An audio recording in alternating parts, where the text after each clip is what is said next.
The road trip continues. We have moved on from LA and San Diego. Now we're here in San Francisco, ready for a long visit with the Giants. Last year, the D-backs took 3 of 4 in this ballpark in April and finished the season with 8 wins in 10 games here. And we are set to go for 2016. It's Diamondbacks baseball on Fox Sports Arizona. Good evening from AT&T Park, and welcome to the broadcast. Steve Berthiaume along the way. Bob Brenly joins me shortly here, set for first pitch. Jake Peavy on the mound for San Francisco, and Archie Bradley for the Diamondbacks, the first of a 4-game series. Now, as we know, Ruby De La Rosa, a few appearances out of the bullpen over the last couple of days. So Ruby, they felt, needed a day off from the rotation here, Bob. So Archie Bradley is called up from Reno, and he will make the start tonight against Jake Peavy. I think it's probably a wise move rather than try to run Ruby De La Rosa out there. You don't know what effect those 2 relief appearances have on a guy who's used to starting. So I think this is the safe plan of attack to have Archie Bradley take the ball tonight. Anything we should look for from Archie tonight? Well, I think just his pace. He's a guy that's very high-strung, and occasionally he gets to working too fast out there on the mound, as opposed to the rest of the Diamondbacks pitchers that were trying to speed up. I think you have to keep an eye on Archie and make sure he's not getting in front of himself. In case it's a short night for Archie, they did make another move. Tyler Wagner comes up from AAA Reno, the pitcher whom they acquired from Milwaukee in that offseason Gene Segura deal. So there is some length back there in that bullpen. Wagner is an insurance case if it's a short night for Archie. Now, to bring Wagner up, they had to send Socrates Brito down. That means, Bob, Chris Owings is going to have to play a lot of outfield in this series here, and it's a big ballpark. And there's a lot of outfield to play here at AT&T Park, especially out there in center field. One thing to keep an eye on are the flags tonight. Occasionally, the wind can get to swirling around in the outfield here, which would definitely make things more difficult for Chris Owings. But so far, he's been up to the task in every ballpark he's played center field in. So now at 13 pitchers, you have a shorter bench, and Brandon Drury is theoretically your 4th outfielder, with Owings getting the start in center. What happened? What did you see happen yesterday with Yasmani Tomas? 2 home runs. His timing was just a little better. Maybe it was the day game after the long night game. He was one of the few regulars that was in the lineup yesterday, but he was squaring up everything. As good as we've seen him swing the bat, as hard as we've seen him hit the ball, and he certainly looked like he was having a good time. His teammates really enjoyed the big day by Yasmani yesterday. All smiles down there after his first career multi-home run game and having an excellent road trip. We're counting down to first pitch. It's Diamondbacks baseball on Fox Sports Arizona. More from AT&T Park right after this.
Baseball on Fox Sports Arizona is brought to you by CenturyLink. Switch to CenturyLink Prism TV for an advanced TV experience.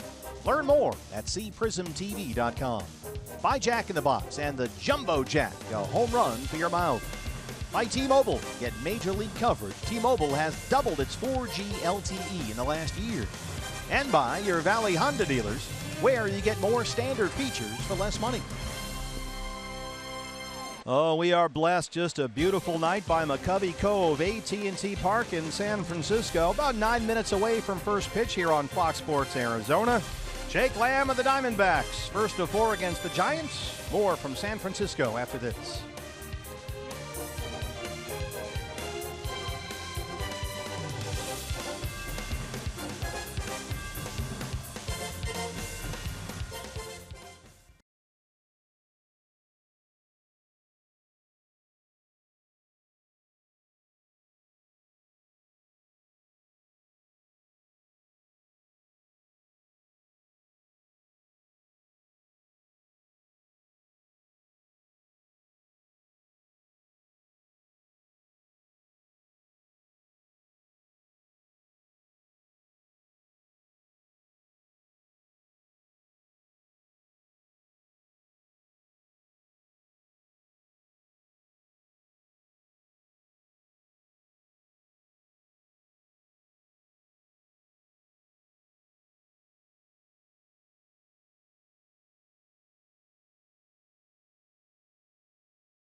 Baseball on Fox Sports Arizona is brought to you by Chaz Roberts, Air Conditioning and Plumbing. Choose Chaz. By Lone Butte Casino. You're in for more winning moments at Lone Butte Casino. By Tire Pros. For the best selection of Continental and General brand tires, visit one of the 22 locally owned Arizona Tire Pros locations. By Mercedes-Benz, the best or nothing. And by Cox Gigablast. How will you live the gig life? Outside AT&T Park in San Francisco, the Giants Wall of Fame is right along there. Somewhere there's a Bob Brenly plaque on that wall, in fact. For that crowd of people that are standing. That's why they're gathered there, sure. First pitch with Archie Bradley is next.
It is just a gorgeous night for baseball along McCovey Cove here in San Francisco, California. Steve Berthiaume, Bob Brenly along the way. It's the Diamondbacks and the Giants, the first of a 4-game series here. And Archie Bradley on the mound for the D-backs tonight against the veteran Jake Peavy for the Giants. There is a Golden State Warriors playoff game tonight, we are told, as well as a San Jose Sharks playoff hockey game, Bob.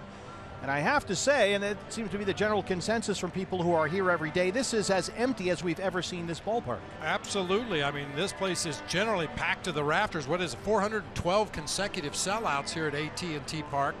Tickets may be sold, but a lot of people are elsewhere. It's about half full right now. Is that an advantage, you think, for Archie Bradley, given his circumstance here tonight? Yeah, I would think so. I'm sure the fans that are here in attendance tonight are going to be very vocal for the home team, but not quite the same. You know, having 20, 25,000, whatever we have on hand here tonight, as opposed to a full house. Yeah, it is not the 41,000 plus screaming, waving orange and black flags that we're used to in this ballpark. Although it didn't seem to bother Chip Hale's ball club last year. They were outstanding in San Francisco. They won 8 of their 10 games here last season at AT&T Park. Not an easy road ballpark to come in and have the kind of success that the Diamondbacks did last year, but that's one of those things you don't try to figure it out. You don't try to explain it. Just enjoy it and hope it continues. Here's how Chip lines them up tonight. Gene Segura at second base, Jake Lamb at third base in the 2 spot, Paul Goldschmidt in his customary 3 spot, David Peralta out in right field, Yasmani Tomas in left field, Wellington Castillo doing the catching, Nick Ahmed at short, Chris Owings in center field, and Archie Bradley on the mound. And you can see Yasmani Tomas still dancing around after his multi-homer game yesterday in San Diego. Your Arizona Ford starter for San Francisco, it's the veteran righty Jake Peavy. He'll turn 35 next month. Peavy has been getting shelled this year, really hit hard. And talking to Mike Krukow before the game tonight, Kruk insists, BB, that this is a big start for Peavy tonight. He needs to get right. Well, you know, you'd like to think that veterans can figure it out and right the ship, even if they do have a rough outing or so early in the season. But if you don't like the stuff you're seeing, if you don't like the way he's competing, which has never been a problem for Jake Peavy, but you have to start making some moves. If you don't like the guys you have in the rotation, you might have to replace him with somebody else. And the Giants have been sputtering as of late. They just are back from a 2-4 road trip. Our Eye on Defense brought to you by Nationwide Vision Centers. Angel Pagan in left, Denard Span in center, Hunter Pence and his skinny little calves out in right field. Kelby Tomlinson will fill in for Matt Duffy at third base, both struggling offensively.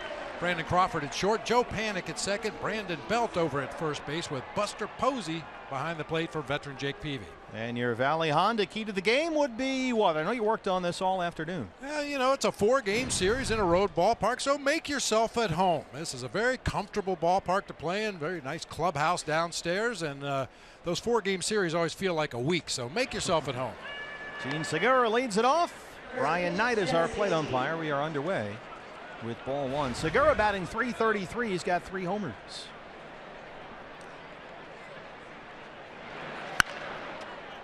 That's in the seats and out of play. You can see it's about half full here tonight. And what a blessing yesterday for guys like Gene Segura, who were able to get the whole day off in San Diego. Yeah, it really worked well. We had speculated during the course of the ball game that if it was tight late and the Diamondbacks were holding a 1 or a 2-run lead, you might see Chip put some of those guys back in there for defense. But because of the way the game evolved, Goldie, Gene Segura, Wellington Castillo got to take the full day off. Peralta came in at the very tail end in the 8th inning, but for the most part, the heart of the order and the leadoff man had the day off yesterday for Chip, so that's a blessing on a 10-game road trip with no off days. 1-2 on Segura.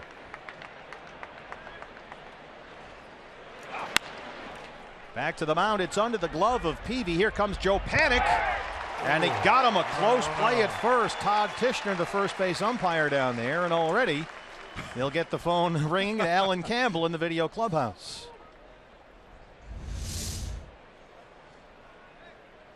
Yeah, he's all kinds of safe. Yeah, that's not close. Good start. And Chip will challenge. So we will one batter in, put on the headsets and talk to New York. Here we go. Bill Miller, the crew chief, is the second base umpire, and Todd Tishner over at first will talk to New York City. But this, based on what we've seen here, should be a short conversation. Should be a very quick one. You know how you can avoid this, these delays? Have robot umps? Get the calls right. That wouldn't be as much fun. I heard you, by the way, and thank you for, and I want to thank Greg Schulte for filling in for me the 3 games in San Diego while I was out sick. And Jody is now sick. It's just going around, so we're stringing this thing together. But I heard you while I was in the hotel room watching you and the governor. I heard you scream about the human element from time to time. Yeah, just little hints, you know. We had some very unusual strike zones in that San Diego series. Good Lord, there was one inning where every call was the opposite. Yeah, that was brutal. Throw it in the strike zone, it was called a ball. You throw it out of the zone, it was called a strike. So Segura's aboard to lead it off, and in the 2-hole tonight, it's Jake Lamb.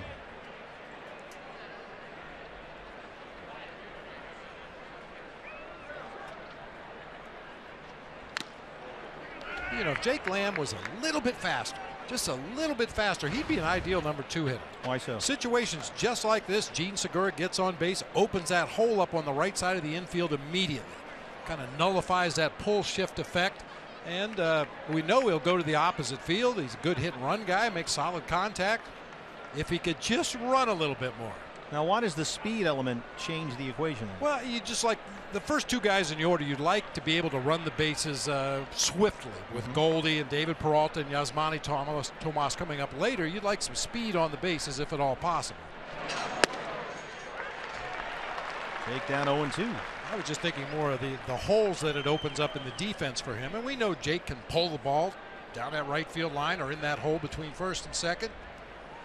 Well, we saw that work last year when Chip would bat A.J. Pollock lead off and Ender Inciarte, who's a left-hand hitter, in the 2-hole. Belt holding Segura aboard at first.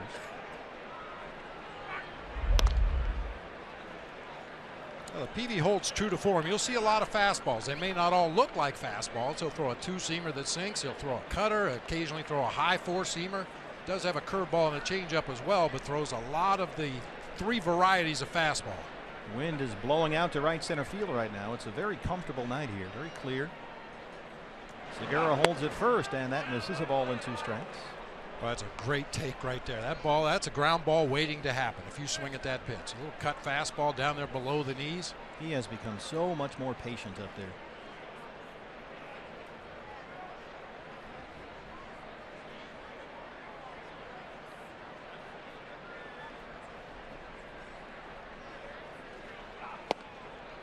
Two and two. He's back even. Another good take on a pitch in a similar location. Can you force a veteran guy like Peavy to throw you strikes? If you lay off those pitches, you can, but they're so tantalizing. He's been so adept over the course of his career of letting hitters get themselves out. Throw that sinker just a hair off the outside corner. Throw that cutter just a hair off the inside corner. If you can lay off those pitches, you can make him try to bite off a little more plate. Asked Mike Krukow what's wrong with Peavy, and he said it's the slider. If the slider's there, he'll be okay. If it's not, he's in for a really rough night. And if he has a rough night, you'll know it. Yeah. He doesn't hide anything out there on the mound. This is driven deep to left center field. Pagan on the run, and that ball is off the wall. Segura heads for third, and it's a double for Jake Lamb.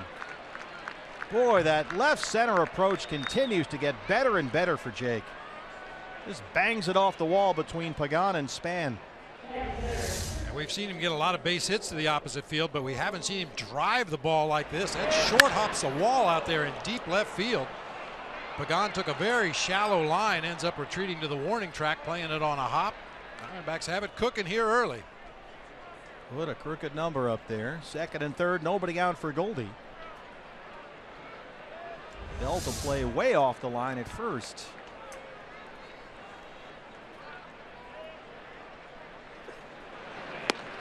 Swing and a miss, 0-1. Paul Goldschmidt, 205 on the year with 3 homers. He has just 2 hits on this road trip. And as we mentioned, Chip Hale able to get Goldie that rare full off day yesterday at Petco Park, and it could be argued that maybe he needed it mentally, physically. He's in a 4 for 27 right now at the plate. I think it was important for Chip to establish the precedent early in the season. You're going to take days off just like everybody else. If I see signs that maybe your bat's a little bit slow, your legs are getting a little bit heavy, I'm going to make the decision to sit you down. And doing it early in the season like this eliminates any doubt about a consecutive game streak or I want to play in every game. And it's a great secret weapon to have off the bench. And plus, coming off that marathon game Saturday night into Sunday afternoon.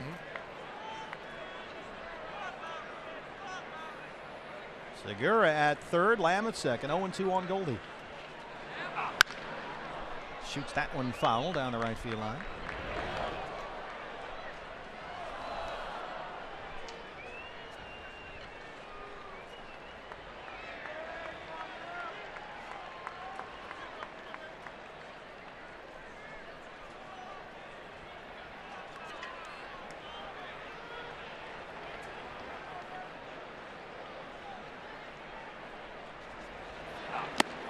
Just inside. Oh, it hit him. Got him. Brian Knight awards Goldie first base, and the Diamondbacks have the bases loaded with no outs. Hard tailing fastball. Yeah, just got a little piece there. Glancing blow. Hopefully no damage. Bruce Bochy gripping already down there. Segura at third. Jake Lamb at second, Paul Goldschmidt at first, and here's David Peralta.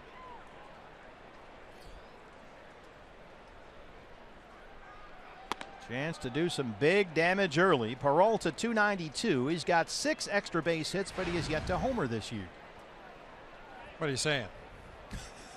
I'm saying he's a left-hand batter. You got that wind blowing out to right center. McCovey Cove beckons. Get that whistle ready.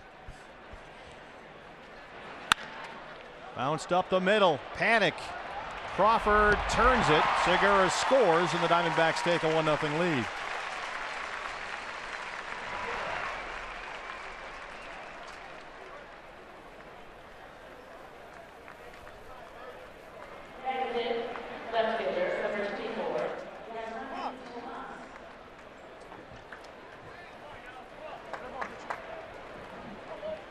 So now it's yesterday's hero, Yasmani Tomas. Don't stop now. You'd like to do a lot more damage than 1 run out of a bases loaded, nobody out situation. They got the right guy at the plate based on what he did yesterday. Red hot right now, up to 297 for the year. And coming off his first career multi-homer game in yesterday's win at Petco Park. He has been red hot on this road trip.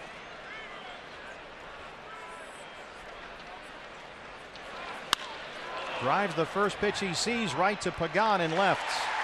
Well, the Diamondbacks have the bases loaded, nobody out. They can only get 1. Giants coming up.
Lead at AT&T Park. Bruce Bochy's Giants back from a 2-4 trip through Colorado and LA, but tonight begin a 10-game homestand with the first of 4 against our D-backs.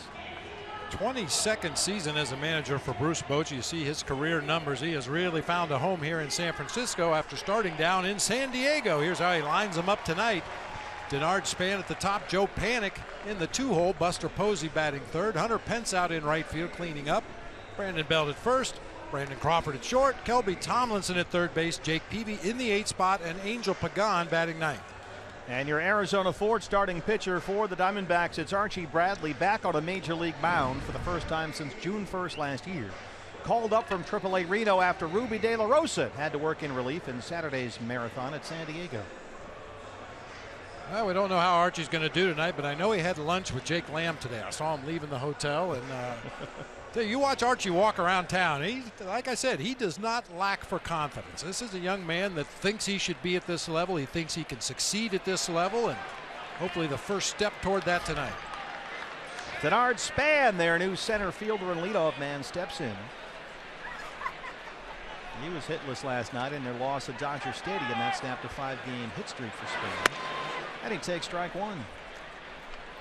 224 to begin the year. Very effective leadoff guy who rarely strikes out.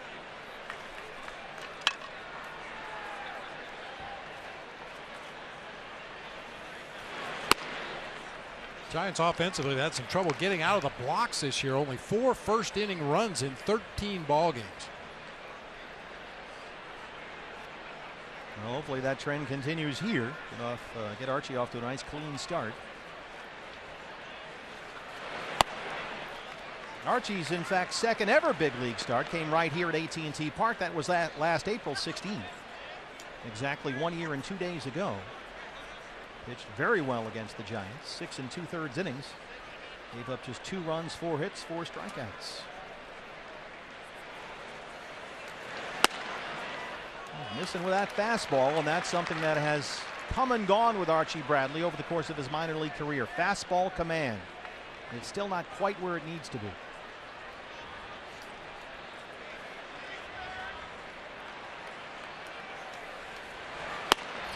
There's a strike, 3-2. At 95, easy gas for Archie Bradley, not overthrowing, not trying to muscle that ball into the strike zone. Just reach out there, finish the pitch. Little tailing action at the very end. May have gotten the benefit of the doubt that time from Brian Knight. Everything to Span, up and away, up and away. 3-2 pitch. Same spot he missed to lead off walk. Our Eye on Defense brought to you by Nationwide Vision Centers. It'll be Tomas, Owings, and Peralta left to right across the outfield. Jake Lamb and Nick Ahmed on the left side of the infield with Gene Segura and Paul Goldschmidt on the right side. Wellington Castillo back behind the plate after a day off. And Archie Bradley on the mound. And here's another guy at the top of this Giants lineup who always puts it in play. It's Joe Panik, the second baseman. Hitting .261. He's homered twice, including a home run off the Dodgers' Kenta Maeda last night. It was San Francisco's only run of the ball game. They lost 3-1. And again, Archie missing away. Having trouble finding the strike zone here. Wellington Castillo would like a word. Make him throw a breaking pitch. Make him throw a changeup. All those fastballs up and away to Span. Misses with the first pitch here to another left-handed batter. Sometimes the way to get a guy back into the zone is call one of his off-speed pitches. Really make him reach out there and finish that pitch and then go back to the fastball.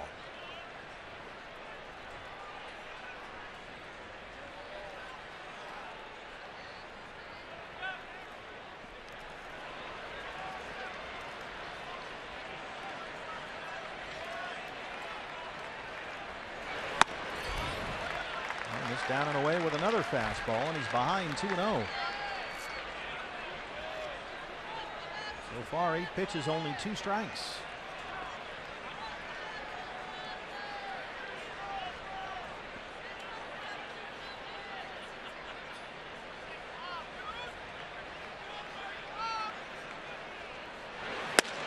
And holds it first. That's in there. Archie's velocity, at least so far, consistent 95, and we'd heard that. In fact, Archie said it, his velocity is starting to come back. 95-96 at Reno in his 2 starts for the Aces and Phil Nevin there. And this is the way he threw in the minor leagues about 3 years ago.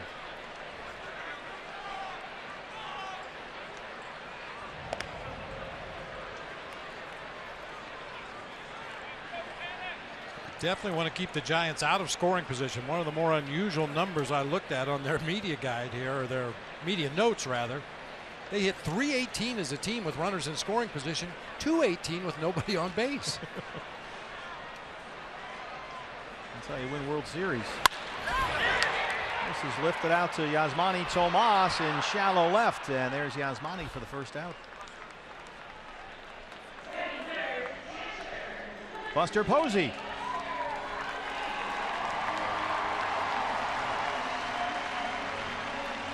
Posey, 256, couple of home runs. He is one of the Giants' slumping bats right now. Posey was stuck in an 0 for 18 skid before he singled in the 9th inning in their loss at Dodger Stadium last night.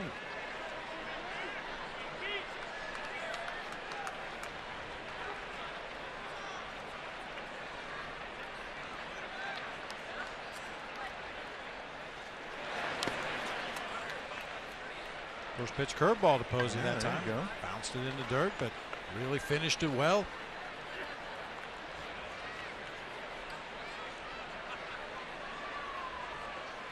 Posey has been dealing with a badly bruised right foot suffered when the Dodgers Chase Utley foul tipped the pitch that caught Posey in the foot. X-rays were negative, so he's a little bit hobbled.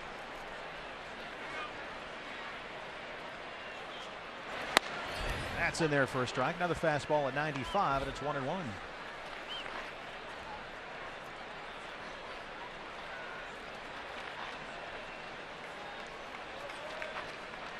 Hunter Pence on deck.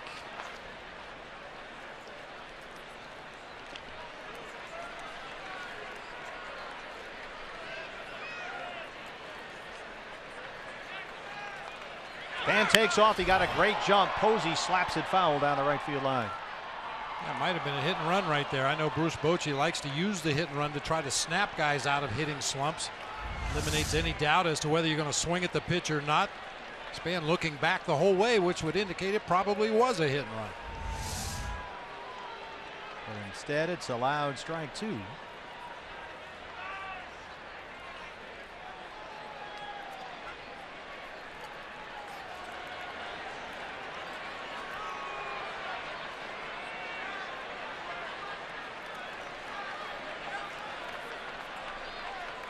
And takes off again. The pitch misses low, and the throw is in time.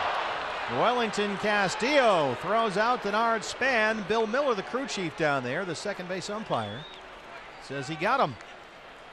2 great plays here, actually 3. Wellington Castillo picks it out of the dirt, makes a strong throw to second that's on a short hop to Gene Segura, and he picks it out of the dirt down there at second base. Wow. First time that Span has been caught stealing all year. Chalk another one up there for Wellington Castillo. 2 outs now and a 2-2 count on Posey.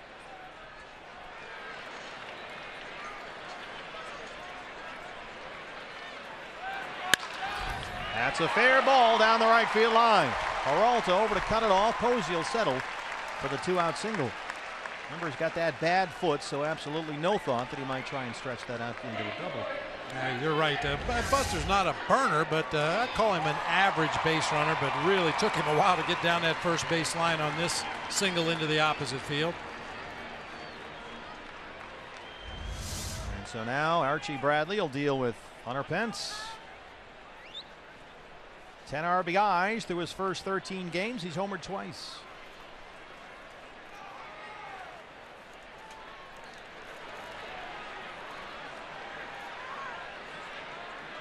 Don't want this to turn into too long an inning for Archie Bradley. That's a good way to get it done. Strike 1. Pence has hit safely in 6 of his last 7.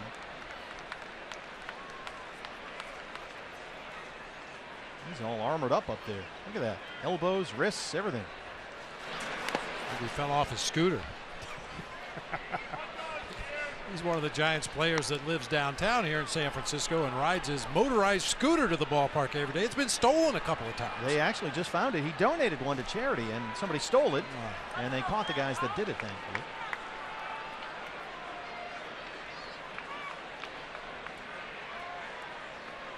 He's well protected up there.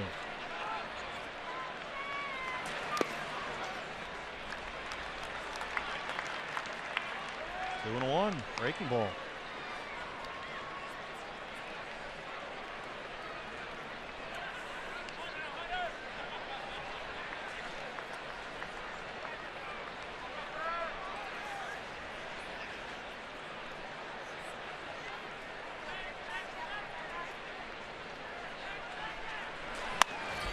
He's had to work from the stretch virtually this entire first inning, and now he's behind on Pence, 3 balls and a strike. He's missed with 3 straight. Second 3-ball count and 4 batters for Archie Bradley. Brandon Belt on deck. He would be next.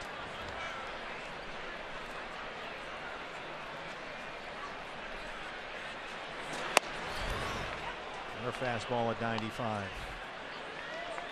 And now a 20-pitch first for Archie, 3-2.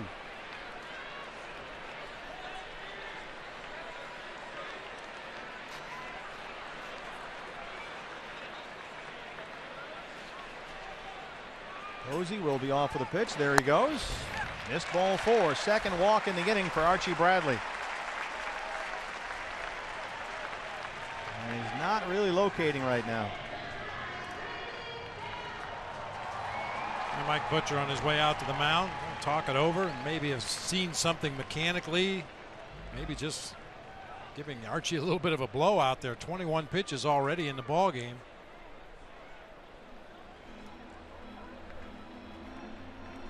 Well, Archie Bradley says his curveball's back, says he has a changeup now. He's starting to become more of a pitcher, not just a hard thrower.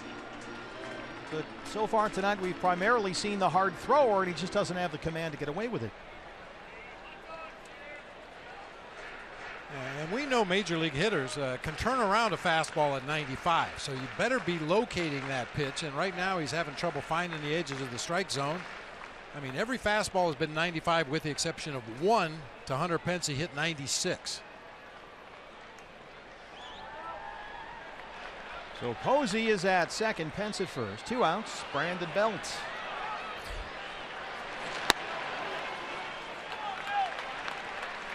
Belt with 3 home runs and about the same number of walks and strikeouts. Just under 300 to start the year. And you need to stick with an off-speed approach here. He has been pounding fastballs this season, so be very careful.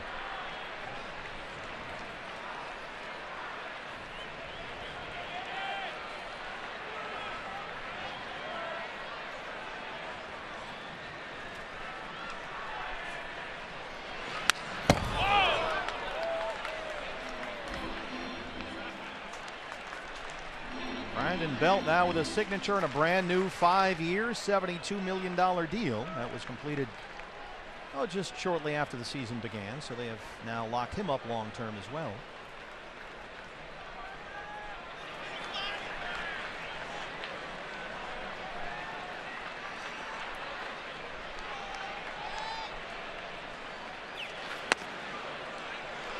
Missed again.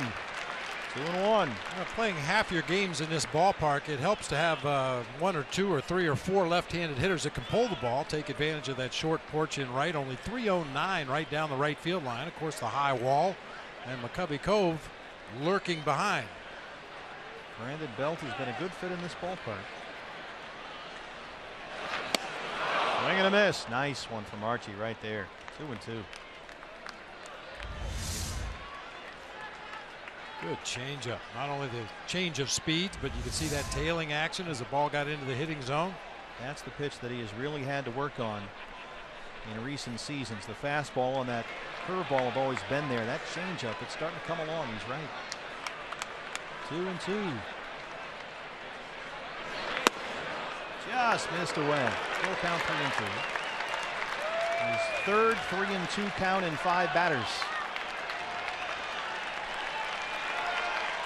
Posey at second, Pence at first, 2 outs. 3-2 on Brandon Belt.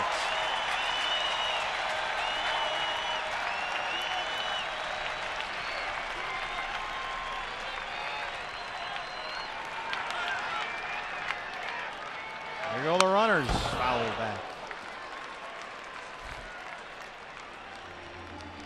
Brandon Belt last season, 18 homers, 68 RBIs, career highs.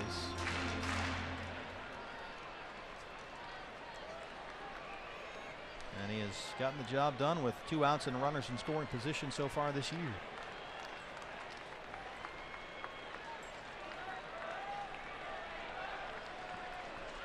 Once more on 3-2.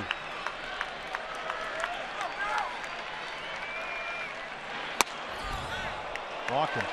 He did not go, says Pat Hoberg at third. 3 walks in the first inning for Archie Bradley. And the bases are loaded for Brandon Crawford. They've already made 1 mound visit. Archie's got to figure this out by himself.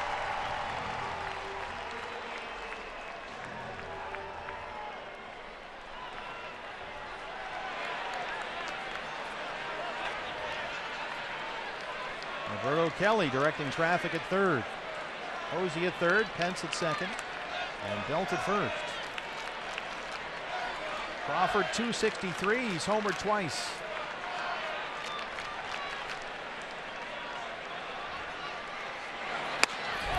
Big cut at the first one, 96, and it's 0-1.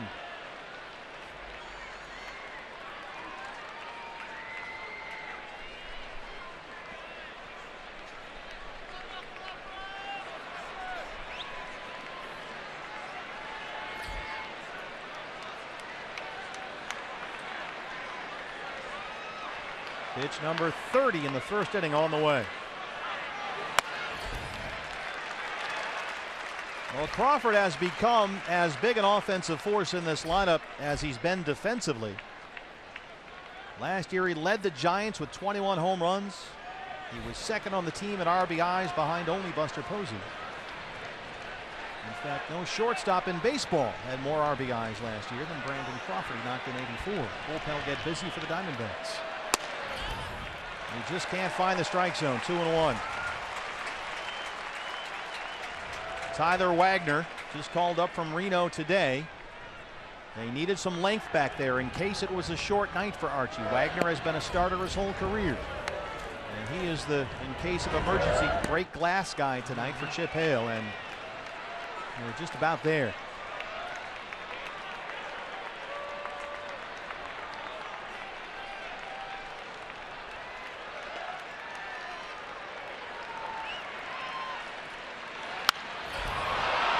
And the seat's out of play.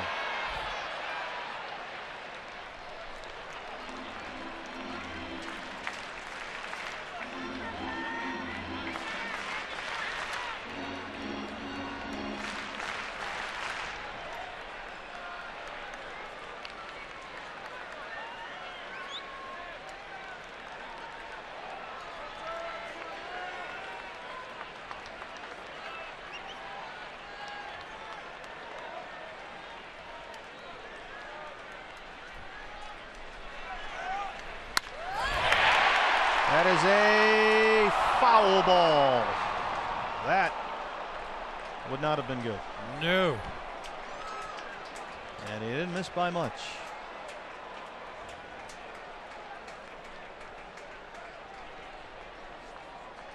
Crawford optimistically started down that first baseline a couple steps and then realized it was going to slice into foul territory. Archie's last start for Reno was a lot like this. It was last Tuesday against Albuquerque. He walked 2, hit a batter, threw a wild pitch, and was being taken out of the ball game after a 40-pitch first inning when he was ejected by the home plate umpire for arguing balls and strikes. He did not go, says Pat Hoberg.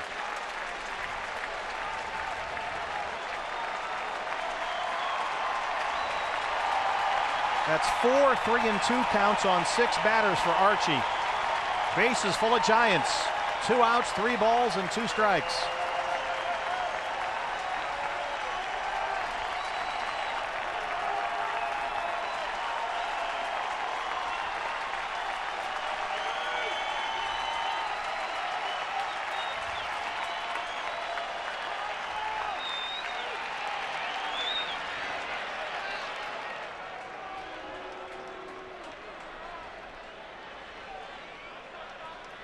Tyler Wagner continues warming up for the Diamondbacks in the bullpen down the right field line. 3-2 to Brandon Crawford. Got him, Archie Bradley. Wow, he somehow figured out a way, and Archie is out of a big mess. It's still somehow 1-0 Diamondbacks.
Remarkable, a 35-pitch first inning for Archie Bradley, only 16 strikes, but he found a way to put a goose egg up there. Threw a really good curveball, 3-2 there to Brandon Crawford to get that swing and a miss. He can smile now, but he wasn't smiling out there on the mound in that bottom half of the first.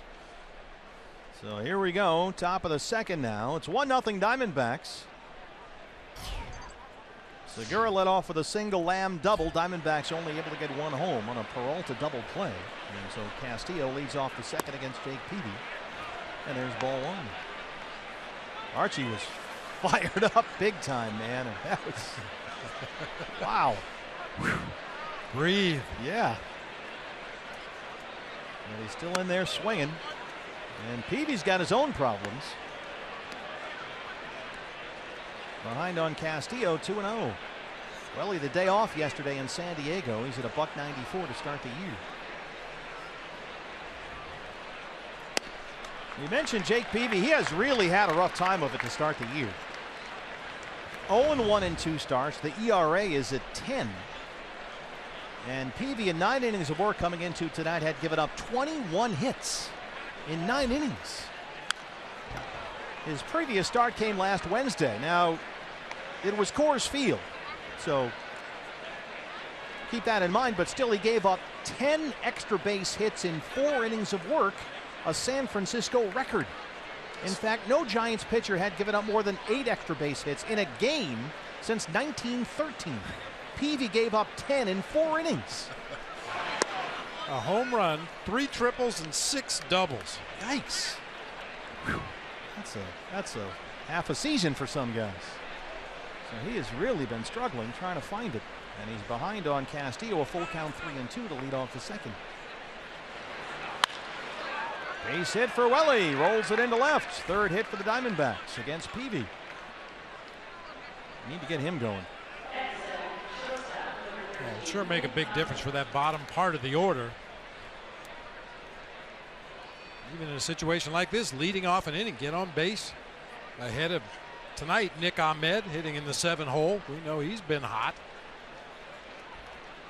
Yeah, Nick hitless in the 4-game series against the Cubs at Chase Field, but he's got 6 hits on this road trip, including a pair of home runs at Dodger Stadium. He's at just under 270 for the year.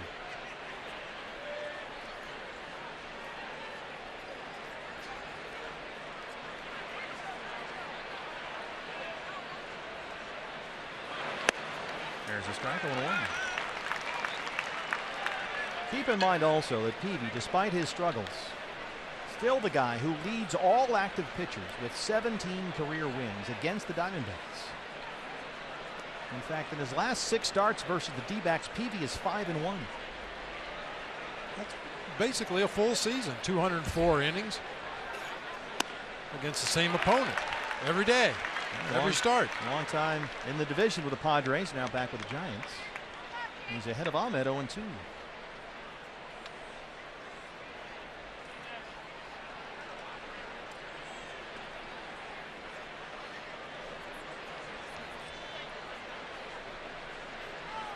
that 2-strike approach from Nick, which has really helped his overall game.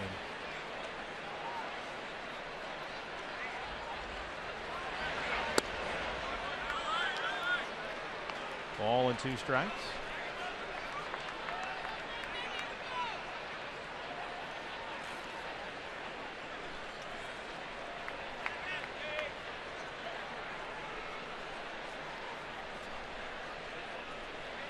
Shortens up. Just finds a way to, boy, he'll get down there in these 2-strike counts and find a way to get the bat on the ball and just dig it out sometimes.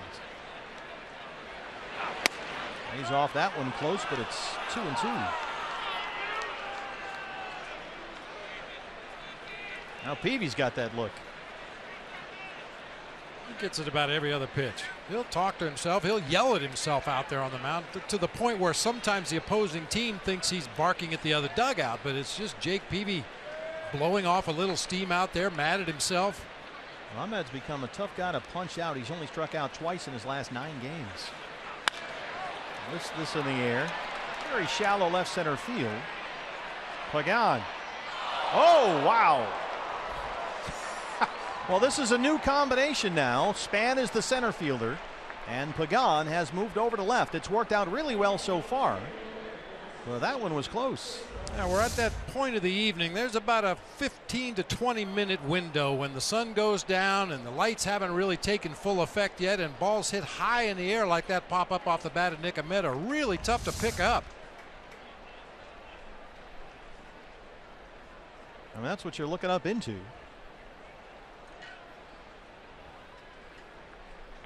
And that's what Chris Owings will stare up into. He's the center fielder here with Socrates Brito now at AAA Reno. CO batting 8th tonight.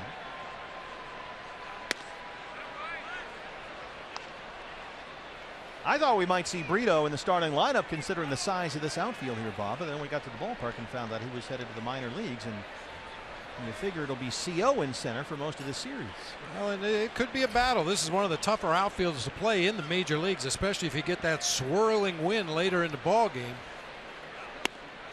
Now, I'm sure Chris has been warned. I mean, Matt Williams played here in San Francisco, so he understands what the winds will do late in a ball game, and constantly check the flags. Constantly check with your corner outfielders. Make sure you're all on the same page out there as to what might happen to a ball hit in the air in that direction. It was swirling earlier. Winds have kind of died down right now. Just a little slight breeze out to right center field. 2-0 on Chris Owings. This one is in the seats and out of play. CO 6 for 30 to start the year at the plate, all singles. And has just 8 at-bats on this road trip. He's only started twice. Well, and hopefully Chris will respond with the demotion of Socrates Brito, probably only temporarily, but hopefully Chris will realize, hey, I'm going to get an opportunity to play every day in center field. I'm going to get my 4 at-bats a game. Maybe just relax a little bit and let it go, let his talents come out.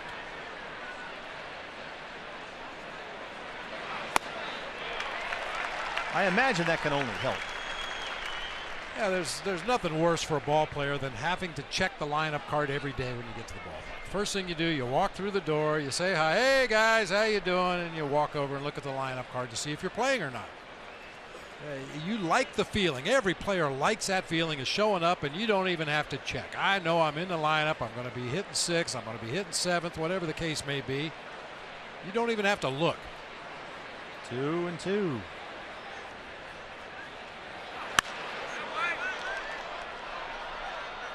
Well, Tony La Russa was talking about Chris Owings, the center fielder, and says he thinks that Chris is already an above-average center fielder, and with experience can get better and better. And it looks like he'll get plenty of experience out there in this 4-game series. He's been able to make the plays out there. He takes good lines to the ball. He certainly has enough speed to play center field. I think the last piece to the puzzle will be getting the confidence to play a little more shallow. Like a lot of guys playing outfield for the first time, the tendency is to play deep and come in on everything. That's a fair ball. Tomlinson smothers it at third, and they erase Castillo. Kelby Tomlinson, who has barely played any third base at all as a professional, is in there tonight for the slumping Matt Duffy. And Tomlinson did a good job there. Just knock it down, throw him out. Kind of started his jump a little prematurely right there, but able to stay with it. And unfortunately, Wellington Castillo running from first base. If you had a speedier runner, he might have been able to beat that to second. Ron Wotus, the infielder, or the bench coach, was hitting infield fungos to Kelby Tomlinson down at third for about an hour today. He has almost never played over there. Here's Archie. Now it's Owings at first and 2 down.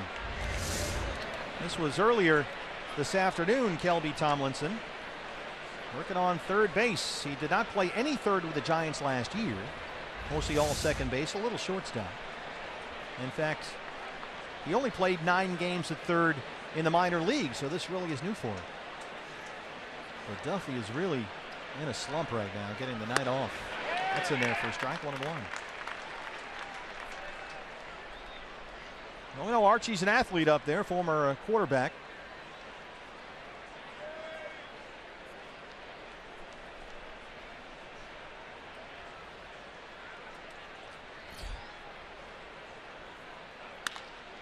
It's a swing on it, but hits it right to Crawford. They go the short way for the force on CO, and that ends the inning. Bottom 2 from San Francisco coming up. It's 1-0 Diamondbacks.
Diamondbacks lead the Giants 1-0. Hey fans, follow Arizona Diamondbacks baseball live with the MLB.com at Bat app. You can stay up to the moment at any moment. With game day, you'll get live game video highlights, StatCast, news, the whole thing. Download MLB.com at Bat, the #1 app for live baseball for your phone or your tablet. Well, that was somewhat of an amazing bottom of the first for Archie Bradley, who left the bases loaded. He walked 3 in the inning, threw 35 pitches, only 16 for strikes, but somehow kept the Giants scoreless. And now Kelby Tomlinson leads off the San Francisco second. And Archie starts off ball 1. Tomlinson in there for the slumping Matt Duffy, making his first start at third base since rookie league ball in 2011, so it's been a while. But Bruce Bochy apparently really wants to get Duffy a night off, because Duffy's in a 4 for 34 right now. He's really fighting it. And Tomlinson hasn't played a whole lot, just 2 for 12 on the year. Knocks this out to right. Peralta's there, one away. Well, you think about that first inning for Archie, the biggest pitch and swing of the inning was the foul ball off the bat of Brandon Crawford. Ooh. If that ball gets down on the chalk, the Giants are off to the races. Bases were loaded. Crawford hit one just foul down that third baseline before striking out to end the inning. And it might be the understatement of the century to say he could use a quick inning here. Jake Peavy batting 8th for Bruce Bochy. Bochy loves Pagan in the 9-hole ahead of Denard Span, and he has taken that idea once they talk Pagan into it and run with it, and it's worked out really well. So the Giants, for the most part this year, when both Pagan and Span are in there, will have the pitcher batting 8th. Pagan, of course, used to be the leadoff man here forever, and he's off to a tremendous start this year. I just wish Bochy were a little more stoic in that dugout. Just trying to take it easy. I get excited, my players will get excited. He doesn't look excited. 2-2. Have you seen his office in the ballpark here? I have not. He has got a bull moose. The head takes up half the room. I don't know where he got it or shot it or however it got in there, but there was a moose in his office one day, and it never left. It never left. So it's like in a hunting lodge. Yeah. All right. But it's one of the biggest ones I've ever seen. He wasn't in his office at the time. I just stuck my head in to take a look as I was walking by. Thought maybe it had crashed through from the other side of the wall. Now Peavy knocks it into center. A 1-out single, second hit for the Giants against Archie Bradley. And Peavy still batting 1,000 on the year.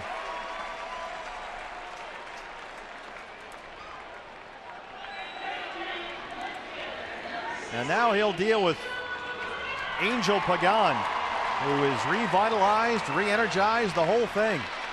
He is healthy and off to an excellent start, hitting nearly 360. He did have a rough night last night in their loss at Dodger Stadium. Struck out all 3 times he was up. That snapped a 7-game hit streak. And Archie about to throw pitch number 45 here through 1 1/3.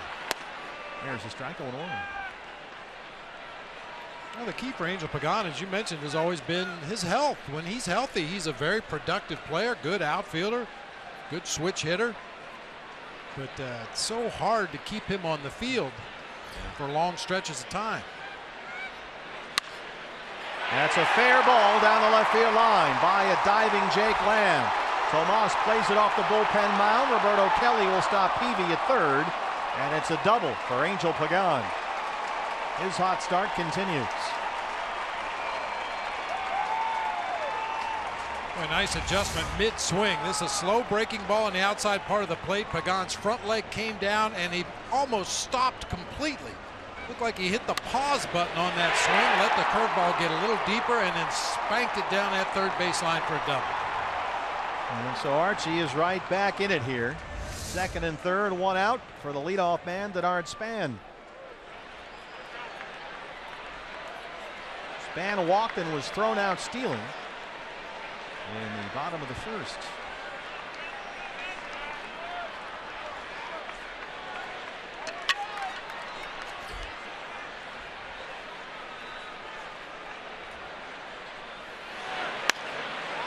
Chopped that one foul. Denard Span brought to San Francisco in January.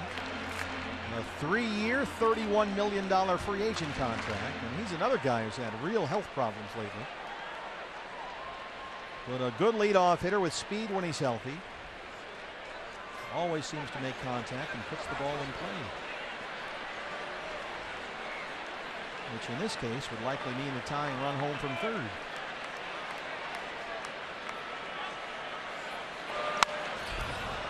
Oh, 0-2.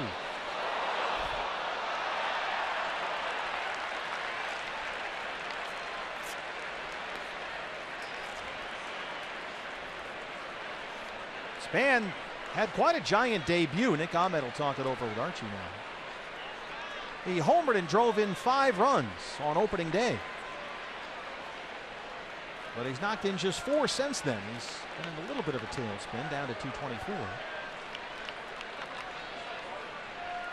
Peavy is the runner at third, and Pagan at second.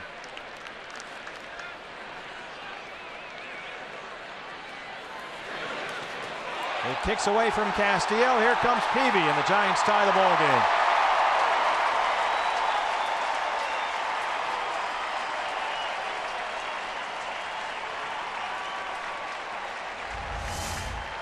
Trying to go to the breaking ball right there. Held on too long. That ball's way out in front of the left-handed batter's box. A long block attempt that time by Wellington. Castillo just couldn't get his body over there quickly enough as Peavy scores. And Pagan goes to third. And now the infield will come in a 1-1 ball game.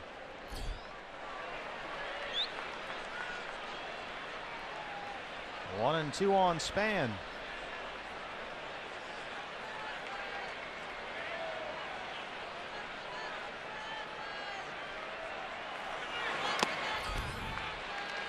Always amazed watching Denard Span hit. You know, most hitting coaches will tell hitters that your head has to be still. You have to be able to see the ball to hit the ball.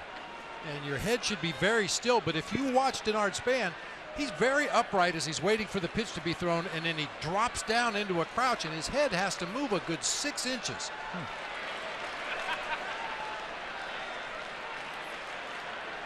You see that at San Francisco Giants in the background there. That's where the bill of his cap is. Watch where it goes as the pitch is thrown. Gets into that crouch, knocks it into left center. Pagan scores, RBI for Span, and it's 2-1.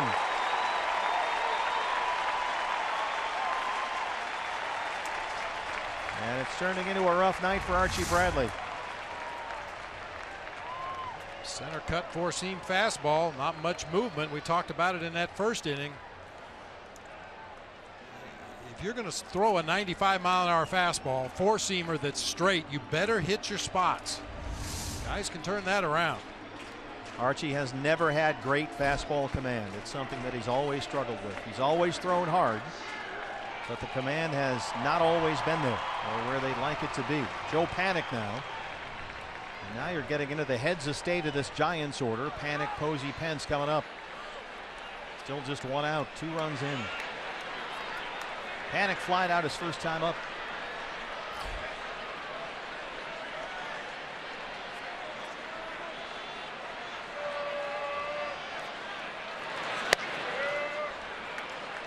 Diamondback bullpen is quiet for the moment.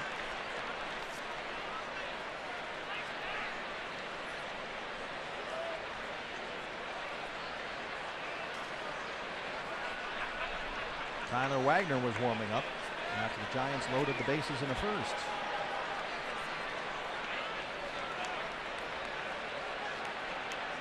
Fan takes off, and Panik reaches out and just fouls it away. Buster Posey, I think, saying maybe that there was catcher interference there. Definitely a hit and run for Joe Panik to swing at a pitch that far up and out of the strike zone. And here, he's going to get an argument here. Posey's in the on-deck circle. Bruce Bochy coming out now to talk to Brian Knight. Buster immediately jumped out from his spot in the on-deck circle and pointed right at Wellington Castillo's glove. He did. Yeah, he hit got the it. glove, yeah. Buster noticed it right away down there. Brian Knight not quite convinced. Well, he's going to call in the other umpires for help. I didn't have it. What did you have?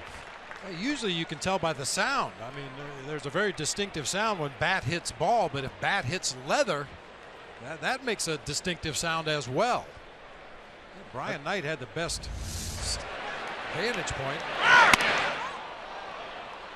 He obviously did make contact with the ball, but even the way Wellington reacted looked like he got hit in the glove. The only guy that didn't seem to see it was Brian Knight, and he had the best vantage point.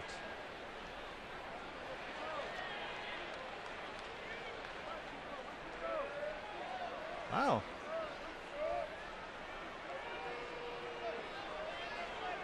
Nobody had it, I guess. Man. Well, another for look. The Diamondbacks. Well, watch Wellington Castillo's glove as he reaches up and away for this pitch. Yeah, he definitely gets whacked on the thumb of the glove there as he was reaching for that. So it's a ball and a strike on Joe Panik. 1 out and Span aboard at first. And when contact was made with Wellie's glove there, it couldn't have been more than 2 feet in front of Brian Knight's face. That's kind of amazing, actually. Yeah. Wow. But boy, you can understand why Bochy would put the hit and run on with a guy like Panik up there. Wellie trying to figure out a way to get Archie through this.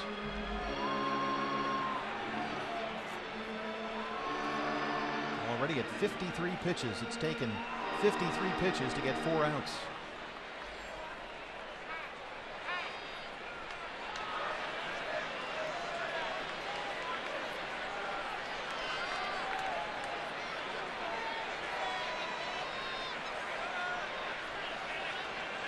Span holds this time. That pitch is in there, first round. 1-2 now.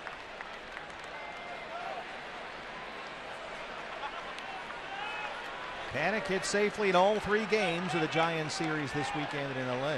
Posey on deck. Had a home run last night.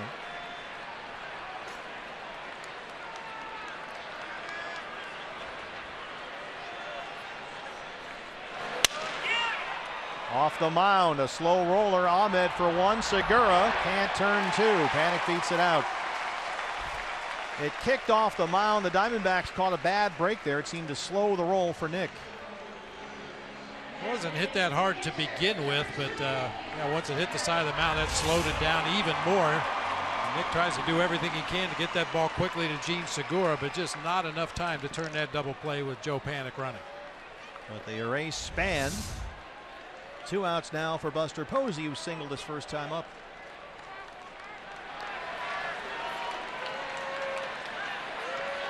Is there any way to pitch to this guy?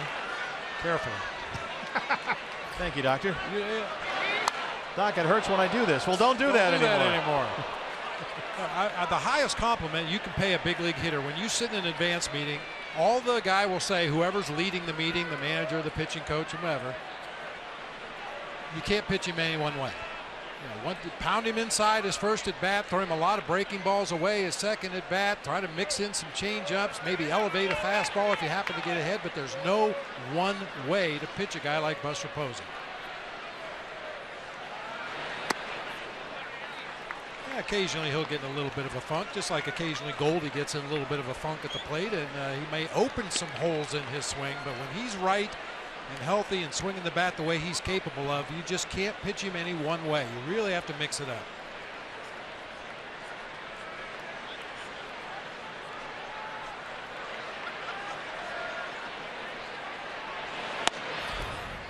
Missed at 95. Archie behind in the count again, 2-1. Still no action in the Diamondback bullpen, but you'd have to assume with the way the pitch count is going that we'll see Tyler Wagner at some point here in the not too distant future.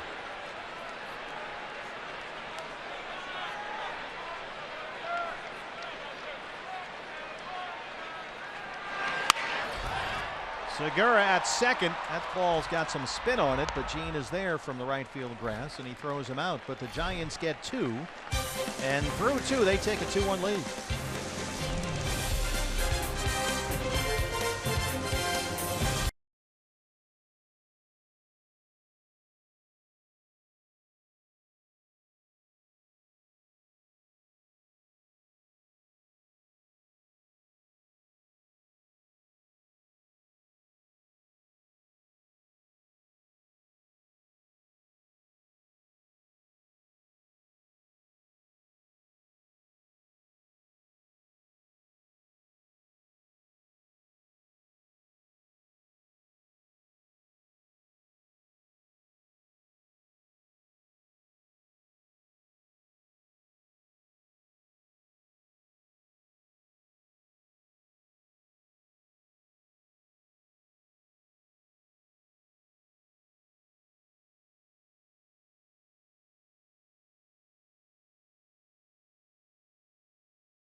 Diamondbacks fans, if you can't watch the games on TV, you can now stream games live on your mobile device. Just go to your app store and download the free Fox Sports Go app, log in, and stream the D-backs wherever you go.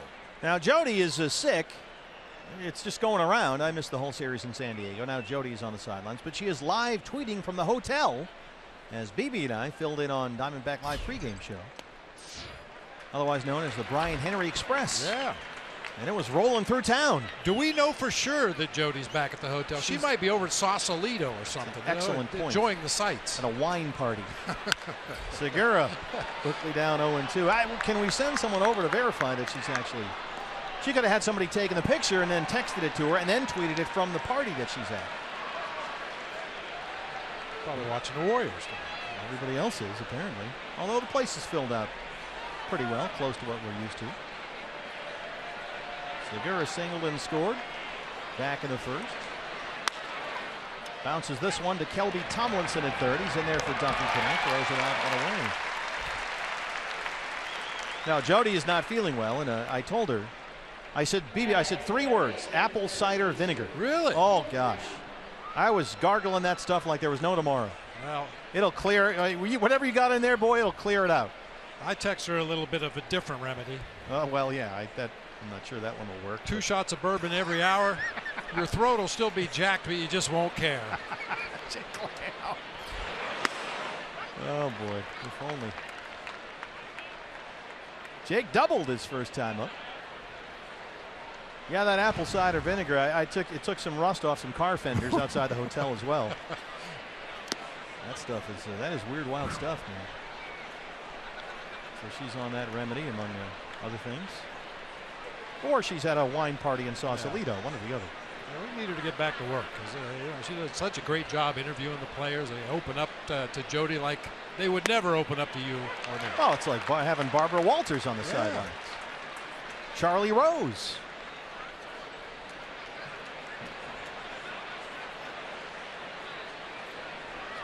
So get well soon, Jody. Relax, put your feet up. Try the Chardonnay.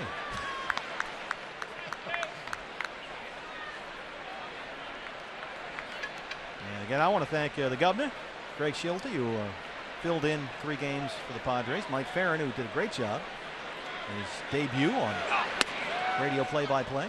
Filling in for the governor, who was filling in for me in the whole thing. Yeah, I had some flashbacks. Governor and I used to work the middle 3 innings of the games together back in the day. Where was boy, oh boy? Well, Tom Brenneman would move over to radio. And Holy Moses. Governor would move over to TV for the middle 3 innings every night.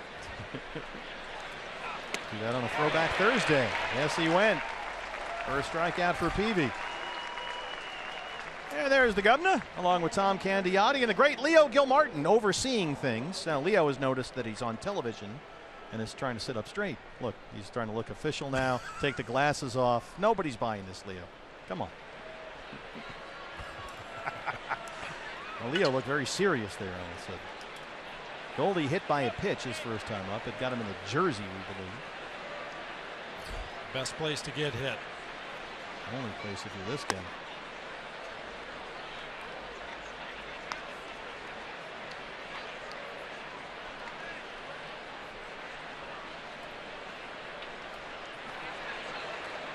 One pitch. Ooh, took something off there. 1-1. Goldie has always done well here in this yard. He's a .320 career hitter at AT&T Park. He's homered 8 times. 32 RBIs in 41 games here. Now that might be the Tim Lincecum factor. At least part of it anyway. That's the 7th time now, that last one, that the Diamondbacks have swung through a ball from Peavy. So something's working for Jake out there tonight. Lays off that one, doesn't bite it. It's even 2-2. Now, you mentioned it earlier. When Peavy's commanding that slider, it really makes the rest of his arsenal good. He doesn't throw a lot of straight change-ups, but it makes that pitch effective, and it makes his fastball a little quicker. Another swing through. So Peavy settling in. He strikes out Lamb and Goldschmidt. A 1-2-3 third. He's got a 2-1 lead.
With the D-backs win, you win at Papa John's. A day after every Diamondbacks win, you get 50% off. Enter promo code DBACKS50 at papajohns.com. Archie Bradley trying to find something that works out there tonight. Archie through 2 innings has thrown 59 pitches, only 32 for strikes. He'll work to Pence, Belton, Crawford 4, 5, and 6 in the Giant third. Connor Pence walked his first time up. Archie walked 3 in that first inning and left the bases loaded without a run, but the Giants got 2 in the second. Hits by Peavy, Pagan, and Span all in a row. A wild pitch brought in a run as well. Swing and a miss, 1-1.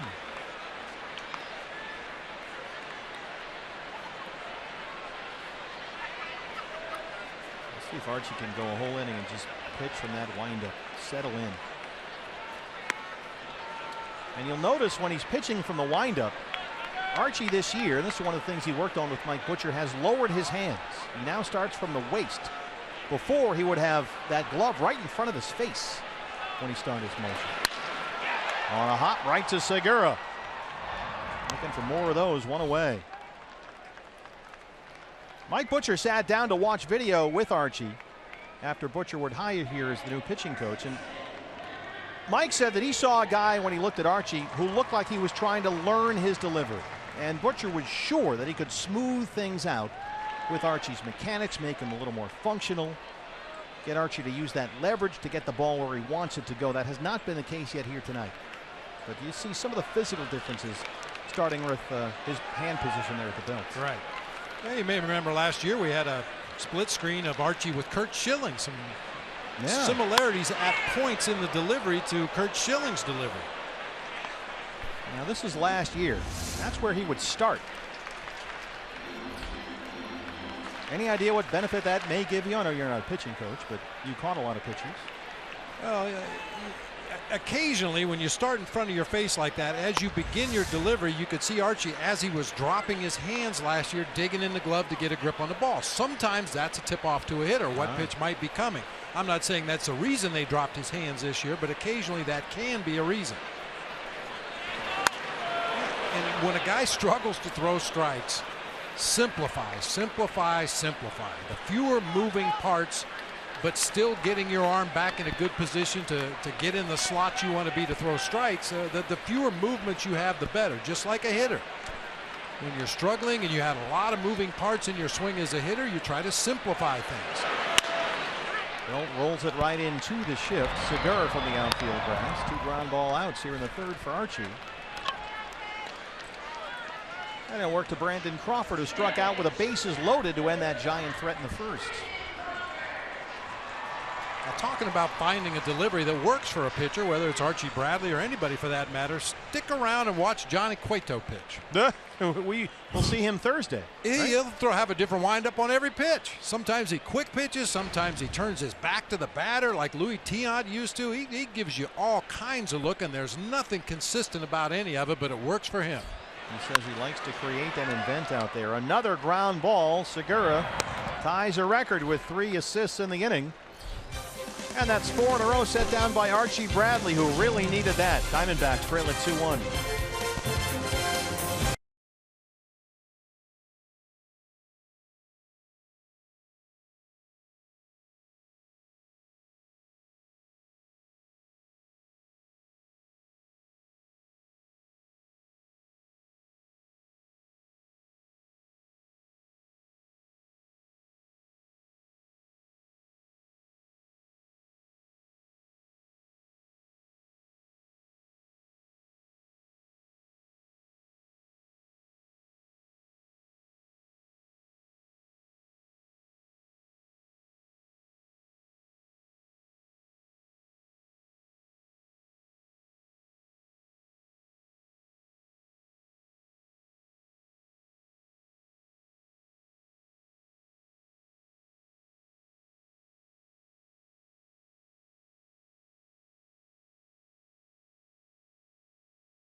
Hey, fans, don't miss the D-backs and Pirates at Chase Field this weekend, April 22nd and the 24th.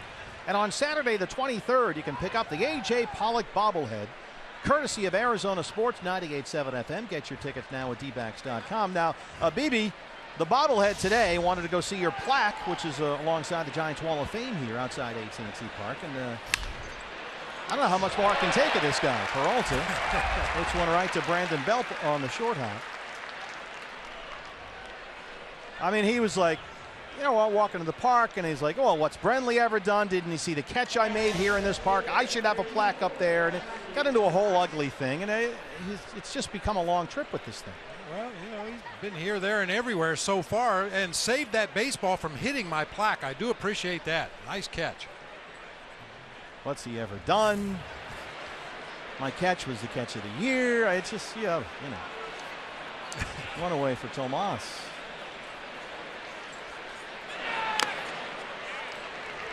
Yasmani lined out to left field his first time up. Peavy's now set down 5 in a row.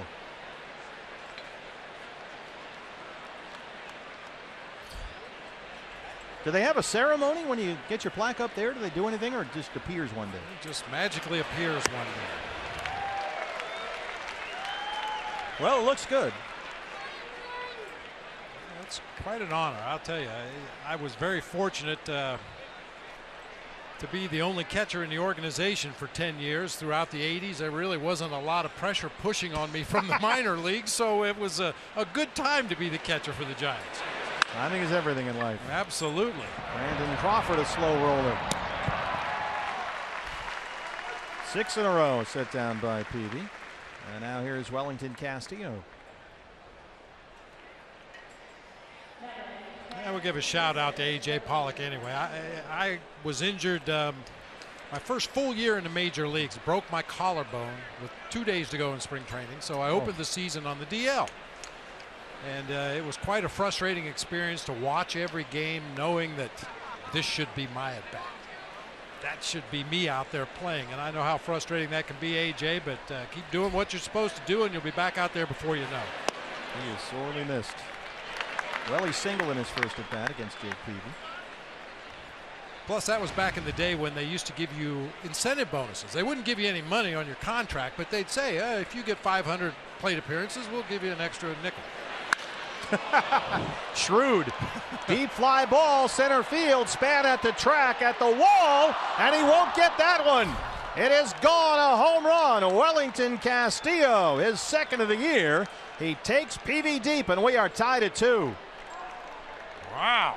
That one just kept going and going. That was a lot like the Upton homer Saturday night in San Diego. Hit that one high in the air and took advantage of some wind tunnel up high here. A jumbo jack for this Wellington Castillo home run with the purchase of a large drink. Yeah, well, he knew he got it on the sweet spot of the bat, hit it high in the air. Chases Span all the way back to the barrier. Those are the flags on top of the scoreboard, right behind Denard Span. Got a little assistance that time. He hit it so high in the air. Nick Ahmed, yeah, the flags in right center are barely moving. But the ones way on top above that center field scoreboard, they are gusting out to straightaway center. And, well, we got it up in that jet stream. Nick flied out his first time up 0 for 1. So a 2-2 ball game. Back and forth we go. He bangs it right to Crawford, who's there with the gold glove. But the Diamondbacks get the equalizer. Wellington Castillo's second home run of the year has made it a 2-2 ball game.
fourth.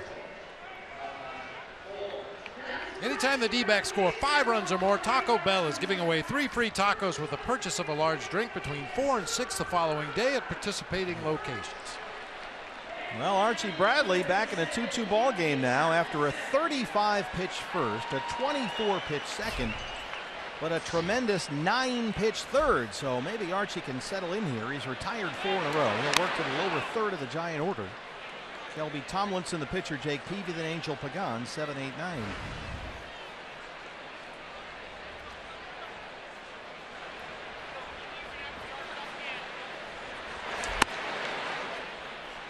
Archie's had that fastball in the mid-90s consistently all night long. Now it's 70 pitches.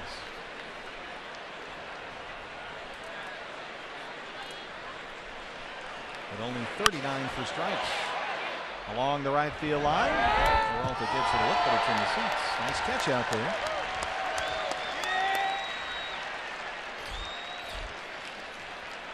There you go. North of 95.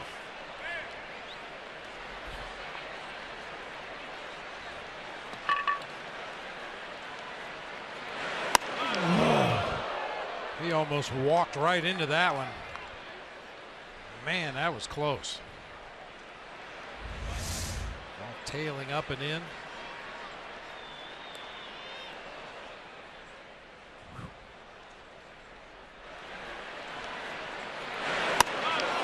Breaks.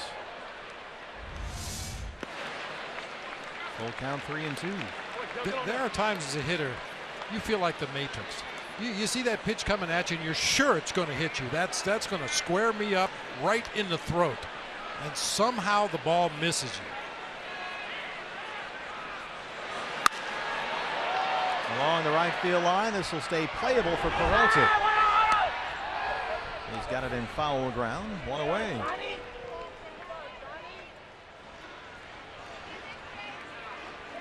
Brings up Jake Peavy, who singled and scored a run his first time up.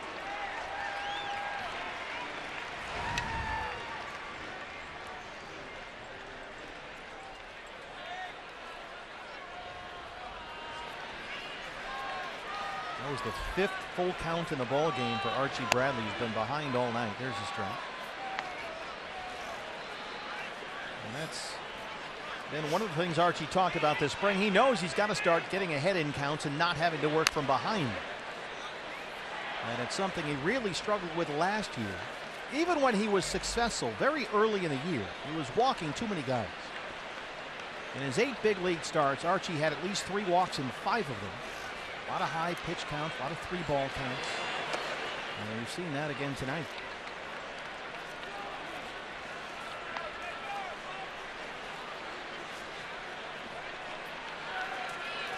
But ahead of Peavy, a ball and 2 strikes. Just by the glove, Ahmed behind the bag, and he's got it. Archie's starting to get that ground ball working now. You may have noticed if you're watching the radar gun readings, he's throttled back a little bit on his fastball. He's thrown some at 92, 93, maybe sacrificing some velocity at times to try to find that strike zone a little more consistently. 5 of the last 6 Giants have grounded out. Archie has set down 6 straight. And now with the bases empty and 2 outs, it's Angel Pagan. Pagan doubled and scored his first time up.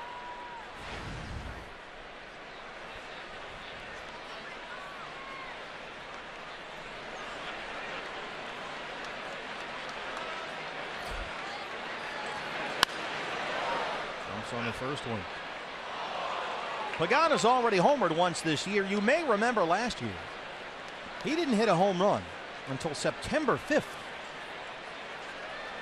His homer came off the Dodgers lefty Scott Kazmir. And he hit it right-handed. It was his first right-handed homer in almost 2 years.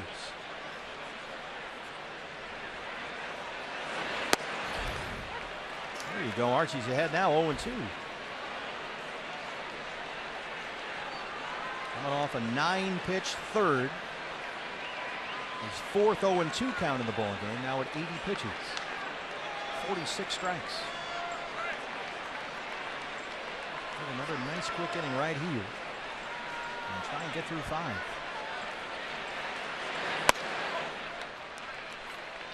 This is up and away, 1-2.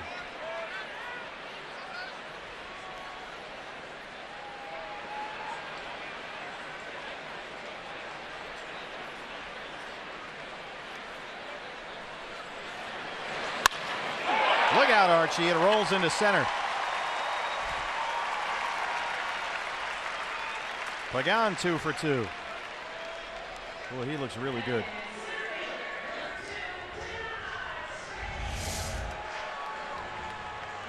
And we don't need to go there again. Oh, center cut fastball. Pagan takes it right back where it came from.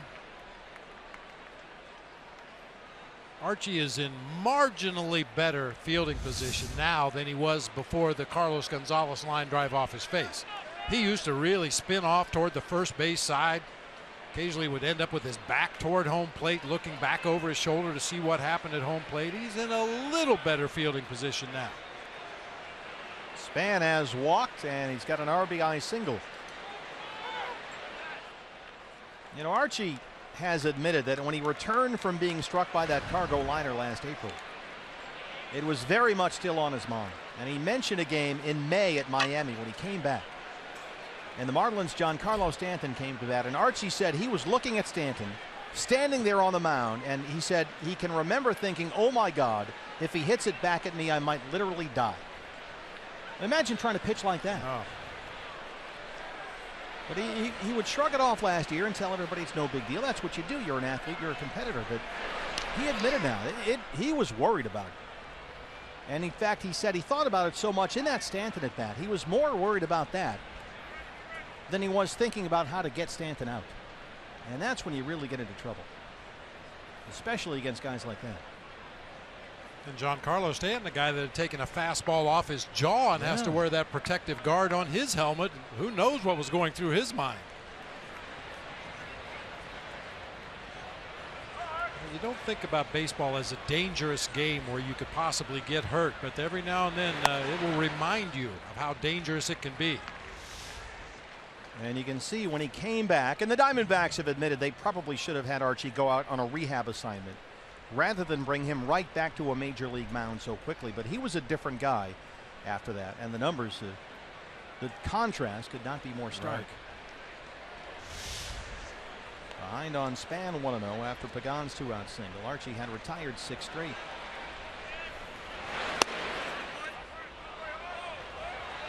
But that fear or that feeling of being hit again by a line drive comebacker was something he was desperately trying to cover up last year. And he said it was most important to him not to let his teammates see he was scared. He didn't want that. And he quickly realized he needed to get over that fear and get going again.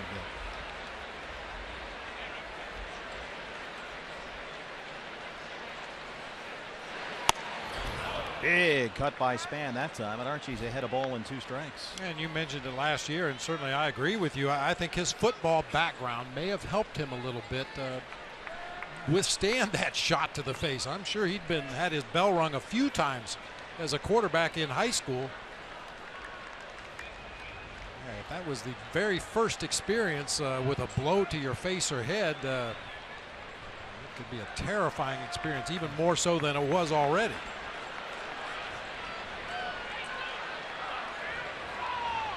One and 2. Pagan bluffs and holds. A little nubber. Archie's on it, and he erases that 2-out single. So we are through 4 in San Francisco. Diamondbacks and Giants tied at 2.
It's all tied up. Hey fans, tomorrow's edition of the Diamondback Live pregame show starts the Cuba Baseball's Final Frontier series and showcases a cannot-miss feature that tells the story of Yasmani Tomas and his defection from Cuba.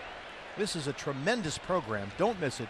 Diamondbacks Live starts tomorrow night, 6:30 on Fox Sports Arizona and streaming on Fox Sports Go. They had a camera crew down there in Cuba.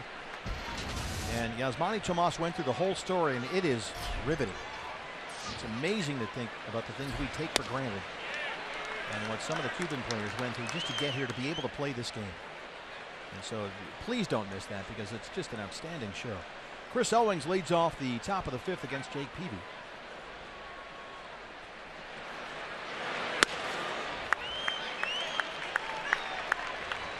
And CO right away down 0-2. 194 on the year. He's 6 for 31. Good figures with Socrates Brito now with AAA Reno. They get a lot of time in center field in this series.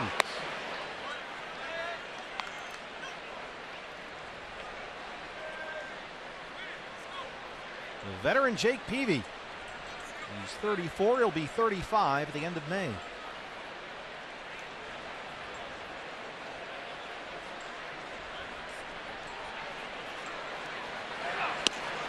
Peavy, no matter how he may be struggling at any given time, and he's off to a horrible start this year, he's been a good luck charm for the Giants in this ballpark since his first start with San Francisco, which was July of 2014. He started 17 games here at AT&T Park, and the Giants have won 13 of those games, so he can be tough in this yard. This is a great pitcher's ballpark. They give you plenty of bailout territory. It's 421 to the gap out there in right center. They call that Triples Alley.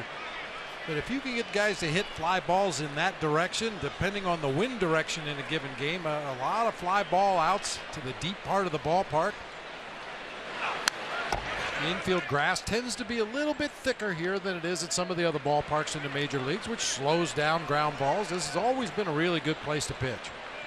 And a great place to come watch a ball game. If you're a D-backs fan who hasn't made it out here yet, book a trip right now. Come out for a series, watch a couple of games, stay in town. You will have a wonderful time. You don't recommend staying in Oakland? Taking Bart over every day? All I hear about is the bridge traffic. Everybody that works here, like Bo, our able-bodied statistician here with his Golden State Warriors hat on. It takes like 3 hours, I'm told, to get across the bridge. Just across the bridge, not to drive from home, just to get the bridge, 3 hours. It's bad. The traffic is bad here everywhere. It took the team bus nearly an hour to get to the ballpark, and we're not even but a mile away. Yeah, they're tearing up downtown. Wow. Construction everywhere. Owings drops that in front of Span, a leadoff single. That's the fifth Diamondback hit against Jake Peavy. But you do need to get out to this ballpark if you've not yet been here. It is a great atmosphere. Always a lot of Diamondback fans here. I ran into some D-backs fans in the lobby of the hotel today. Had just flown in for the series, catch some D-backs games, do a little sightseeing, maybe head up to Napa and hang out with Jody. Yeah, maybe she'll save some wine. Well, a lot of the D-backs players who are from the West Coast, their folks will come down. Yeah. Like Jake Lamb's parents often come down from Washington State. Evan Marshall is from the area here. Saw them today. Yeah. Boy, did he look good yesterday. He was dominant. Nothing doing here with Archie Bradley up there. Evan looked as good or better than he did 2 years ago. I would say better. I mean, you know, small sample size, 2 innings, but man, his fastball had good late life. His breaking ball was sharp and late. He just overpowered those Padres. And what a moment that was for him and Allie and everybody.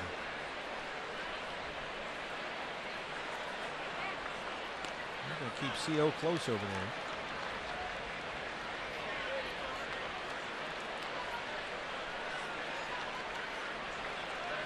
The former Giant down there at third.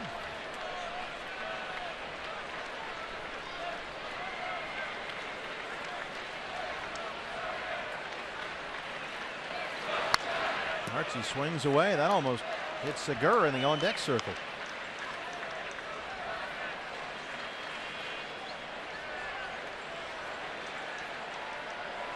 Gene's got his family here with him on this part of the trip.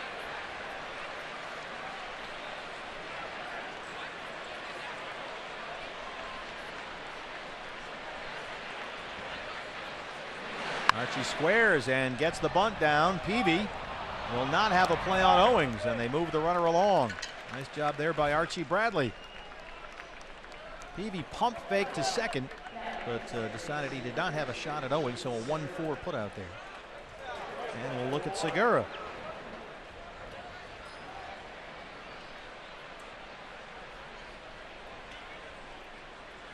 Gene singled and scored to lead off the ball game. Grounded out his last time up.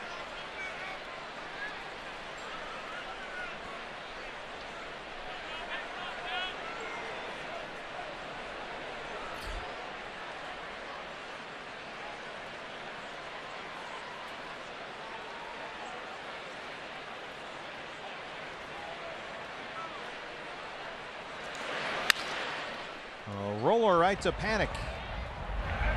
2 down, Owings at third.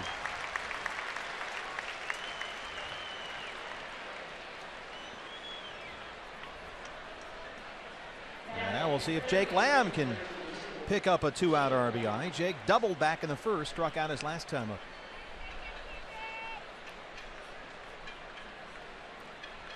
Obviously, you'd love to pick up that run right here for the positive reinforcement. You know, you get the leadoff man on, the pitcher bunts him up. Gene Segura moves him over, trying to drive him in. And if Jake Lamb can come up with that big 2-out knock to drive in that go-ahead run, good positive reinforcement on doing things the right way.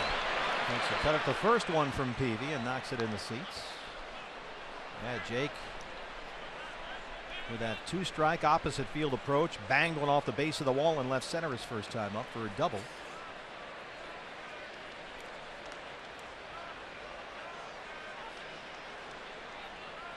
Really done a good job using the whole field.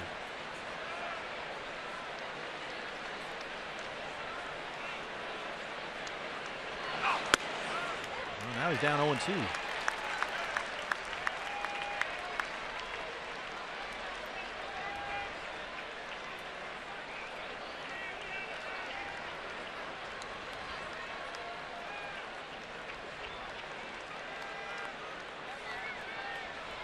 Seventh 0-2 count in the ball game for Jake Peavy. So he's been well ahead most of the night here.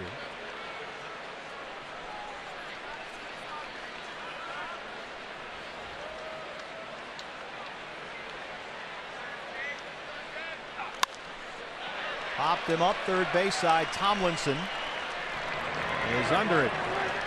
Peavy strands the leadoff single. Bottom 5 on the way. Diamondbacks and Giants tied at 2.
presented by Cox. BB, Archie has settled in. He's retired 7 of the last 8 he's faced. Yeah, we didn't know if he was going to be in the game long enough to face 8 hitters, but has settled in nicely. His breaking ball's been in and around the strike zone a lot more consistently.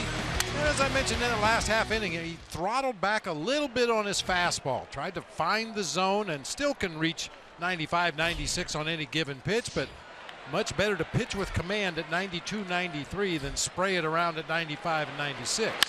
Joe Panik gets this up in the air. It backs up Peralta, who looks up, and it's gone. Joe Panik, that's his 3rd. He homered last night in LA. A homer tonight has made it 3-2 Giants.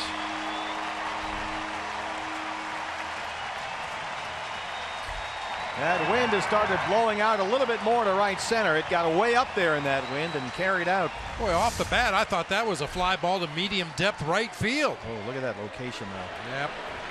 But got it up in that same wind that helped Wellington Castillo. If you hit it high enough in the air, you get a little bit of assist from Mother Nature.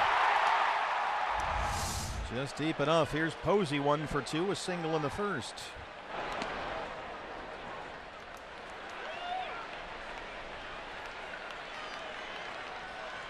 Yeah, Panik's home run off Kenta Maeda in their loss at Dodger Stadium last night was the Giants' only run. So now he's homered in back-to-back games. And Archie's behind on Buster Posey, 2-0.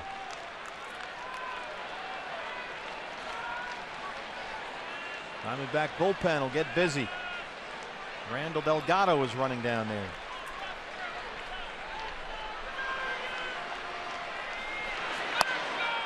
(3-0). Archie had done a really nice job after a 35-pitch first and a 24-pitch second. There was a 9-pitch third and 18-pitch fourth. But now a rocky start to the 5th. And he gives up the homer to Panik and walks Posey on 4 pitches. That's the 4th walk tonight issued by Archie Bradley.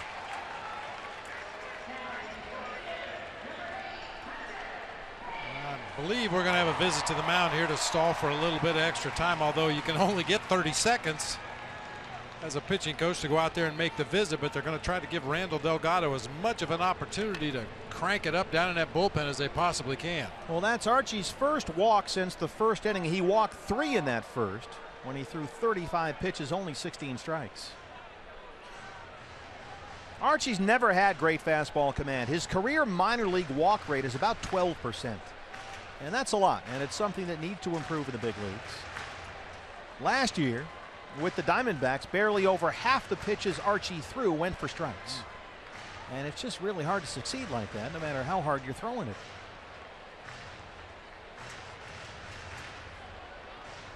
And Archie, to his credit, learned a lesson with that last year. Now, we haven't seen it manifest itself tonight, but, you know, he said when he can't locate stuff and you're not able to get ahead, he just couldn't do the things he wanted to do last year.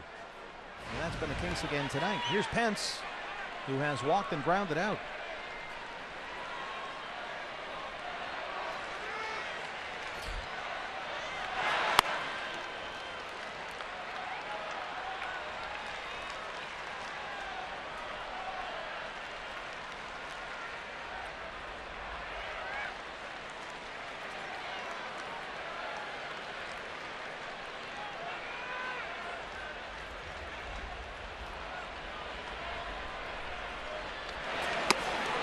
Well, that's a Hunter Pence cut right there. Doesn't always swing at strikes, but if it's to his liking, he's going to take a hack at it. That ball way up and in off the plate. Swung so hard his elbow guard very nearly came off. Oh, and he makes contact swinging that hard. Clear the deck.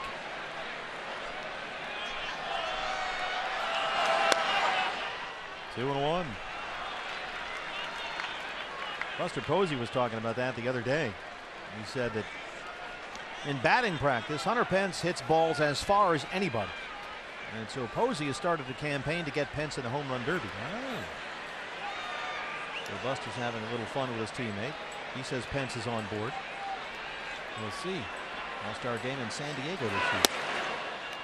Now Archie's really getting into trouble here. A home run, a walk, now behind on Pence 3-1. Delgado warming up quickly. With Bradley coming up on 96 pitches.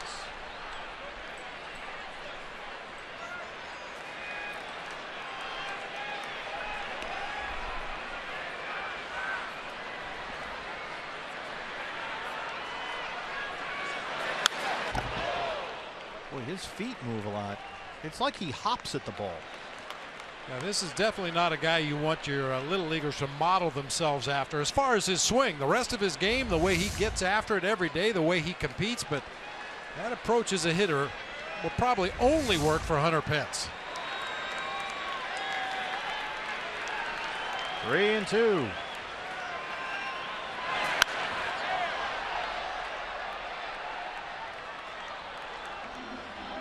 Well, you find something that works, something that you're comfortable with, and you stick with it with the results he's had over the course of his career.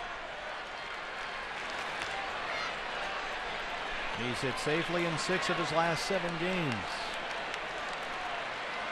7th pitch of the at-bat coming up. Got him. Second strikeout for Archie, and that's the first out in the 5th. That's a big first out, too, getting Pence out of the way right there. Inside part of the plate fastball. Pretty good pitch to hit, but Pence swung right through it that time. Now Brandon Belt, and the Diamondbacks will put the shift on here. Belt walked in the first, grounded out his last time up. Well, Delgado is now ready down in that right field bullpen should Archie run into any more trouble in this inning. Just standing on the mound watching right now. 100th pitch coming up. And barely half of them for strikes.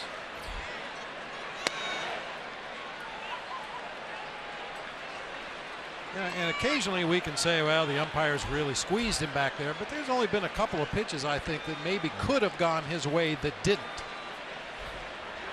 He's found a way to get out of it. He got out of an unbelievable jam in that first inning and has kept it close. And he's really battled. 1-1.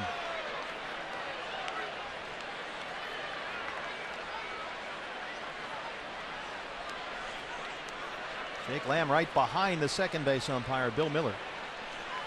On that all by himself on the left-hand side of the infield. 1 out, he's got to stay close to that second base bag.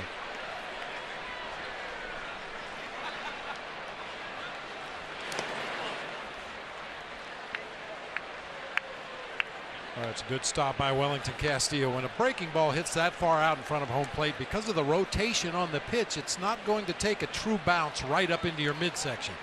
It may shoot up toward your left shoulder. It may stay down and scoot underneath. Anytime Wellington able to get enough glove on it to keep it in front. Delgado has stopped warming up in the D-backs bullpen. He's ready to go.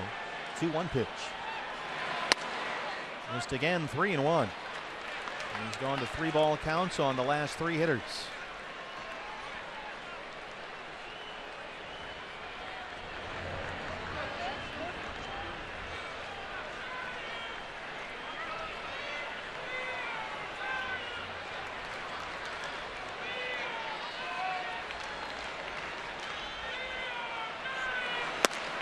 There's the strike.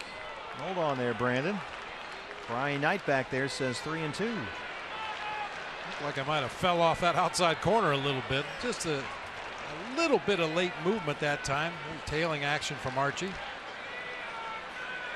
They're really playing with fire with these 3-1 counts to the last 2 hitters. The best hitters in this lineup.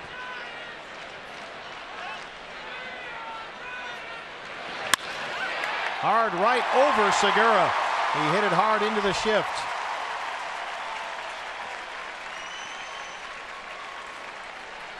Two on and 1 out.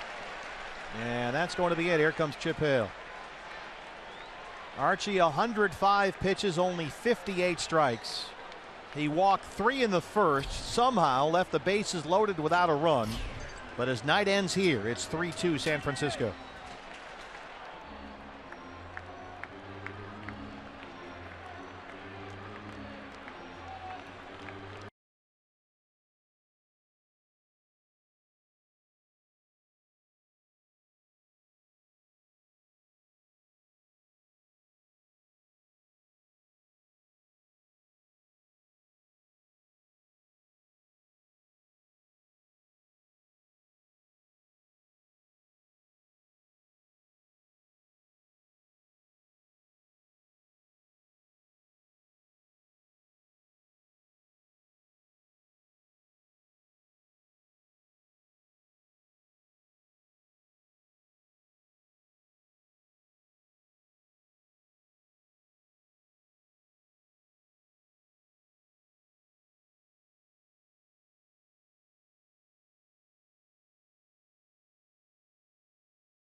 inning, trailing the Giants by a run. He is responsible for the 2 base runners as Randall Delgado takes over. Hey, D-backs fans. D-backs season ticket holders can take advantage of a lot of perks this season. With the Loyalty Cup, season ticket holders enjoy $2 Pepsi refills and get multiple discounts on concession items.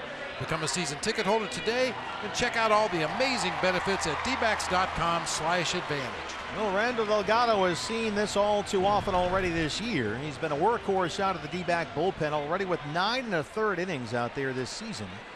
That leads all major league relievers in terms of innings, and he inherits a bit of a mess here.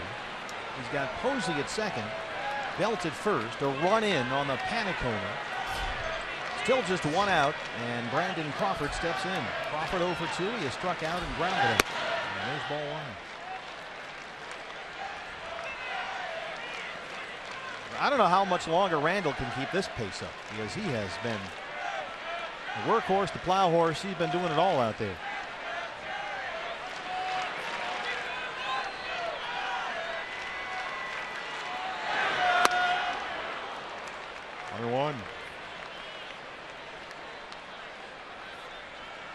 You'd like to think at some point soon the starters will settle in and start to get a little bit deeper into the ball games, and you could be a little more careful with how you use Randall Delgado. But tonight a little bit of a special circumstance, given that Ruby De La Rosa was not able to go following his appearance Saturday in San Diego. Randall ahead now 1-2. Rest of the series has Robbie Ray up against Matt Cain tomorrow. Greinke and Mad Bum here Wednesday night. Don't miss that. And Thursday, a day game, getaway day, Shelby Miller and Johnny Cueto.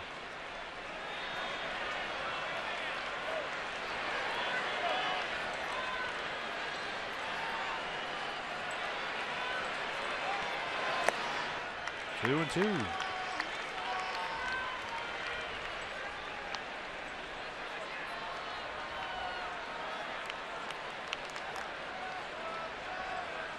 Kelby Tomlinson, getting the start at third base for the slumping Matt Duffy tonight, is on deck. Posey at second, Belt at first.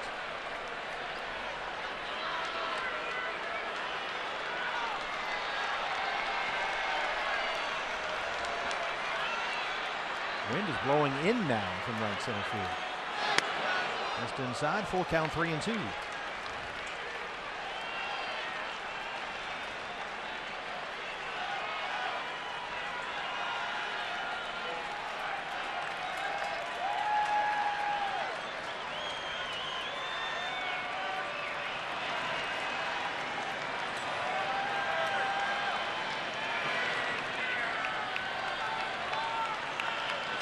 Crawford opened up the year with a 5-game hitting streak. He's had only 4 hits since. Hitless tonight. Just missed. Todd Tishner down there at first. 92-mile-an-hour fastball from Delgado that time, and Crawford buggy whipped it foul down that first baseline. That usually sets you up for some kind of an off-speed pitch on the next delivery. Of course, it needs to be in the strike zone on the 3-2 pitch.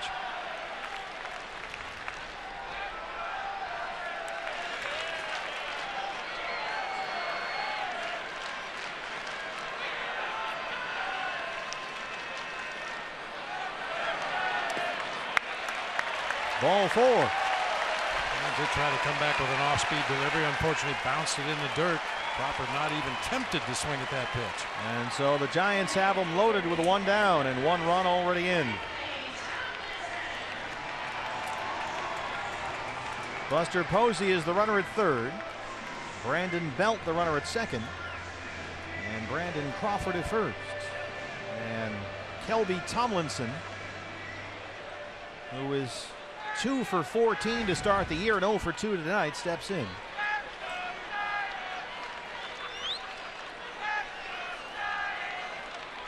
Getting the start at third base for Matt Duffy, who's stuck in a 4 for 34 right now.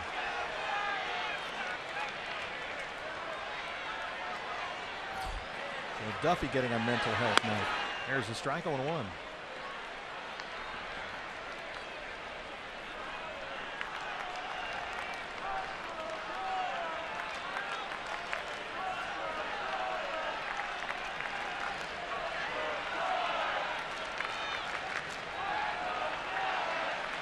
Randall could really use a ground ball right here. That's pulled foul down the left field line. You've got Peavy, the pitcher, on deck.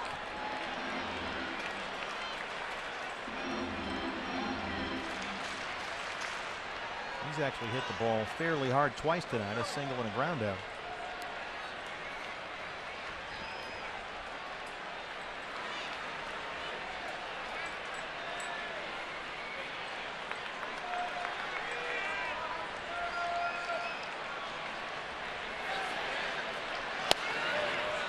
Won't bite that time. A ball and 2 strikes.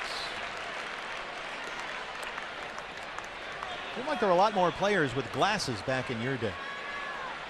Baseball cards, a lot of guys would have glasses on. Before they invented contacts. Yeah. Probably had something to do with it. Or LASIK. Shortening up with 2 strikes. Just did stay alive. That one got Castillo.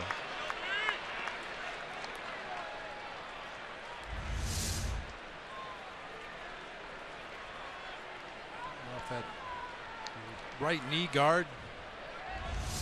Just give me another ball. Yes, give me another ball. Let's go. It's not going to get any better anytime soon. I'll rest in November. 1-2.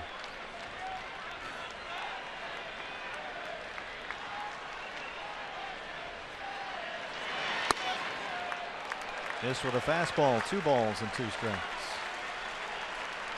What is the idea for shortening up, choking up, as they always tell us in Little League, like Tomlinson is doing now? Because you can see a lot of that bat handle down with 2 strikes. Yeah, it's a little better bat control. You don't have quite as much weight because some of it is down at the handle end now.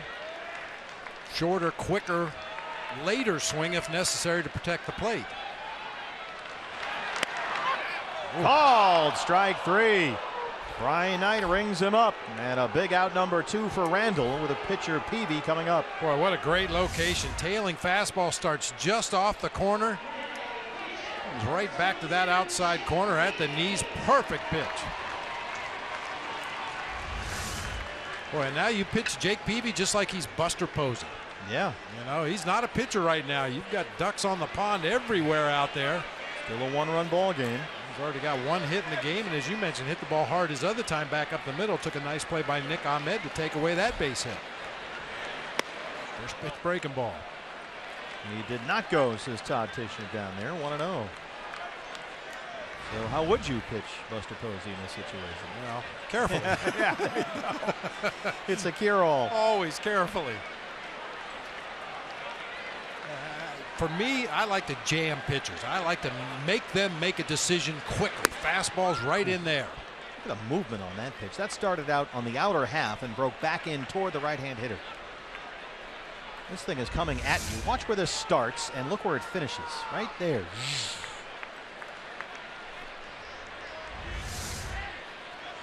1-1. There it is. 1-2. Dropped right off the table.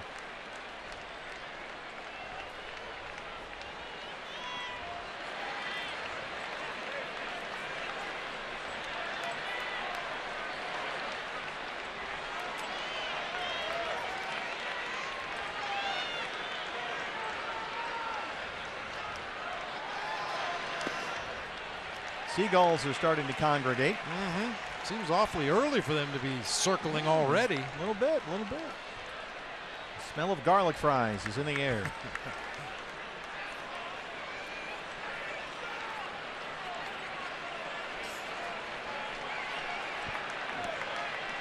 Bases loaded.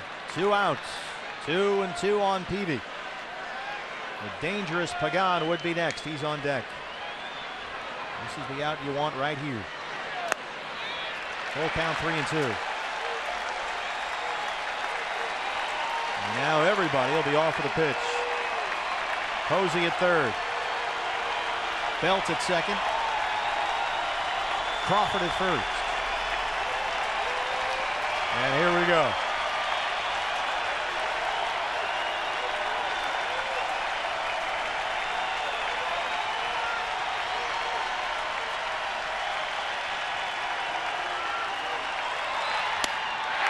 Missed him.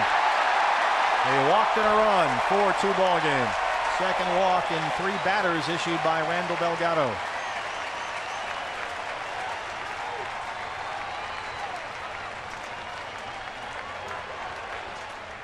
Pretty impressive bat by a guy that is not known for his offensive capabilities. Jake Peavy had a couple of good rips, laid off some breaking balls out of the zone, ends up taking a high fastball out of the zone for ball 4 and an RBI. Yeah,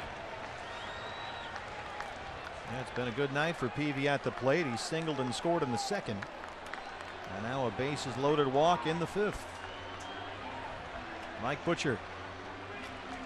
Diamondback bullpen quiet right now. Posey was aboard after an Archie Bradley walk, so that run is charged to Archie.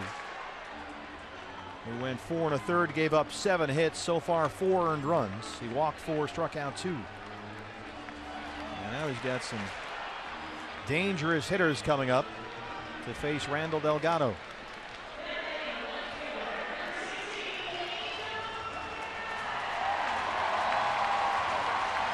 Pagan 2 for 2. He is red hot to start the year.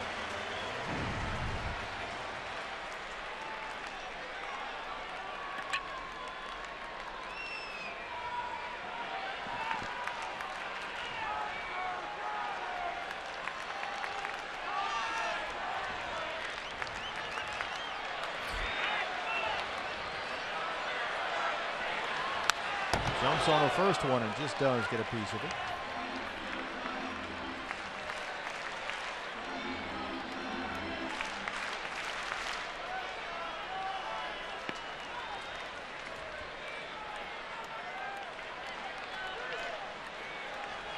Eighth man up in this giant 5th.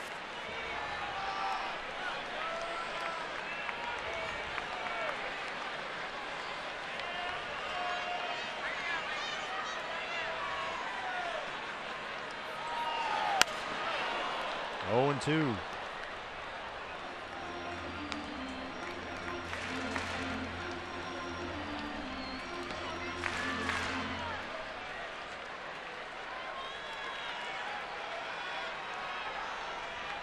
Pagan, a switch hitter last year, much better from the right-hand side. He hit nearly 320 there last year.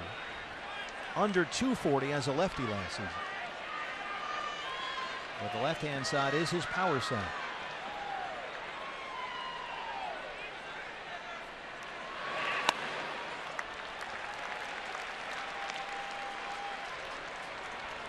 Well, this has now turned into a 42 pitch inning for Diamondbacks pitchers, Bradley and Delgado.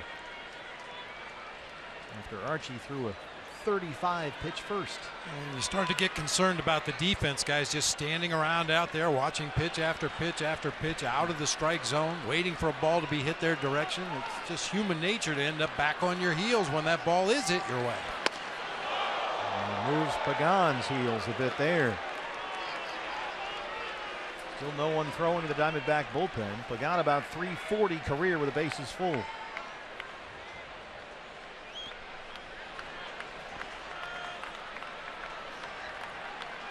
Don't want to go full count again and get those runners on the move with a good hitter like Angel Pagan at the plate.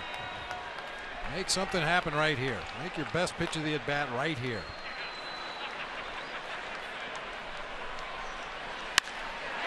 Base hit. Belt scores. They will wave Crawford. The throw from Peralta is cut off. And it's 6-2 Giants. Pagan 3 for 3.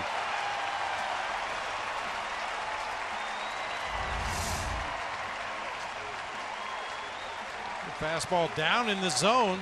Pagan finds that hole on the right side. I think some confusion on the part of David Peralta. Wasn't sure whether he was going to throw home or throw to third. With the pitcher Jake Peavy running from first base, if he comes up throwing to third right away, they probably gun down the Giants pitcher at third base. But Tyler, I'm sorry, Bob. That confusion, he wasn't quite sure where he was going to throw the ball and ended up pulling it offline. Nick Ahmed had to cut it off.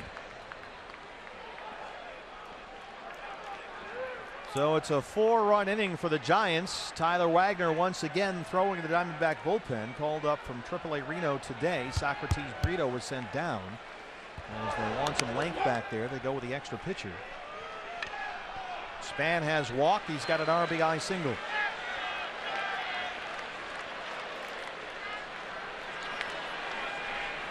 Ninth man to bat in the Giant fifth. A slow roller right to Jake Lamb. And that finally ends a long fifth inning. Diamondbacks down 6-2.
As we head to the top half of the sixth inning, it's time to take a look back, presented by Geico. April 18th, 1987, Michael Jack Schmidt from Ohio University hits his 500th career home run off Don Robinson, a former teammate of mine, in the ninth inning, giving the Phillies an 8-6 win. I was going to say, this is a great Geico legacy moment for you, because you broke most of Mike Schmidt's records in college, and Don Robinson, that's your boy. Yeah, caveman. That was one of the highlights of my playing career. Sunday mornings at Candlestick Park. You know. Oh yeah, he used to do caveman quiz. Yeah, caveman quiz. Now, what were some of the questions on the caveman quiz? You know, it's hard to even remember. I mean, you had to know Don Robinson and his West Virginia accent. What is the main export of Peru? Grapes. No. Goldie leads off the Diamondbacks sixth inning, and he dunks it into left, a leadoff single. That's How many wheels on a tricycle? I think I know the answer to that one. It's 3. But it just would go on and on and on, these inane trivia questions, and eventually the whole team would be roaring in laughter and be very relaxed to go out and play a ball game on a Sunday. Didn't he get in one long at bat with a guy that kept fouling off pitch after pitch after pitch, and just kind of got fed up? When he was pitching for the Pirates at Three River Stadium, ran the count to 3-2 against me, and you were the hitter. Yeah, I lost count of how many foul balls I pulled foul down the third baseline. All fastballs. And after about the 6th or 7th or 8th foul ball down the third baseline, Donnie walked about halfway to home plate and said, "Would you put it in play? I ain't throwing nothing but fastballs." I think I ended up flying out to left field or something, but boy, Donnie, he competed and he had a lot of fun playing this game. Peralta now. David's 0 for 2. Corey Guerin going to start throwing up in the Giant bullpen. My Jerry Coleman shout out. The right-hander. One of the great lines from the Colonel of all time. Rich Folkers is throwing up in the bullpen. Yeah. The late great Jerry Coleman. Goes back to the wall. He hits his head, and it's rolling back toward the infield. That would be the ball, not his head. 2-0 on Peralta.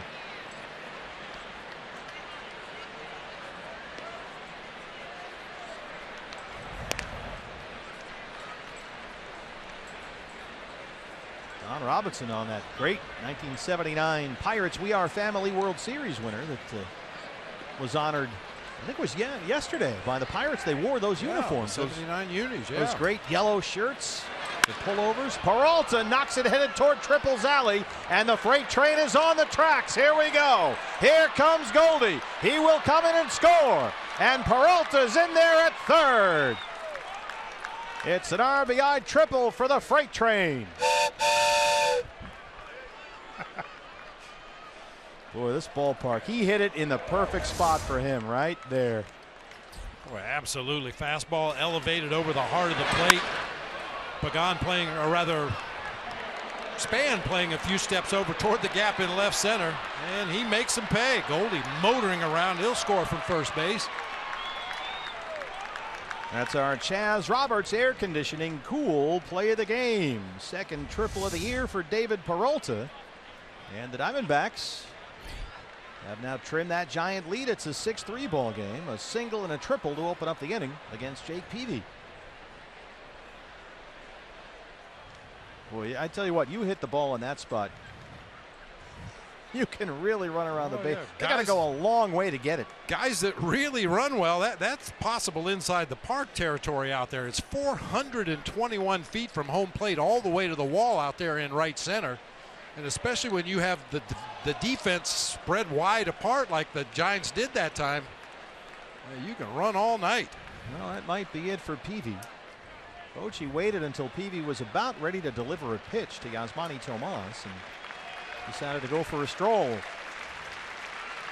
He's had Guerin warming up, and he wants the baseball. Diamondbacks trail at 6-3. They have a threat going in the sixth. Back after this.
Some noise here cutting into the Giants lead. It's 6-3 with nobody out here in the top of the sixth. Runner at third for Yasmani Tomas. Hey fans, a D-backs home run tonight means a free jumbo jack tomorrow at participating Jack in the Box locations with the purchase of a large drink. Pitching change for the Giants. It's the right-hander Corey Guerin, who spent almost all of last year at AAA Sacramento. He was a September call-up and has done a good job so far this year. 5 scoreless innings. He's given up just 2 hits. This is his 6th appearance. Diamondbacks have a run in. Peralta, the RBI triple, has made it 6-3. He's at third, nobody out for Yasmani Tomas, who's 0 for 2. Sinker slider guy. Fastball will sit in the low 90s. A slider in the low to mid 80s. Trying to get that run home from third. There's a strike on 1. A little bit of a drop down there. Very low 3/4, almost sidearm delivery.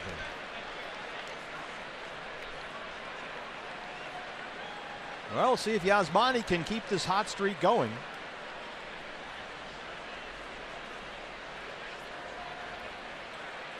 Two homers yesterday in San Diego.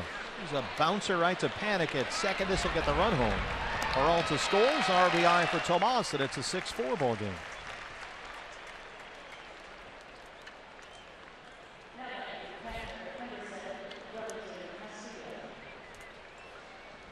Here's Wellington Castillo now. Well, he homered deep to center field his last time up. He's 2 for 2. Also had a single to lead off the second.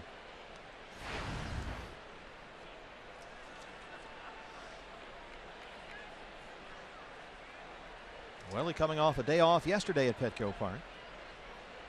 He homered there Friday. So things are starting to pick up. Starting to get back into beef mode here. Yeah. The Jimmy John's high-speed delivery. This one high, deep, and gone to center.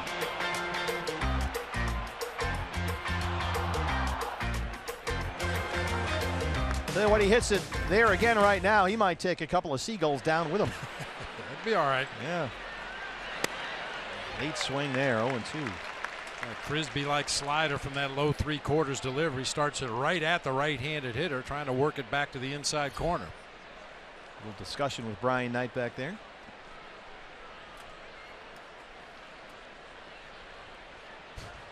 These birds, man. 0-2. Oh, well, he did not have a good AB right there. 2 down.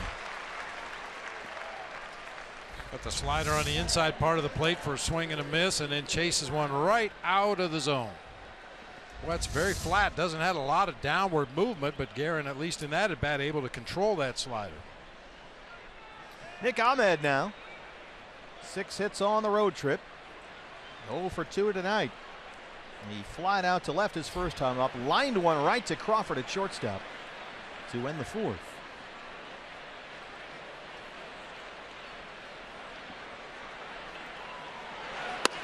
It's great to see the D-backs after that long bottom of the 5th, during which the Giants scored 4 times, come back and answer with a pair in the 6th. Right back in the ball game.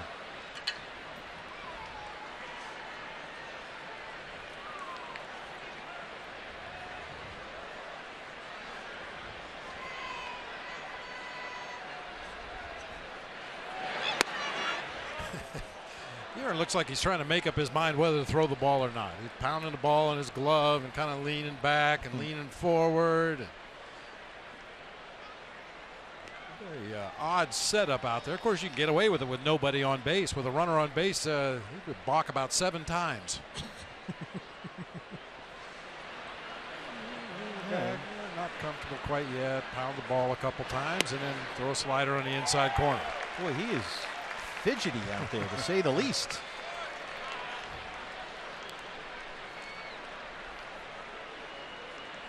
Corey Guerin out of Evansville, Tennessee. Pitched at Mercer University in Macon, Georgia. 4th round pick by the Braves back in 07. Spent 3 seasons pitching for Atlanta. 2-2 on Nick. Chris Owings on deck. He would be next.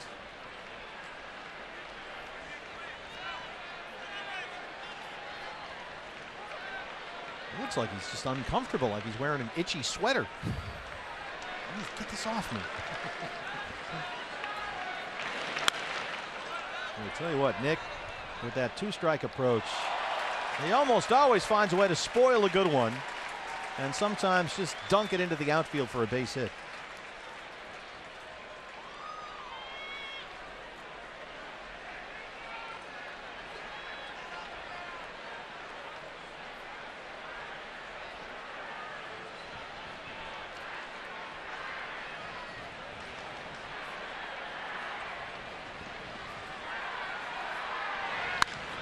Bounces it to Tomlinson, who backs up at third. Long throw.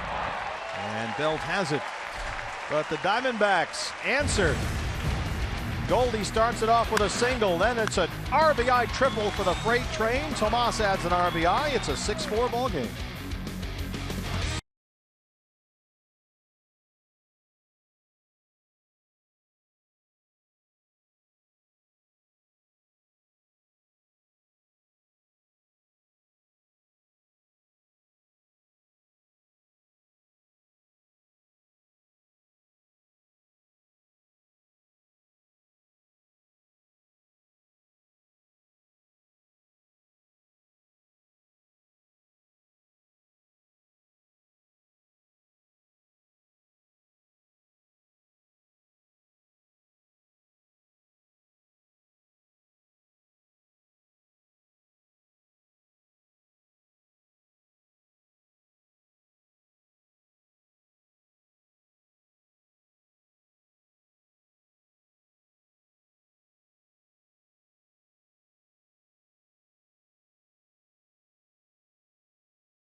San Francisco. D-backs trail the Giants 6-4. Hey fans, remember your history when the Yankees return to Chase Field May 16th through the 18th. That's the New York Yankees.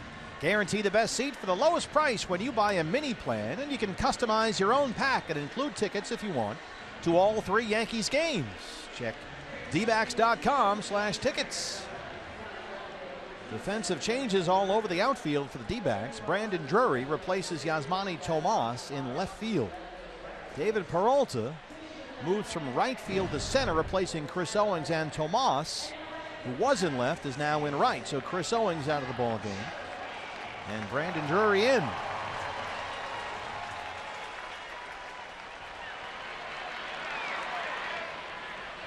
And the new pitcher making his Diamondbacks debut is the right-hander Tyler Wagner. Joe Panik, who led off the 5th inning with a home run, is second in 2 games. Leads it off. Wagner, the 25-year-old righty acquired from Milwaukee, and as part of the Gene Segura trade, called up from AAA Reno today. He did pitch a few games in the majors last year, made 3 starts with the Brewers. In fact, his major league debut came against the Diamondbacks. And now here he is wearing D-back gray at San Francisco. He has been and always has been a starting pitcher, at least as a professional. So innings should not be an issue here tonight. This is hit to very shallow left. Drury looking up in the Seagulls, and he's got it 1 away. Tyler had a rough go of it pitching in the Coast League with Reno this year so far. He dominated AA Southern League last year in the Milwaukee system, but in a pair of starts with the Aces, his 0-2, the ERA is 5.19. 12 hits allowed in 8 2/3, and he's walked as many as he struck out, but he's a big guy out there, very athletic, moves around well, and has got a good sinker. Sinker slider, yeah. A lot of pitchers have trouble pitching in the Coast League. Yeah, it's hard to really look at the numbers and have them mean anything, really. Posey walked and scored his last time up. He's 1 for 2. There's a strike. Yeah, last season, Wagner was at AA Biloxi, the Brewers system. He was a Biloxi shucker, and he was outstanding, 11-5, and led the Southern League with a 2.25 ERA. He was one of the Brewers' top pitching prospects, and Diamondbacks acquired him this winter. Another defensive change to pass along for you. Chip Hale has really moved his chess pieces around out there. Chris Owings has moved in from center field to shortstop, so it's Nick Ahmed who comes out of the ball game. Well, that's a byproduct of getting the guys where you want them in the lineup. Chris Owings will lead off top half of the 7th inning in that 8th spot in the lineup, followed by Brandon Drury, who will be hitting in the pitcher spot, and then the pitcher won't hit until 7th. Nick Ahmed's spot rolls around, the 7th spot. Yeah, Ahmed made the last out in the 6th, top of the 6th. And sure enough, CO, new position, it finds him. 2 up, 2 down for Wagner. And that's what he does well. He gets ground ball outs. A lot of weak contact.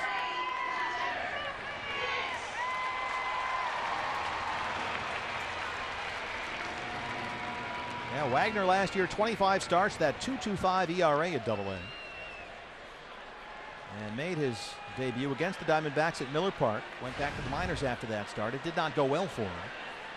Finished up at AA, then came back to the Brewers in September as a call-up, made a couple of more starts, and now here he is. Big guy out there, 6'3", 205, just turned 25 years old in January.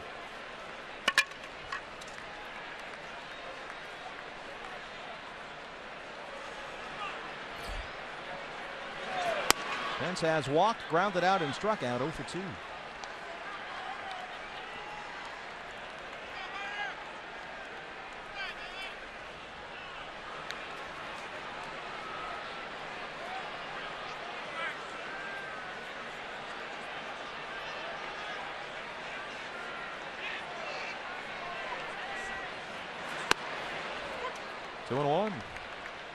We talked about Pence and his peculiar approach out of that right-handed batter's box. If you watch, he's wide open, and then when he takes his stride, he stays open.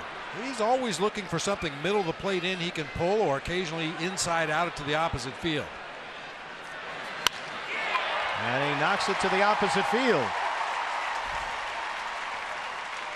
A lot of hitters will start out with that wide open stance so they get a real good look at the pitcher, but as the ball's being delivered, they'll really close up that front side.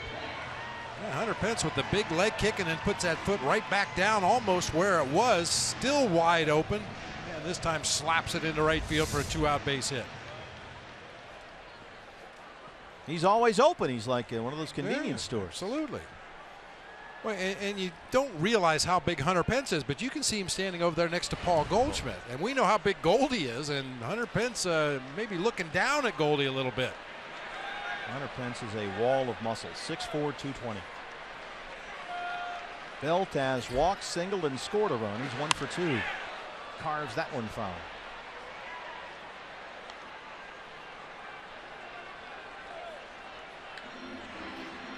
They got some big boys on this team. Belt's up there at 6'5", 220. And Crawford is about as big a shortstop as you'll find.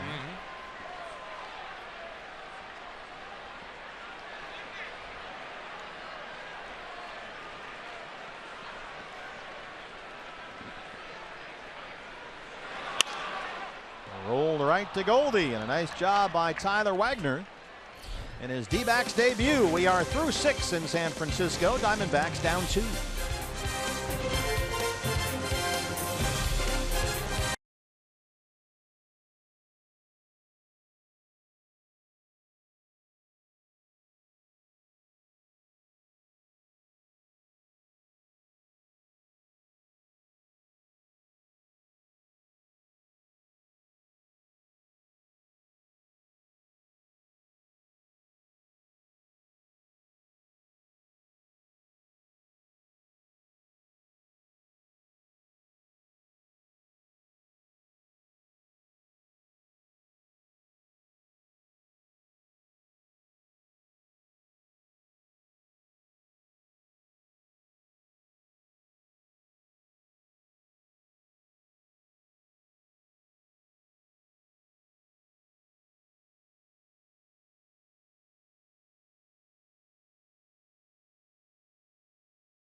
The Giants lead at 2 as we head to the top half of the 7th inning.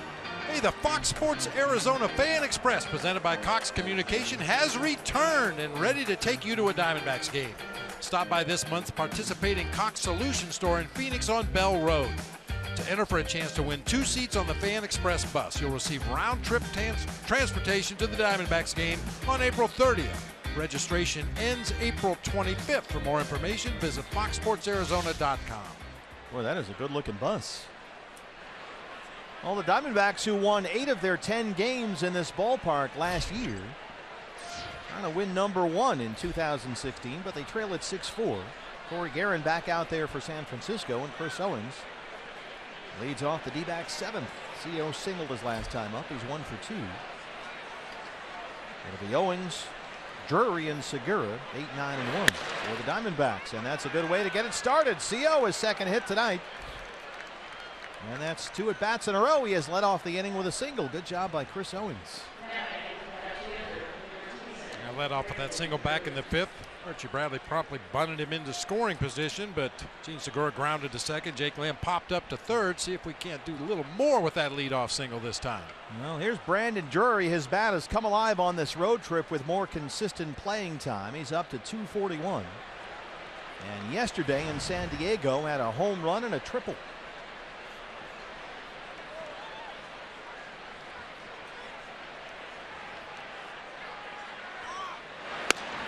There's a strike to 1-1. This was Brandon yesterday at Petco Park. Well, we got to the ballpark yesterday and looked at that lineup and even kiddingly referred to it as the split squad. The rest of the guys were playing over in Peoria, but boy, the Killer Bees came through in a big way yesterday. Did a good job. You have a day like that after a marathon game Saturday night, back at it Sunday afternoon. A little excuse me bunt into a double play. And the Giants turn two. Brandon tried to check his swing, accidentally caught part of the ball, and the runners are erased. That's too bad. That's one of the most frustrating things you can do as a hitter. Check your swing and still put the ball in play. Unfortunately, the Giants able to turn that into a double play. And so quickly, 2 down for Segura.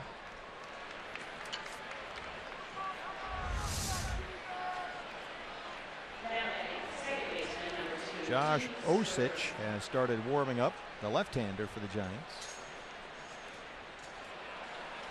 Now that Jeremy Affeldt has retired, he is one of the key arms, certainly from the left-hand side. Segura singled and scored to lead off the ball game. He's 1 for 3.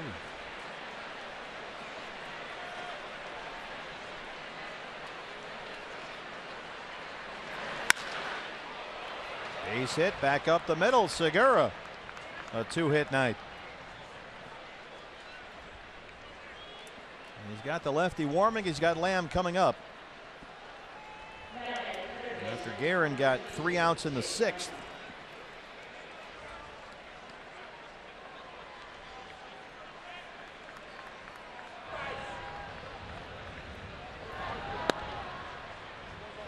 Nothing doing from the Giant dugout. So here's Jake, who doubled in the first inning. He's 1 for 3.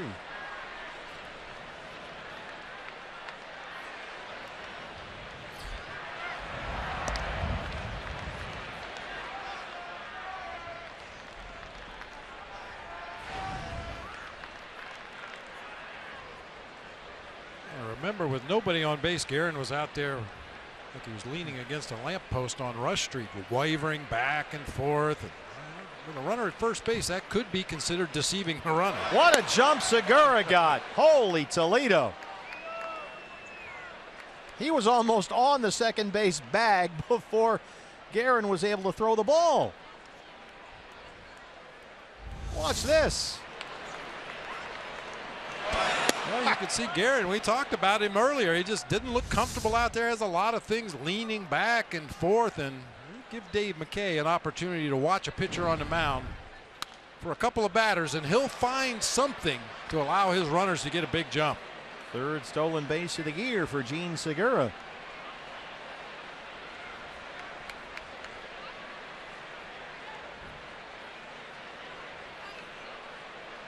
The Diamondbacks were down 4. They were able to get 2 back in the 6th. And trying to chip away again with 2 down in the 7th. 1-1 on Lamb.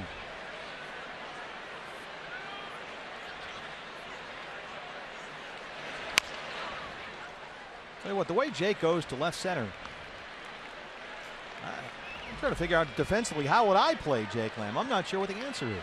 You play him pretty much straight away here. Yeah, we saw the Padres with an exaggerated pull shift. The second baseman way out in shallow right field. The shortstop was playing at the second base position, and once Jake had a strike, the third baseman played up the middle of the field. They just left the left side completely unoccupied. Giants not so much of a drastic pull shift. And the more hits he gets to left field, the more teams are going to pull out of that shift. And open up more room for Jake to use the whole field. Crawford, the shortstop, right behind Segura, who's the runner at second. And Tomlinson well off the line at third.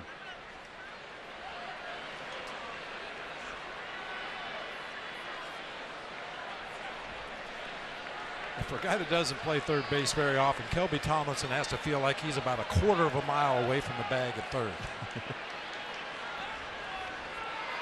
You know, Segura's noticed that. He's a very aggressive base runner out there. He can draw Tomlinson far enough away from the bag and get a big enough lead. He might beat him there, but that's why Crawford is sneaking in there behind him at shortstop, just to keep him honest. Especially if he can see whatever it was that he saw from first base. I think it was Guerin's little bit of a lean that allowed him to break for second base as quickly as he did. I'm not so sure you can see that from second base. Lean it against that lamppost again. It's like Marlena Dietrich is back in town. A little roller to second for Panic. And they strand the runner. We stretch in San Francisco. Diamondbacks trail the Giants 6-4.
D-backs trail the Giants 6-4. Hey fans, it's not too late to become a D-backs season ticket holder for 2016. You can get tickets for the full season, or you can choose from a different plan. Try a half season, a series, even a weekend plan. And season ticket holders enjoy the lowest price per ticket and get access to exclusive events and experiences. Become a D-backs season ticket holder right now at dbacks.com. I'll take 4 of those, please. 4 more. Yeah. You're right.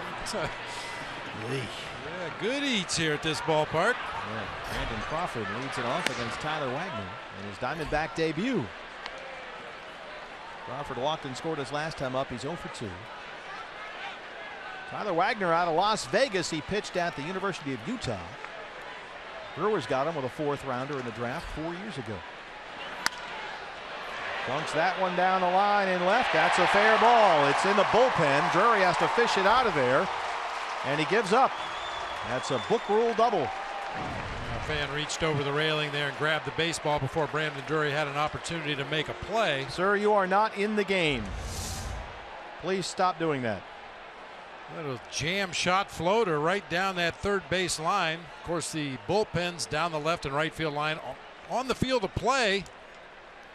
And the sidewall's very low, allowing the fans to do silly stuff like that. Yes, you're not actually playing. I know that's stunning, but Chip Hale is out there having a discussion with Brian Knight about that. Here you go.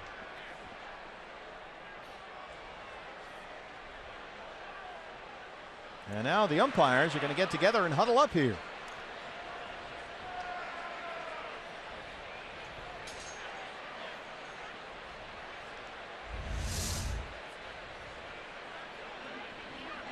They take the ball and they will tell you to leave.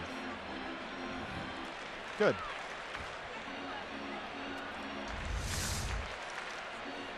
I'm not really sure what Chip's argument would be on this particular play. It seems pretty cut and dry. The fan interfered with the ball. Well, fan interference is subject to review. It's a boundary call and you can look at it. Maybe they're saying Chip is arguing he should be put at first base. Yeah. That seems, and they're going to put the headsets on here. Wow. Yes, boundary calls are subject to review, and among the list of boundary calls that you can look at is fan interference. Okay. But it seems likely that Crawford would have had a double regardless had Drury fielded the ball cleanly. You would assume that. I was watching the play down the left field line. I wasn't really watching Crawford run out of the box. The Chip is making his case, and he'll get on the headsets to New York.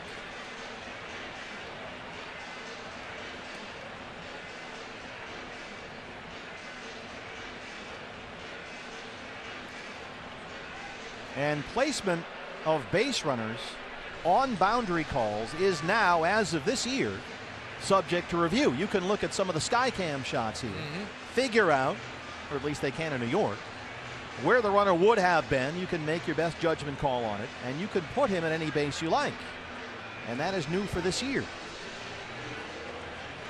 The placement of runners on boundary calls now subject to review. We have synced up our cameras.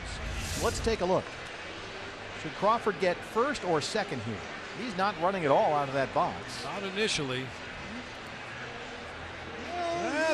There's an argument to be made there. Yeah, right. I see what Chip was talking about. As I mentioned, I wasn't watching Crawford run, but he didn't even kick it into gear until about halfway down to first base. If Drury had picked up that ball cleanly, they could have potentially thrown him out at second base. And this is a great job by the Diamondbacks and Alan Campbell and the whole staff in there to know the rules, because this is a new change this year. This is not something you could do before, but it doesn't work. They'll put him at second base.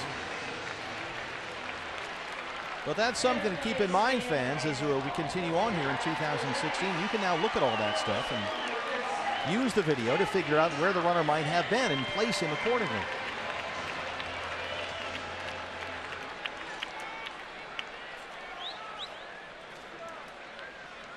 So it's a leadoff double for Crawford, his first hit tonight. Kelby Tomlinson 0 for 3.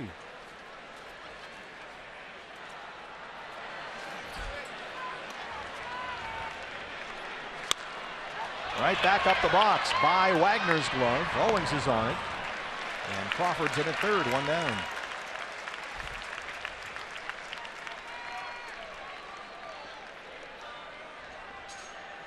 Now the pitcher spot comes up. And we'll get a look at Gregor Blanco.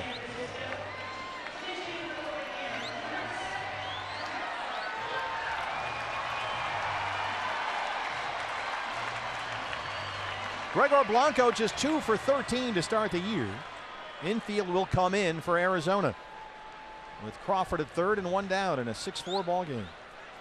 2 for 13 on the year. Both his hits have come as a pinch hitter, however. 2 for 6 off Bruce Bochy's bench. Well, he has become a staple here in San Francisco. Last year, a career high 291. He homered 5 times.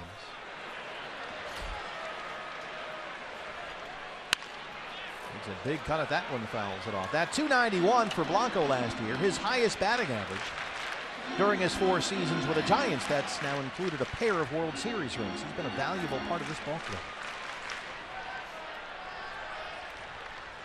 And once again, he is up there hacking. He's a very aggressive hitter.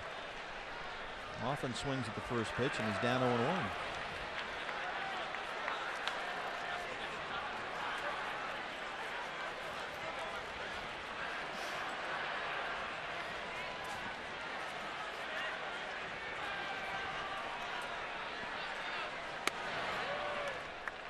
Well, Wagner, we mentioned, is a sinker ball guy and generates ground ball out. So if he can get something hit on the ground right to a D-backs infielder, they can keep Crawford at third there and get the second out.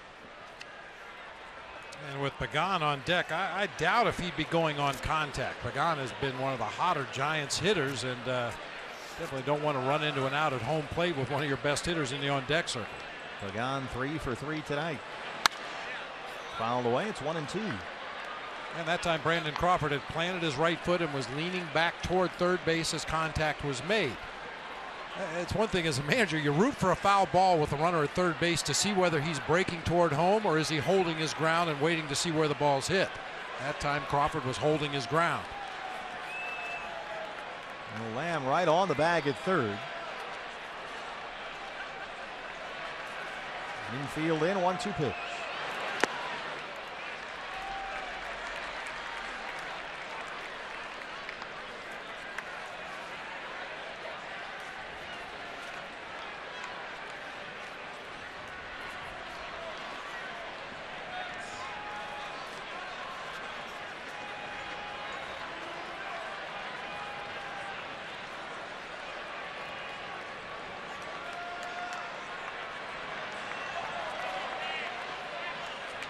2-2.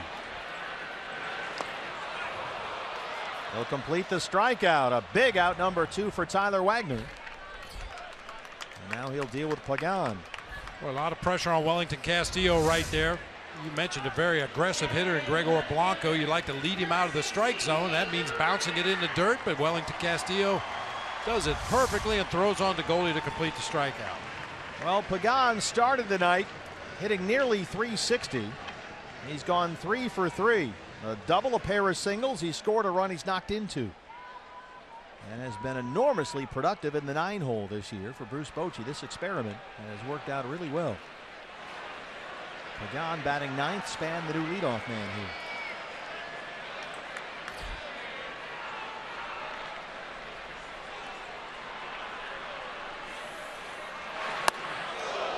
Up and in, 1-0.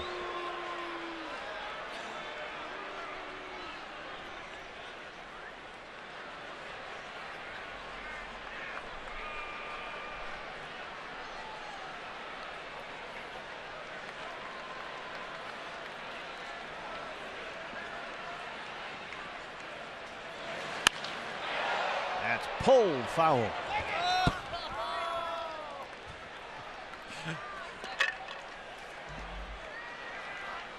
Dale Nesbitt, the ball dude down the right field line. That was a feeble effort, Dale. Dale Nesbitt.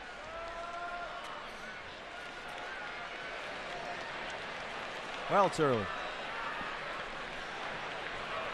Gerald Boykins on the third base side. 1-1 on Pagan. A slow roller that'll stay fair. Good job by Tyler Wagner to strand that leadoff double and keep it a 6-4 ball game. We'll head to the 8th in San Francisco.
In San Francisco along McCovey Cove. Really a beautiful night for a ball game here. Diamondbacks trail the Giants. Defensive changes for Bruce Bochy's ball club. Matt Duffy takes over at third for Kelby Tomlinson. And the new pitcher is the right-hander Hunter Strickland. 5 appearances this year, 4 1/3. He's given up just 1 run. Big arm, average fastball sits in the high 90s. Also throws a hard slider to go along with it. So the Diamondbacks down to the final 6 outs, trying to come back. They were down 6-2 at one point, got 2 back in the 6th. And now trail at 6-4 as Goldie leads off the 8th. So Goldschmidt, Peralta, Tomas 3, 4, and 5 against Strickland.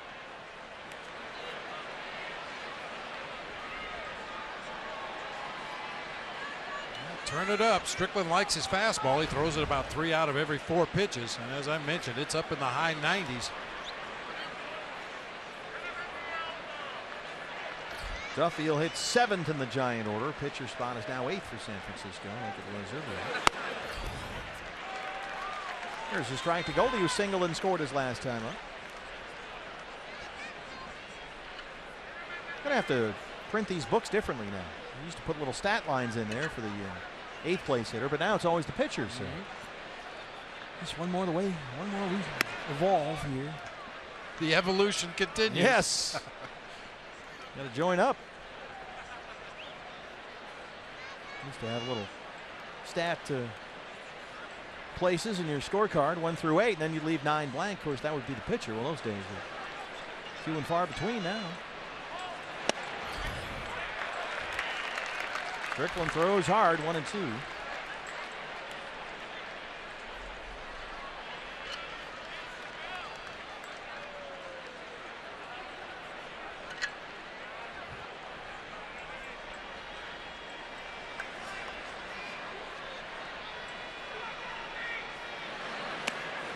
Goldie singled to lead off the 6th inning. It was just his 3rd hit on this road trip.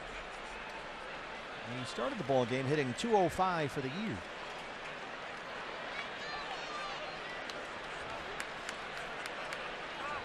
But as we mentioned earlier, is a .320 career hitter in this ballpark. And he's homered here 8 times.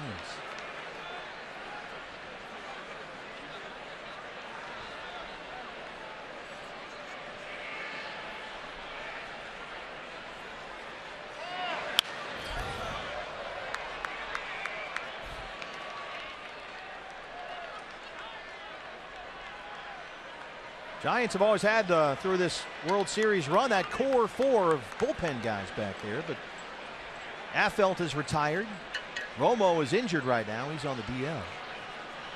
You've got guys like Corey Guerin, Josh Osich. He said carefully. Hunter Strickland. Oh, he slaps that one fine. Well, that's a part of the evolution in San Francisco as well. That bullpen, I thought, Bob, for years has been maybe the most underrated part of this whole Giant run here. It wasn't underrated to Bruce Bochy, and he knew how to use it. You know, he knew what he could get out of his starting pitchers and when they were running out of gas and how to get those final 9, maybe 12 outs of the ball game out of the bullpen. And the guys, they justified his faith in them. They came in, and more often than not, they got the guys they were supposed to get. They still have Lopez, of course, the lefty specialist. They still have Casilla. But boy, that group, that core 4, got him a lot of big outs in a lot of Octobers. And more often than not in the postseason, especially lately, you win with bullpens. Still 2-2 on Goldie. D-backs have been out hit 10-9. They trail at 6-4. 8th pitch of the at-bat on the way.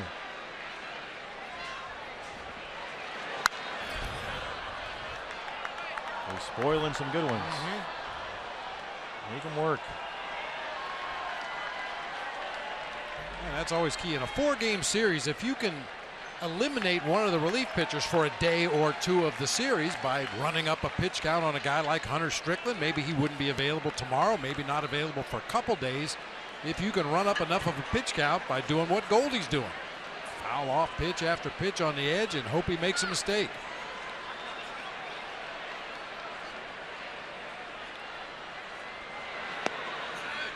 Full count, 3-2.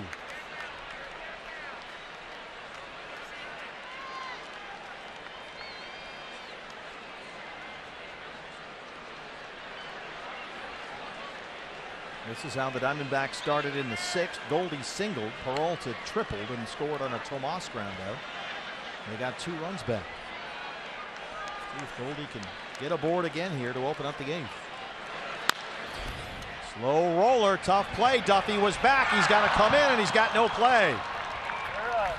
Sure enough, first guy to lead off the inning hits it right to the new 3rd baseman, and Goldie's aboard.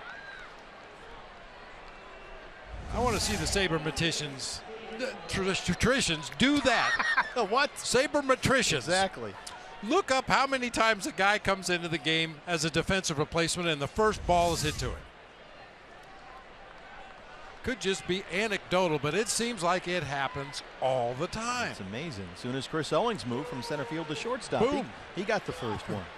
Daniel Hudson going to start warming up in the Diamondback bullpen. Peralta, the RBI triple his last time up. He's 1 for 3.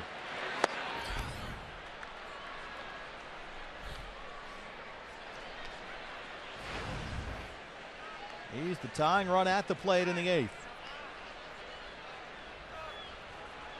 David has now hit safely in 5 straight. Boy, if he could catch one of those high-octane Strickland fastballs on the inside part of the plate and turn it around, it may go over McCovey Cove out there. Gonna have to go through some seagulls, though.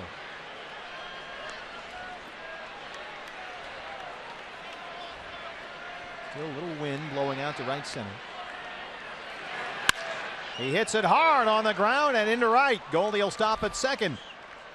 Peralta's second hit tonight, and the Diamondbacks have the tying runs on base with nobody out.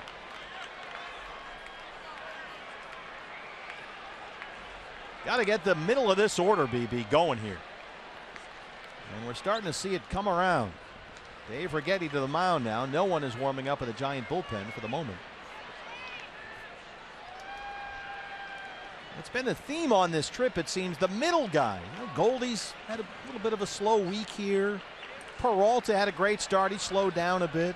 Castillo was really struggling, but all those guys now starting to pick it up. And while they certainly missed A.J. Pollock a great deal, it's the middle of the order has really prevented them from having long innings. You know, Ahmed will get a base hit, or Lamb will do something, somebody like that. Segura at the top of the order, but there's been no sustained rallies.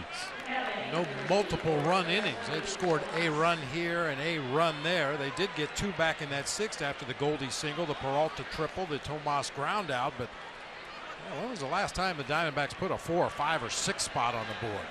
Eric Law, the right-hander, has started throwing. Well, here's Tomas, 0 for 3, had an RBI ground out his last time up. Coming off his 2 home run game yesterday at San Diego.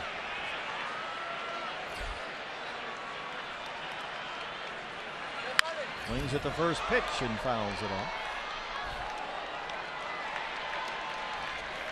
Well, Tomas on the trip, he went hitless in 2 games in LA. Had a big weekend at Petco Park, 7 hits in 14 at bats, including 4 for extra bases. And his first career multi-homer game yesterday against the Padres. One to the opposite field, one to straightaway center.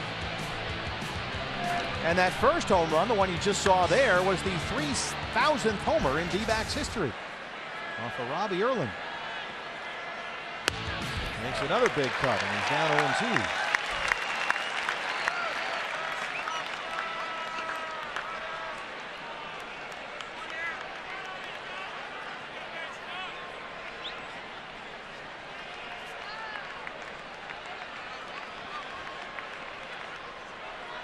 Any chance he sees a fastball here anytime soon?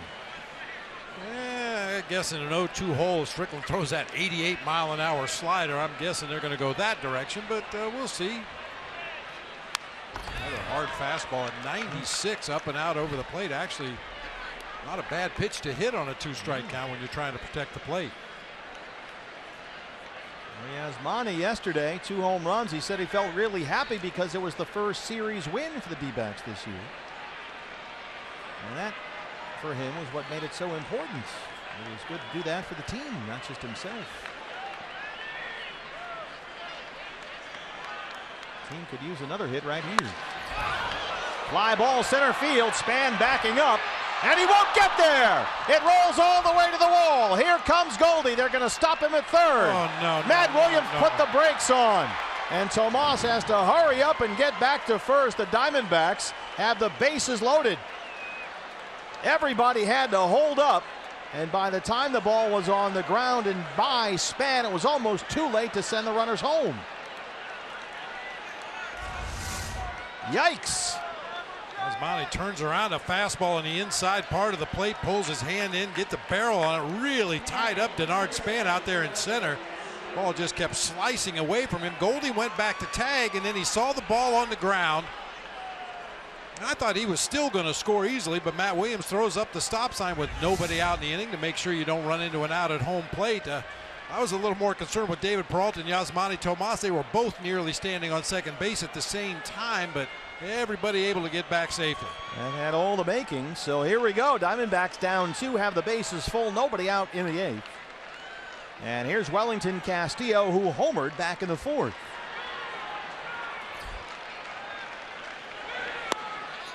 Ball 1.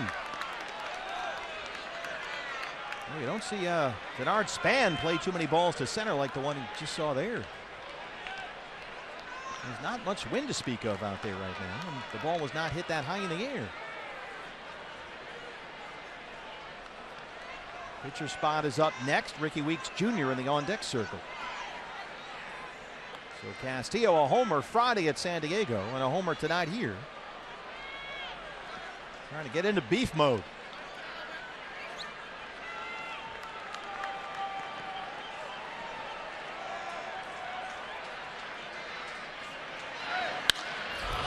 Fly ball right field. It backs up Pence. Goldie's at third. And here we go. Peralta moves up as well. It's the RBI for Castillo, and the Diamondbacks are within one.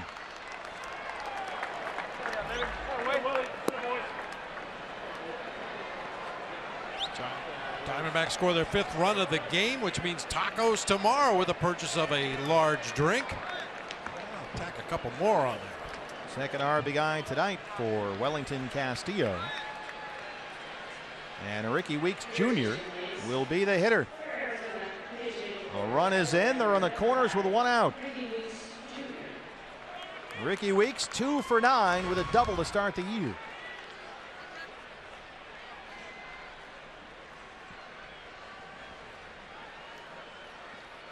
Tying run 90 feet away, one down.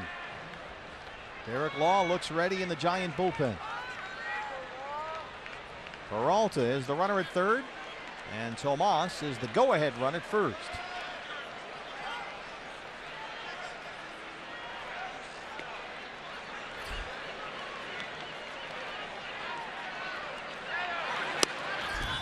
Ball one. I asked when the last time the Diamondbacks scored more than 2 runs in an inning. You have to go back to the first inning on April 7th against the Cubs. That's a span of 95 innings without scoring 3 or more in the single inning.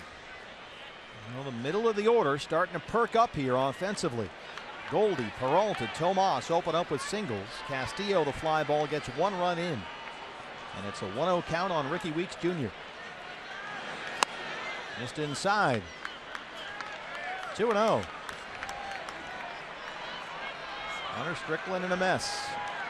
Law ready in the Giant bullpen. If there was ever a count in a situation where you eliminate that secondary pitch, he hasn't been able to consistently throw the slider for strikes. He missed there on the 1-0 pitch to run to 2-0. There are no guarantees in this game, but it's close to guaranteed you're going to get a heater this time from Hunter Strickland. And we have seen Ricky Weeks Jr. still has that bat speed. Turns on this one, gets it up in the air. Span broke back, now comes in. Peralta will tag. And the throw is in there. David scores, and the game is tied. Ricky Weeks Jr. gets a big run home, and it's 6-6. Span seemed very unsure of himself out there. And a good tag in advance that time by Yasmani Tomas to get himself into scoring position with 2 outs in the inning. Yeah, Span broke back initially, maybe just to guarantee he'd be coming in as he made the catch. Throw tails just a little bit and then hits the mound and goes even farther to the first base side, allowing David Peralta to slide home with the tying run. And now the go-ahead run is at second with 2 outs for Chris Owings. CO has singled his last 2 times up.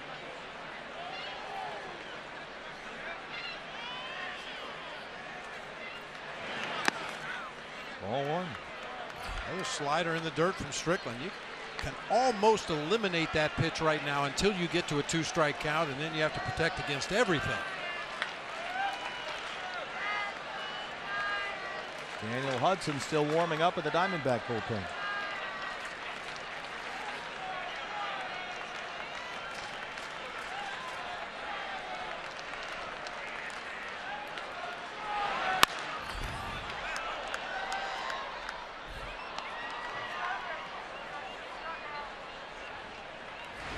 CO started the game in center field. Socrates Brito sent to AAA Reno today, so they could recall Tyler Wagner.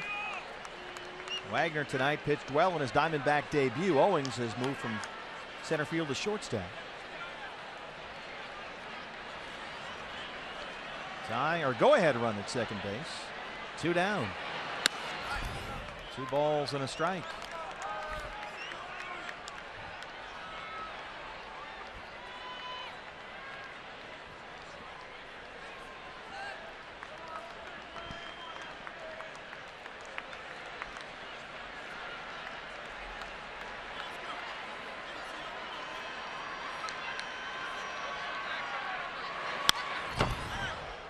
2-2.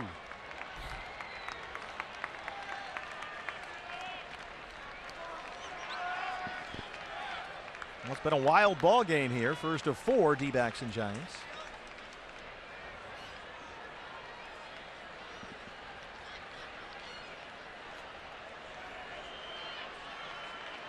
Diamondbacks at one point trailed at 6-2.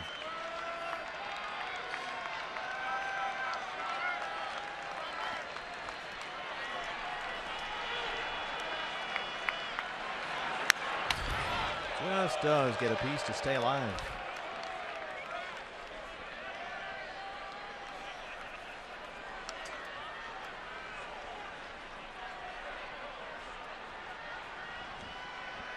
Ceo's one of those guys, if he could hit triples alley, you'd have to think possibly inside the park with his speed. Oh, yeah. He'll settle for a single right now. 2-2. Full count. Brandon Drury on deck.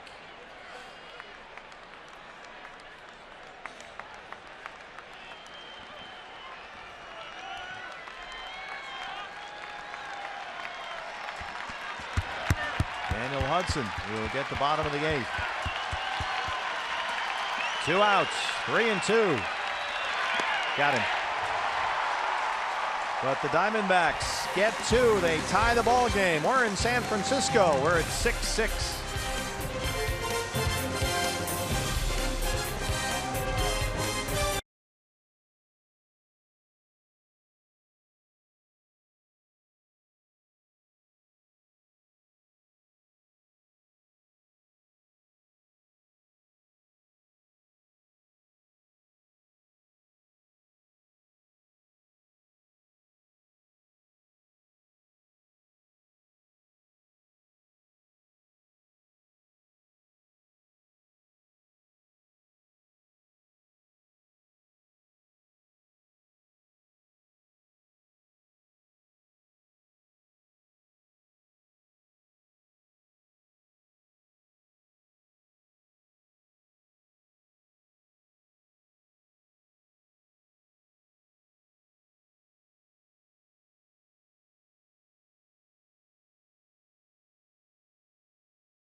Francisco. It's our Gila River game summary. Diamondbacks led 1-0, trailed 2-1, trailed 6-2, and now have come back to tie at 6-6.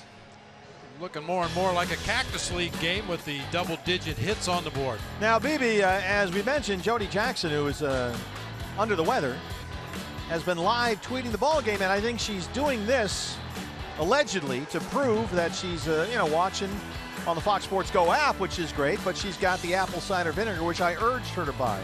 I've been drinking that stuff unfiltered for 3 days. And then the hot tea and the honey, the whole thing. But I don't, she could have staged this whole photo. She's probably on her 3rd glass of Chardonnay and Sausalito right now. She could be up at Silverado and up in the wine country, for all we know.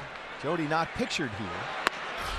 Daniel Hudson on to start the bottom of the 8th, and Aaron Span, the leadoff man, is up. Huddy, 5 straight scoreless outings to start the year.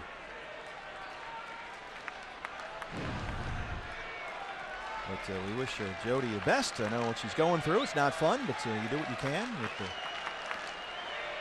apple cider vinegar and the tea and the honey and the lemon and the whole thing.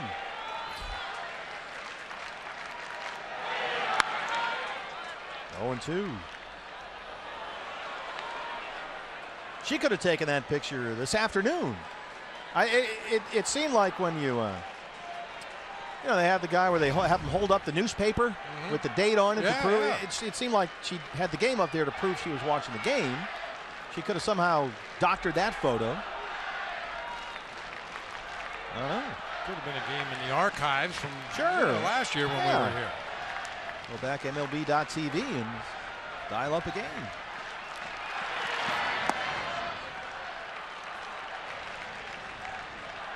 It was blurry. I couldn't tell if it was a shot of the new uniform or not. I think it's blurred on purpose, frankly. I think so. All part of the cover-up.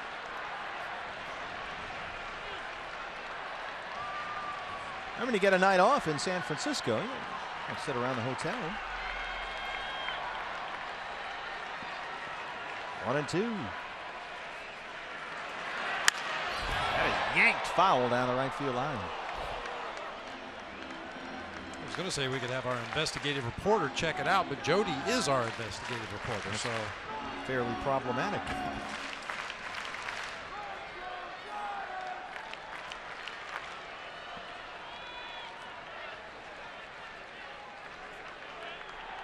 Span tonight has walked. He's got an RBI single. He's 1 for 3.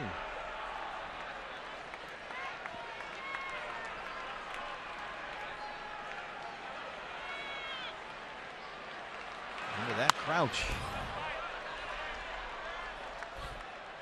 He's got that sort of bat loop he does. It's a little hypnotizing.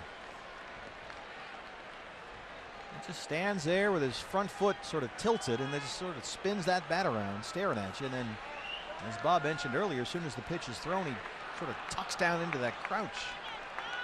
And watch the bat wiggle here. There it is. Oh, look at that front foot. That hurts. Trying to exaggerate keeping that front side closed. Slaps it foul the other way.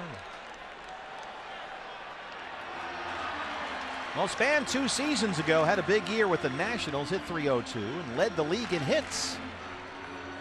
Also stole a career-high 31 bags, but was hurt for most of last year, played in only 61 games. That didn't scare away the Giants, who gave him a 3-year free agent deal, $31 million.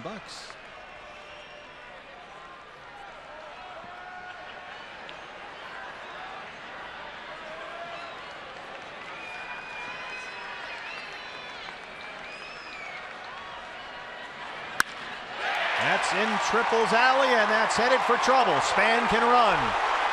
Tomas will fish it out of that corner, and this is going to be at least 3. He's in there standing up.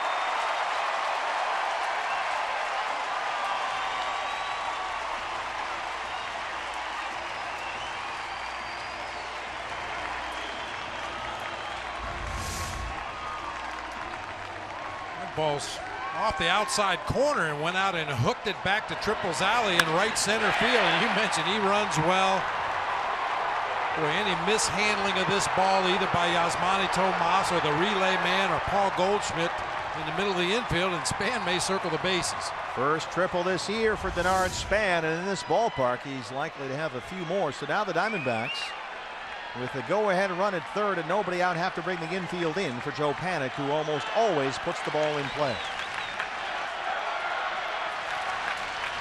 Panik homered in the 5th. He is 1 for 4. Ball 1.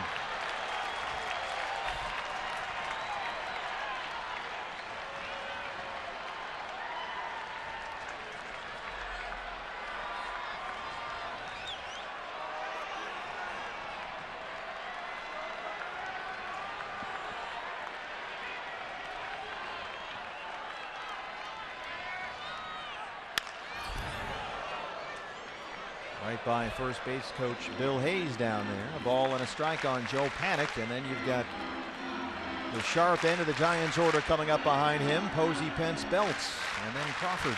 So some work to do for Huddy here with no outs in the 8th.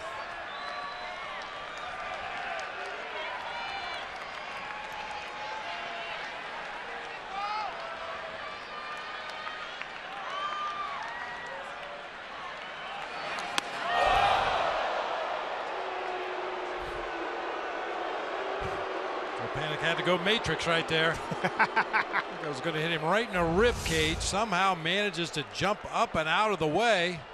Whoa. Wow, how did that not hit him? Coming in full gas from Daniel Hudson.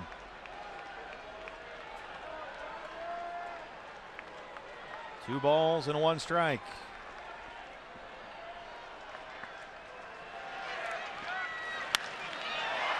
In the air, very shallow right center. Tomas on a dead run coming in, and Span will have to hold up. Nice job by Yasmani to get to that one. And he almost killed Gene Segura with the throw in there. Segura, talk about the matrix. Segura had to duck and cover as Yasmani on the dead run coming in almost took his head off with the throw. My bad. Well, he does the right thing, get rid of it quickly, get the ball back into the infield, but I think Gene Segura thought it was going to be a little higher over his head. Whoa. I mean, that's part of the reason they moved Yasmani Tomas in spring training from right field over to left, because while he's got an exceptionally strong throwing arm, it's not always the most accurate. And so they felt he had problems throwing guys out going first to third, so he was moved over to left field to start the year. But with the outfield shuffle now, he's started the game tonight in left and is now in right, and I think we just saw a reason why he was moved. And poor Gene Segura just saw his life flash before his eyes there.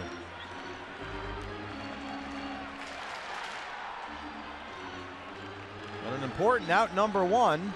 Everybody calm down, we're all right. Segura's less than thrilled. I think Yasmani's still trying to talk his way out of this. And now Daniel Hudson will deal with Buster Posey, who has singled, walked, and scored a run tonight. Go ahead run at third, one out. Infield is in again.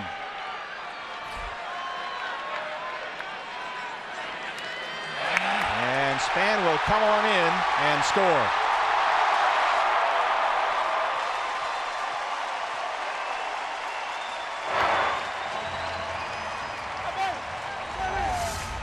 First pitch slider to Buster Posey over there in that left-handed batter's box. I mentioned the rotation on a breaking ball doesn't always take a true hop out of that dirt, especially when it gets over in that batter's box where it's all chewed up from guys digging holes, and that one somehow got underneath Wellington Castillo's right side all the way to the backstop. That's the second time tonight the Diamondbacks have allowed a run to score in a wild pitch, and they're losing by one.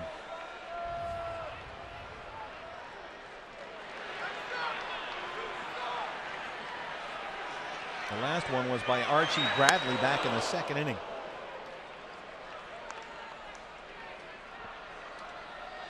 So the D-backs, who have now out-hit the Giants 12-11, trail it 7-6. And the closer is warming up with the Giants bullpen at Santiago Casilla. He was one save shy of 100 for his career. 1-2.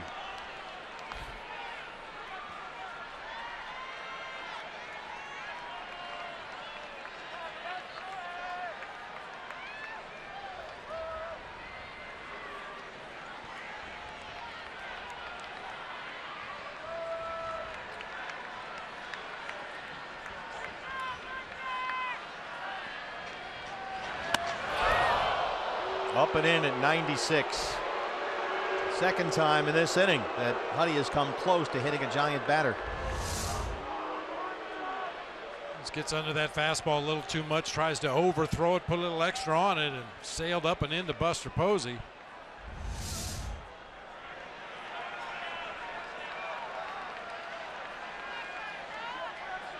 Posey came into tonight 1 for his last 19, but he singled and walked. Lays off. No, that's a strike. Brian Knight with a delayed mechanic there rings up Posey for the second out in the 8th. Slider right in the middle of the plate. The only question is it high enough? It looks like it catches the bottom of the zone right there, and a very delayed, slow motion call from Brian Knight to ring up Buster Posey. That was a beautiful pitch by Daniel Hudson. Well, especially after you've had a 96-mile-an-hour heater buzz your tower on the pitch before.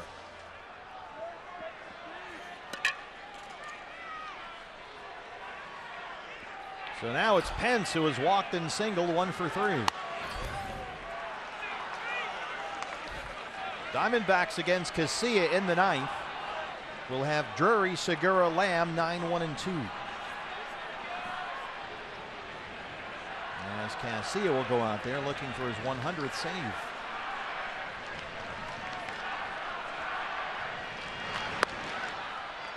Two 2-0.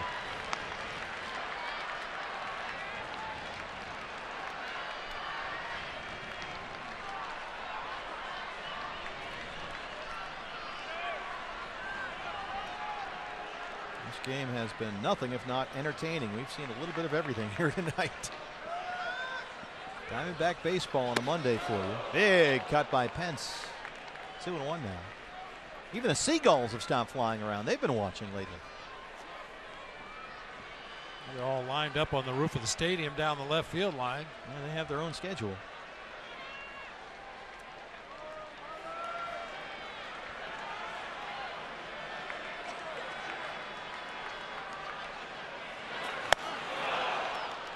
Double them up there, 2-2.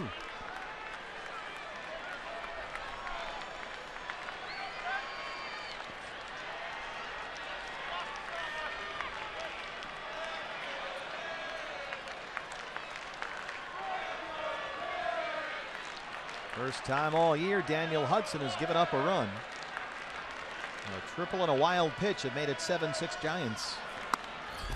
And now he's worked it full on Pence, 3-2 with Brandon Belt on deck.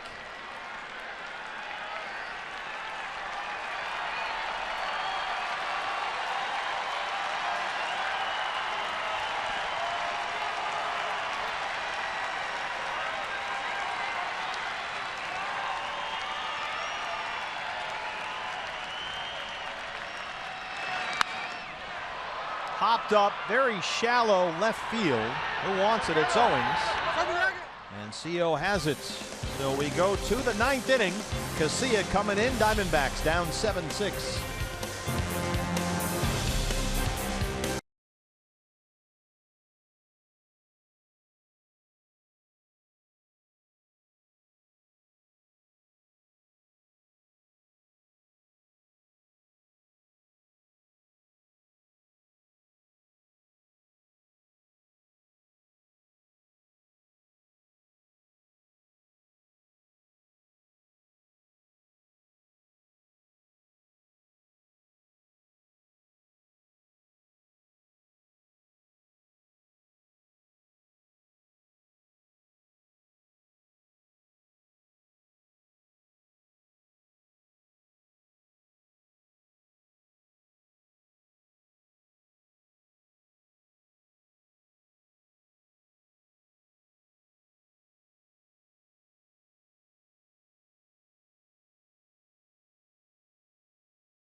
Backs trail the Giants 7-6, and BB Jody Jackson, who's live tweeting from the hotel. Jody is sick tonight, not working the ball game. This apparently after we call for some sort of evidentiary proof that she's actually not at a wine party in Sausalito, has provided said proof on the Twitter. Hashtag Sausalito. That's pretty funny, actually. It's pretty funny. Nice work, Jody. Maybe we can motivate her to show up tomorrow. CenturyLink, your link to what's next. Our starters for game 2 of this 4-game set. Robbie Ray on the mound for the Diamondbacks against the right-hander Matt Cain. Diamondback Live pregame show comes your way at 6:30. Hopefully Jody will be back to host that. Absolutely. And hopefully Robbie Ray can find the strike zone a little more consistently, because when he throws strikes, he can be as effective as anybody in this rotation. Well, this guy's pretty effective closer, Santiago Casilla. Out there with a 1-run lead in the ninth. Brandon Drury, Gene Segura, Jake Lamb, 9-1-2 due up for the D-backs. Garcia coming in with 99 career saves. 0-1. I think Jody is a satisfactorily provided proof that she's sick in a hotel. I know she's sick. The number's on Casilla. 3 saves this year and 4 chances.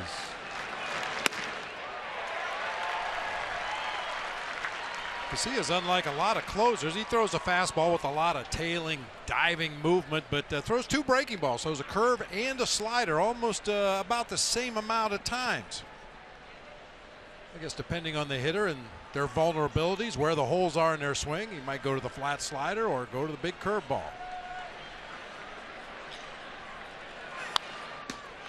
That one, boy, Gene Segura needs to take out more insurance. That one almost killed him in the on-deck circle after Tomas almost took his head off. Yeah, Archie Bradley almost got him earlier in the ball game. Yeah, it's just I have to wrap him in bubble pack or something.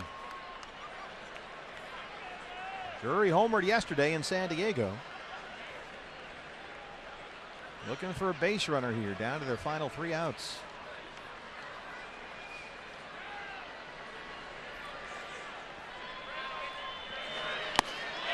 Chased a high one and strikes out, 1 down.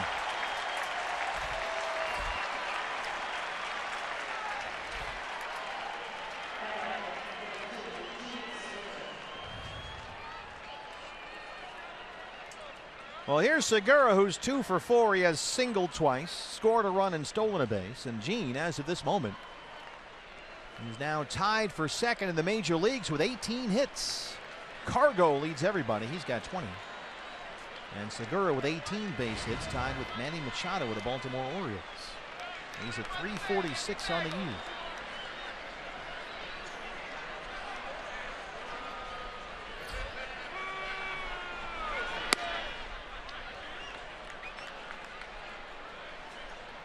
So Segura now with 7 hits on the road trip after getting the whole day off yesterday at Petco Park. Might need another day off after everything he's been through tonight.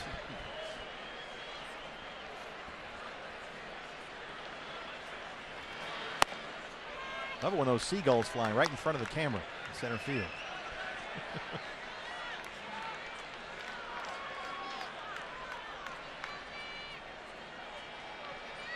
Segura 2 for 3 lifetime against the Giants closer. A couple of singles. Oh, for an extra base hit right here.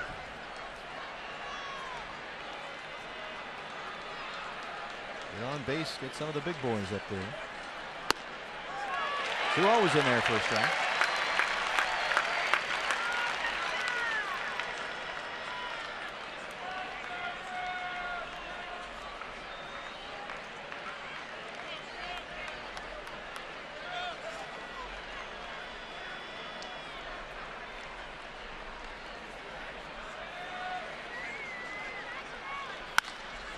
Got it out over the middle of the plate, but missed it. Hunter Pence. 2 down. That's one I'm sure he'd like back. A big flat slider that just kind of fluttered up there on the inside part of the plate. Got away with one right there. So it's up to Jake Lamb. Jake doubled in the first. He's 1 for 4.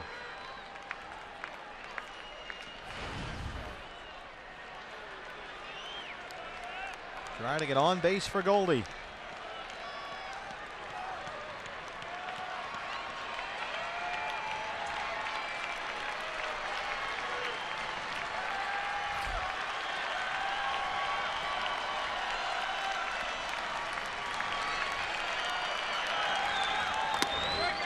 Ball 1.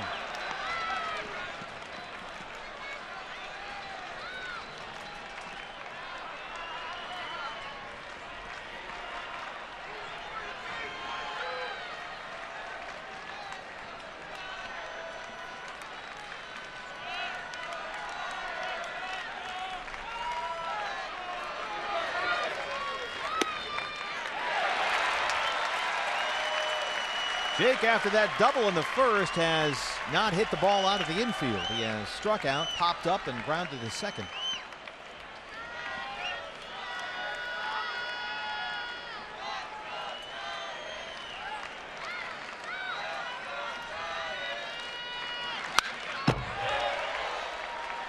One and two.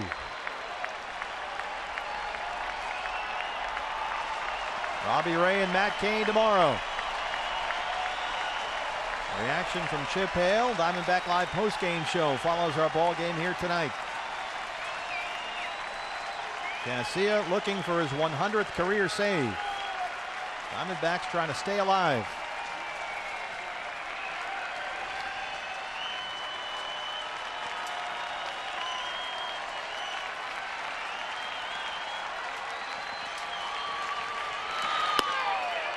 Two and two.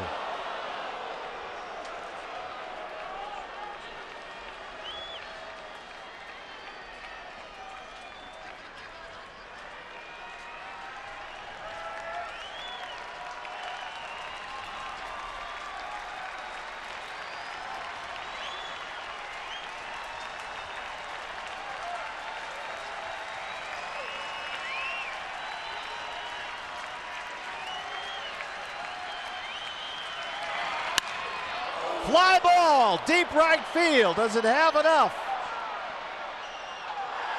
That's gone, a home run! Jake Lamb with 2 outs in the 9th inning just did get enough of it. His second this year, and we are tied at 7.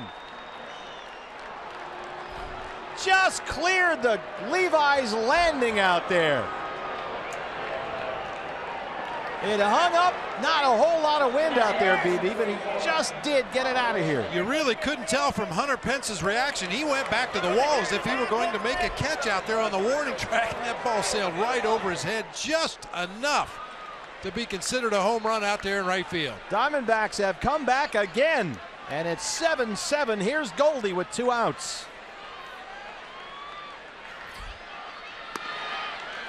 Way up high in the air. Once again, you hit it high enough, you can take advantage of that wind that's blowing up above the roof of the stadium here. Look at the reaction of that dugout on the first base side. Wow.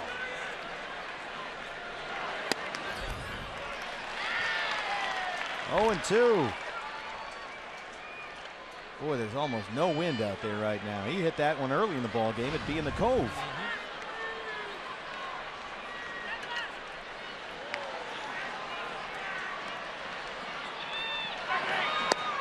So Garcia going for his 100th save, blows his second of the season.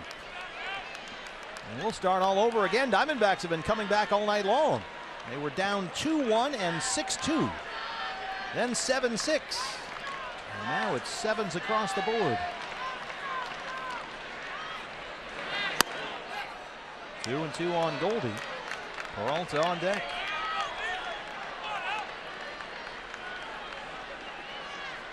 Brad Ziegler starting to throw in the Diamondback bullpen. Giants bullpen quiet.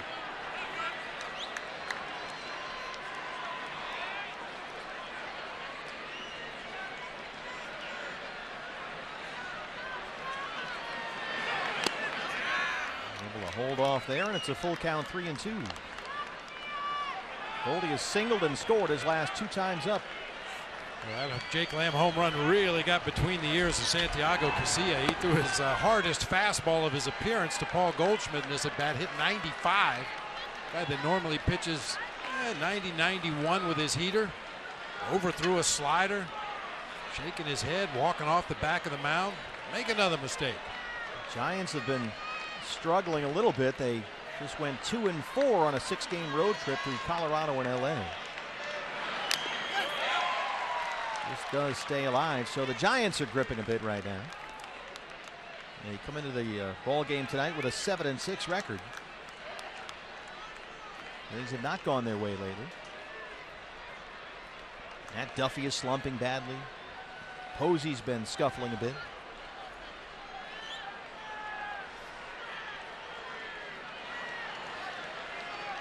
Another 3-2 to Goldie.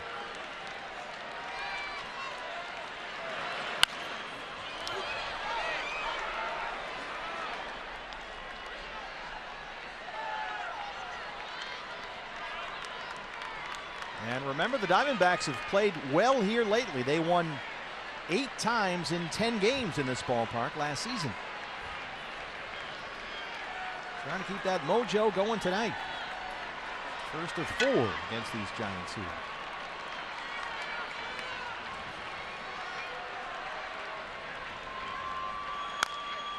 We'll tap her back to the mound. Casilla barehands it and throws him out. But Jake Lamb with the Diamondbacks down to their final strike. Hits one way up in the air. Deep enough to right field. It just did get out of here. And we are tied at 7.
High-fiving the Giant fans who have stuck around for a very entertaining and wild ball game here tonight to open up this 4-game series. Steve Berthiaume and Bob Brenly with you. Daniel Hudson back out there for his 2nd inning of work. And he'll face Brandon Belt, Brandon Crawford, and Matt Duffy. 5, 6, and 7 in the Giant 9th. Belt singled and scored in the 5th. He walked in the 1st. He's 1 for 3. And the Diamondbacks have the shift on for the left-hand hitting Belt.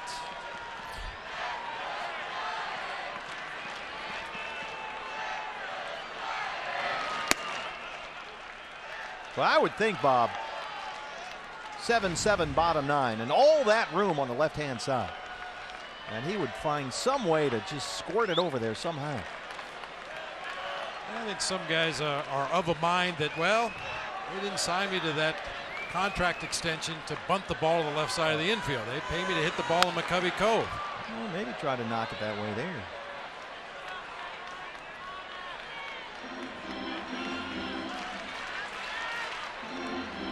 Belt last year started hitting away from defensive shifts more often.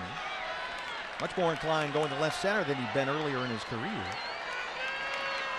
Chris Owings backing up into a deep shortstop position now. All kinds of room on that left side.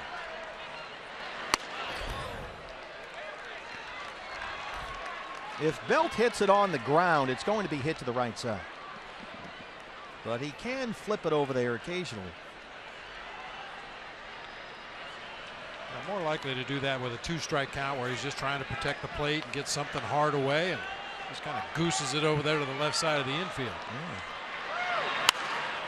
Swinging away. CO, long run. He'll give it a look, but it's in the seats.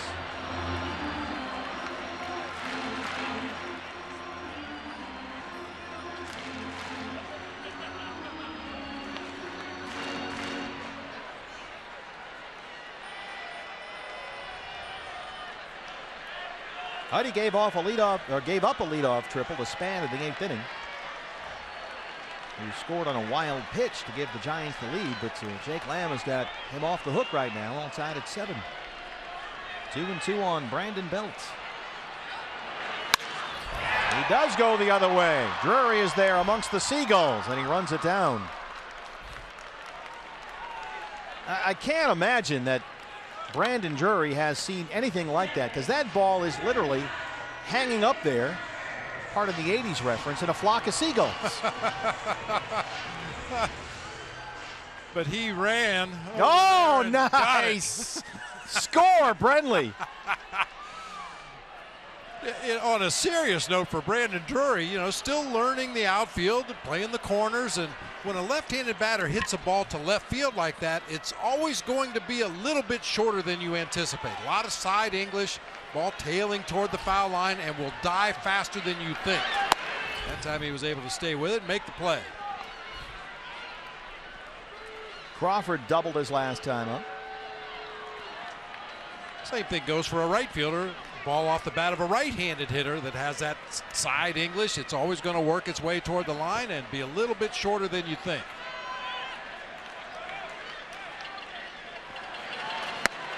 Big cut at that one, 1-1. Derek Law, the right-hander, who was warming up earlier for the Giants, has started throwing again in their bullpen.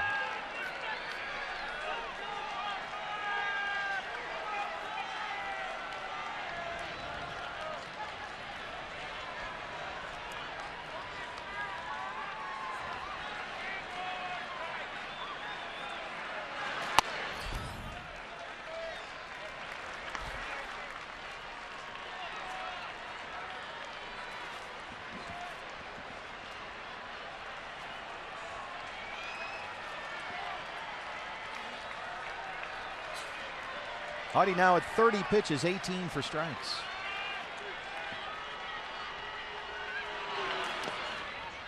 Two-one misses low. Occasionally you will hear spontaneous applause by the fans out in the bleachers and down in the left field corner, intended to scare away the Seagulls. I bet. Yeah. I mean, these things, they'll buzz your tower, man. They fly low all over the ballpark. They have no fear. A couple just flew right by our booth, in fact.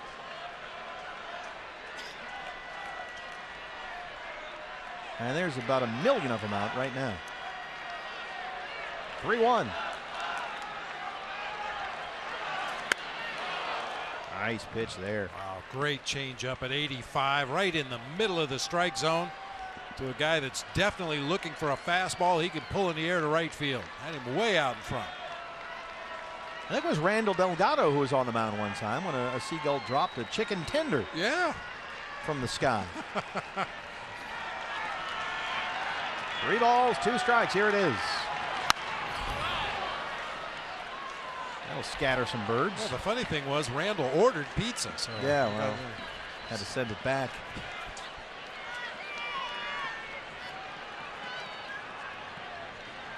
I saw you had your standard slice, pregame slice. I tried it to see if it was maybe a little bit improved over last year, but Well, Ruby De La Rosa. This is the reason Archie Bradley started the game tonight so long ago. Ruby's been working out of the bullpen. And they've already used their long man, Tyler Wagner, as Crawford strikes out. Second strikeout for Hudson. So Ruby will start throwing down there. Brings up Matt Duffy. His first at bat tonight. And he is off to a very slow start, stuck in a pit of despair right now. 4 for 34 at the plate. And was given the night off, at least to start the ball game. It's sort of a mental health break. He has been trying to find it. Off to a poor start.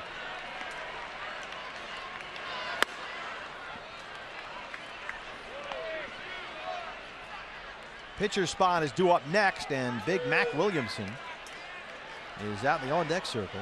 Power hitting outfielder. There you see Duffy, 173. He says he's just been lunging at the ball a lot.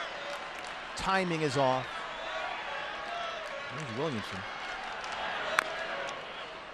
And Duffy, of course, immediately down 0-2. That's the way it goes when you're 4 for 34.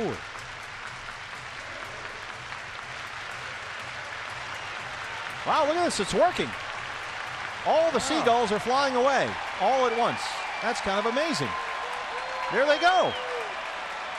The little everybody clap your hands chant just cleared out the ballpark. They hate that song too. Ah, nature.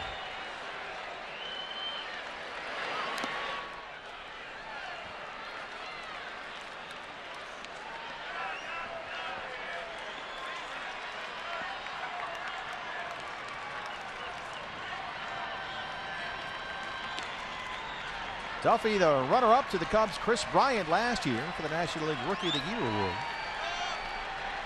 It was Duffy who led all Major League rookies in hits last year. Which this year has started off much differently for him. 1-2 pitch. Swing and a miss. Castillo will complete the strikeout. That's 3 strikeouts for Daniel Hudson, who does a great job here with a 1-2-3 ninth. We will play extras in San Francisco.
D-backs and Giants are tied at 7.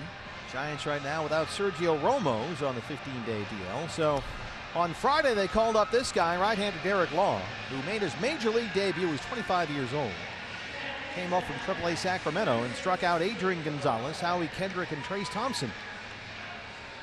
He gave up 1 hit in that inning, but this guy has quite a record in the minor leagues as a strikeout pitcher. He punched out 102 batters in 66 innings in the minor leagues 3 years ago, and then sure enough the next year needed Tommy John surgery, and now he's back in the big leagues. And after an impressive major league debut Friday in LA, he'll work the 10th here at San Francisco. It'll be Peralta, Tomas, and Castillo, 4, 5, and 6 for the D-backs. David, an RBI triple and a single his last 2 at-bats. He has scored twice. That's his signature pitch right there. It's a really good curveball. Also throws an occasional slider and a fastball, but that curveball is a nasty one. 12-6. Really hides it well, turns his back on the hitter. Brad Ziegler will start warming up again in the Diamondback bullpen. Ruby De La Rosa continues to throw. So Ziegler if they get the lead, and Ruby if they don't.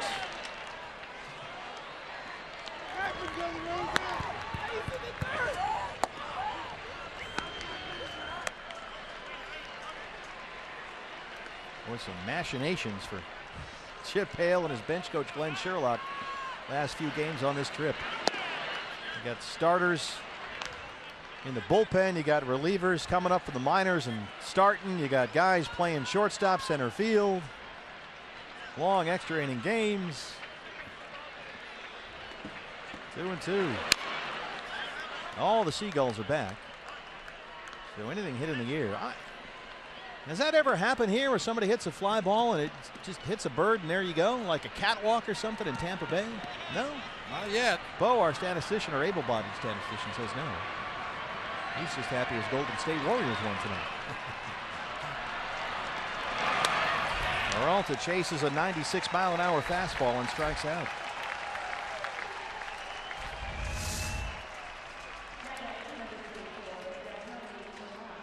That'll bring up Yasmani Tomas.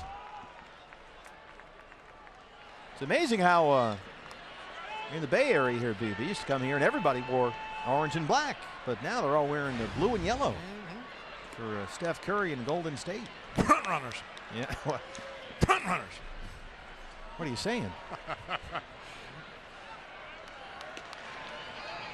they are. Golden State Warriors colors all over the yard and all over the city here. Tomas chops at the first one. Playable for Belt. And quickly 2 outs. By the way, without Steph Curry in the lineup, Golden State beat Houston. So they take a 2-0 series lead. Curry had a slight ankle injury, decided to take the night off. They didn't even need him, they're so good. And we mentioned Trace Thompson, who struck out against Law over the weekend. His brother Clay had 34 for Golden State tonight. So there's your NBA update. Next man up. Exactly. Castillo homered back in the 4th inning.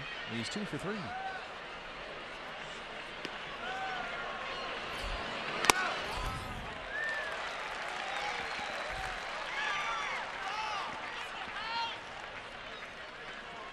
Pitcher spot due up next for the Diamondbacks, and Phil Gosselin in the on-deck circle. Boy, Phil's bat has really come alive lately. Yeah, I'm sure he'd tell you it really helped to get that start in yesterday's ball game at first base for Paul Goldschmidt. Get some consistent at bats, see some live pitching. Yeah, gotta believe he's right about that. Always helps your timing to get 4 or 5 at bats in one afternoon when you're a guy that's used to coming off the bench. And a guy who almost always puts the ball in play, but that first week of the year, he was striking out a lot, getting only the occasional pinch hit opportunity. But Phil has really got it going lately. He's hit safely in 4 straight. He's over 330 for the year. 1-1 on Beef Wellington.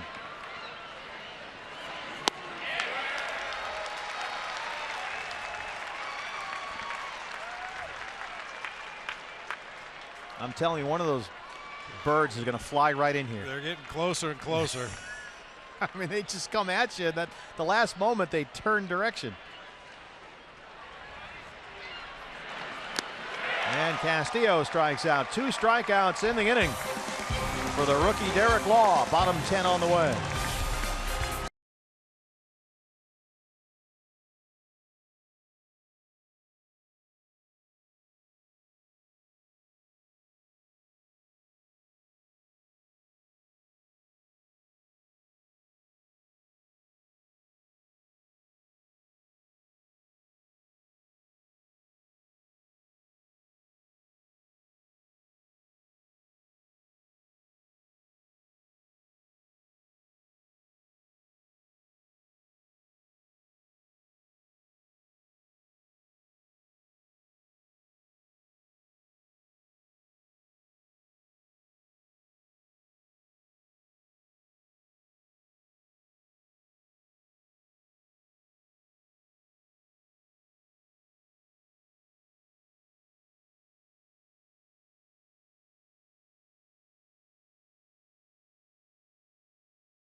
Opener of a 4-game set. D-backs and the Giants, and several changes for Arizona. And let's start on the mound. This is becoming a thing here, Bob. Ruby De La Rosa on in relief. Yeah, he just comes in and fires BBs in there, high 90s fastballs. Well, Chip Hale looks like taking a page out of the Bud Black playbook, because Peralta, who started the game in right and then moved to center, is now, I think, back in right.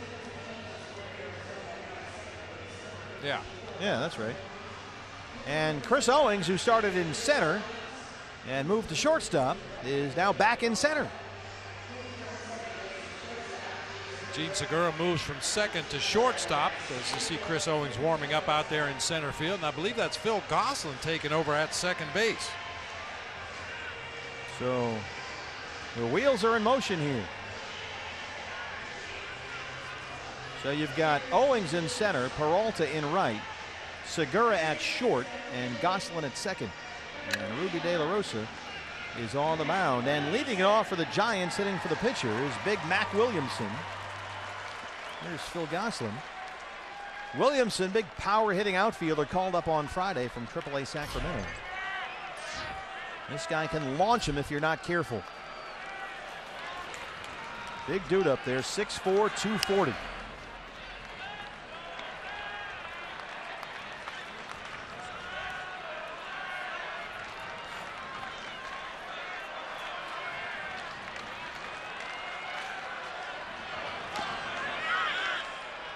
He went. Todd Tishner says yes, 1-1.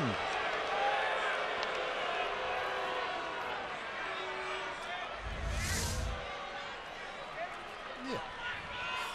Williamson, a third-round pick out of Wake Forest 4 years ago.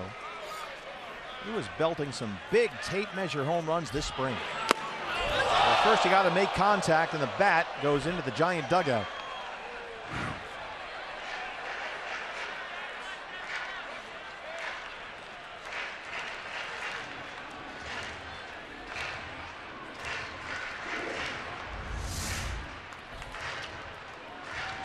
Over the head of his teammates over there in the dugout. There's a little small fence on the back of the Giants dugout, on the back of the first base dugout for that matter. That saved that bat from going all the way up into the stands. Well, Chip Hale has his long man in, Ruby De La Rosa. Bruce Bochy has sent Chris Heston down to the Giant bullpen. He started throwing. And Ruby strikes out Williamson.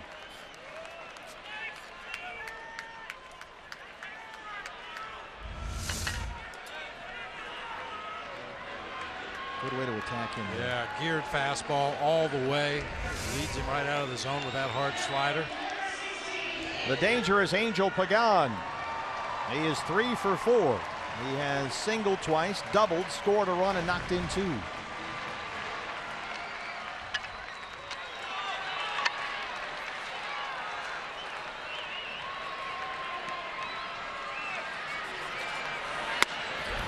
There's a strike, 0-1.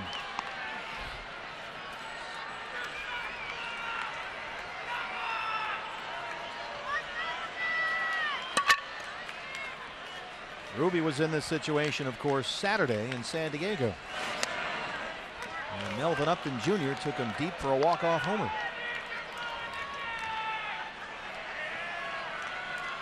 Shocking to everybody in the ballpark. Nobody thought that ball was going to leave. I was watching on TV. I don't think so.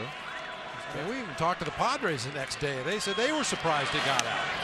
Just kept going. It was hit so high to straightaway center field in that ballpark. Those usually don't leave the yard, but it just kept on carrying.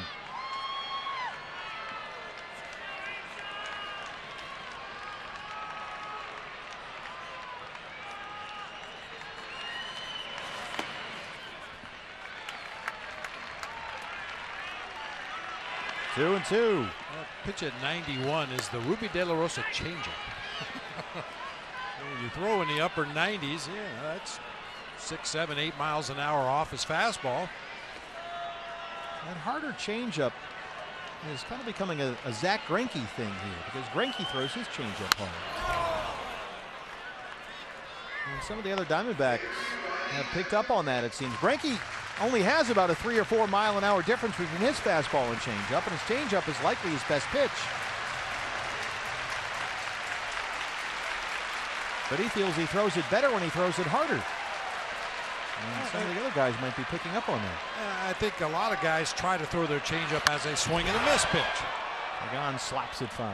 You know, which for some guys it is, but I think Zach Greinke wants contact on that changeup. Weak contact out near the end of the bat where you get those easy ground balls and easy fly balls.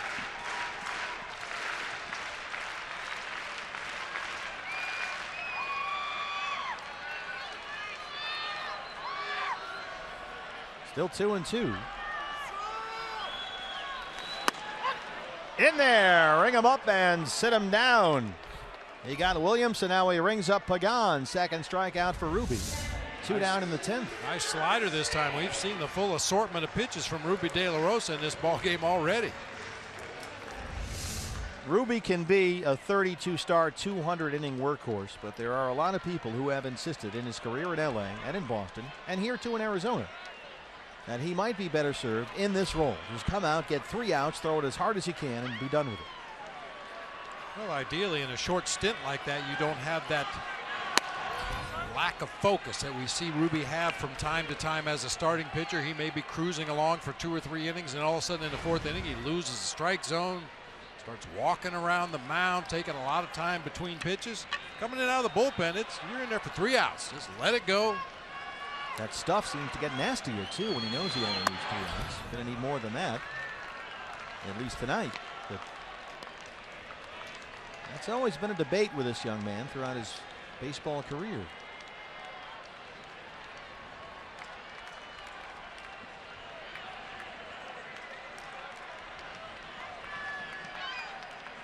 Span tripled and scored his last time up. He's also walked. He's got an RBI single. And Ruby's behind 3-0. And you've got the 3 Ps coming up. Panic, Posey, Pence after him.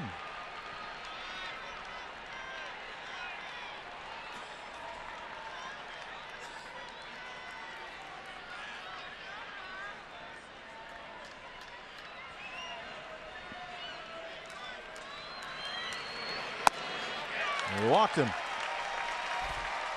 Oh, he struck out Williamson and Pagan, then suddenly a 4-pitch walk. Very careful with Span there. Because you've got some good hitters on the way up with a winning run at first and 2 outs. Mike Butcher.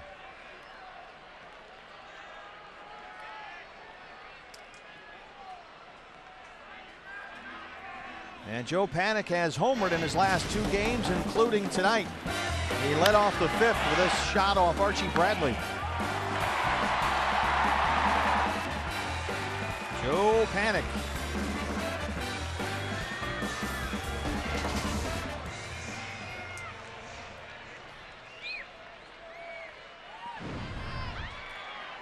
Winning run at first, 2 outs.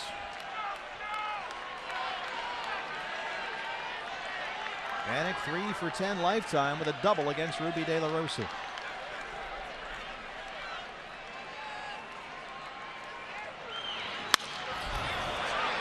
Headed for the seats and on a play.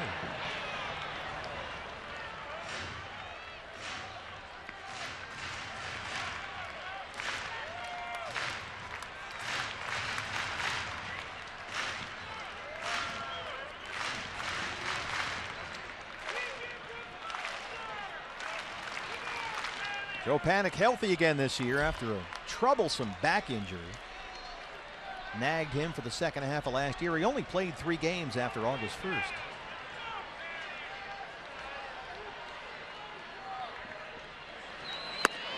Swing and a miss, 0-2.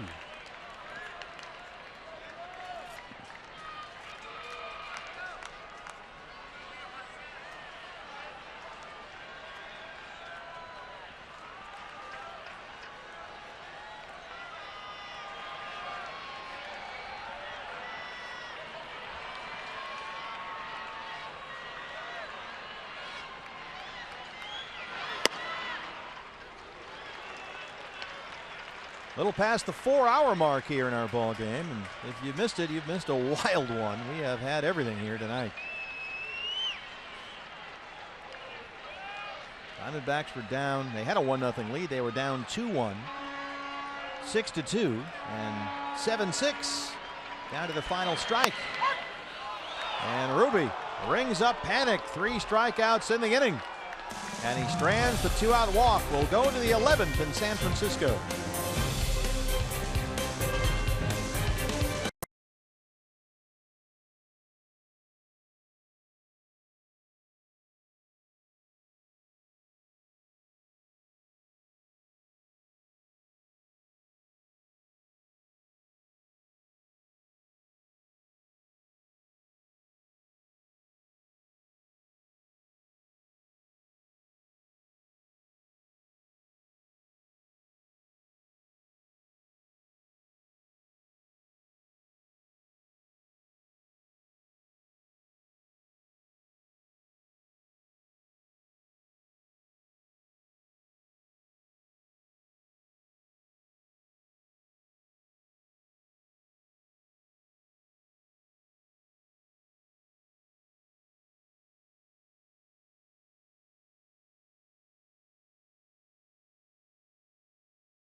The right-hander Chris Heston, who worked briefly out of the bullpen a couple of years ago, but other than that has been a starter almost his entire professional career. But right now he's the long man in the Giant bullpen, and he worked Wednesday and Thursday last week at Colorado. First time in his career it appeared in back-to-back ball games and combined in those 2 games to throw 77 pitches, so he's used to this. And Bochy looking for some length. Phil Gosselin, who took over at second base, will lead off the Arizona 11th inning. And as we were mentioning earlier, Phil has really picked up the pace at the plate. He's over 330 now. He's hit in 4 straight games. And looks at strike one. He hit a home run yesterday in San Diego. Jumped all over that inside fastball. No doubter. He's got to get that hip swinging music bed queued up. That's all. A little blooter up there. Yeah, it drops in there amongst the seagulls. It works out. Gosselin's aboard. Sometimes you have to talk to him. A little bleeder, bloop, whatever you want. He's aboard to lead off the 11th. And with the leadoff man getting on, that'll get Brad Ziegler up, heading down toward that bullpen to start throwing again. You want a bunt here? Chris Owings against Chris Heston, 2 for 12 lifetime. Duffy creeping in from third. Belt will keep Gosselin close over there. Owings up, Drury on deck.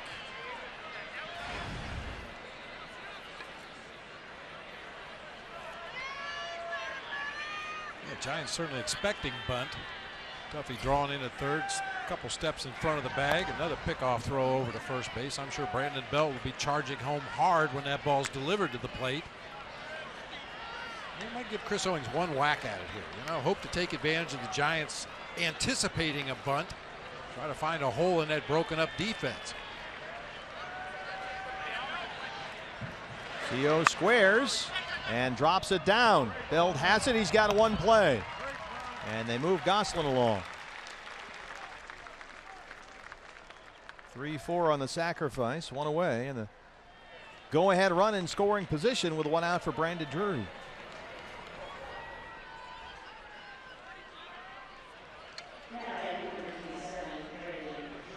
Brandon has tonight tapped into a double play and struck out. He's 0 for 2. After a good day in San Diego yesterday, he homered and tripled.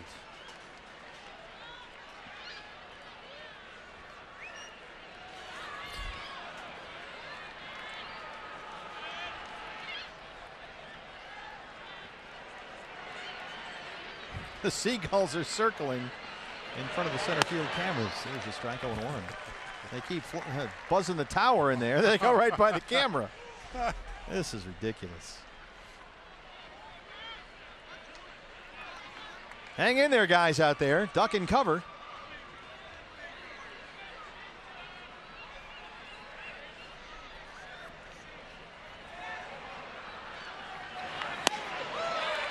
Hey, Brandon's been off balance up there all night. Usually against that slow breaking ball, we've seen Brandon with the ability to extend his swing, get out there and make solid contact, cover up. Those are the center field cameras. That's the shot you see most often from behind the pitcher. Those are our guys out there. They're under attack.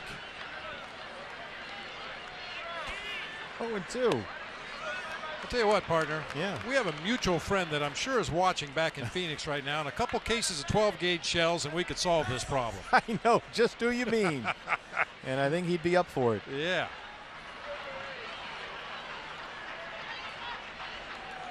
Well, with all the empty seats we have now, the Seagulls think the game might be done.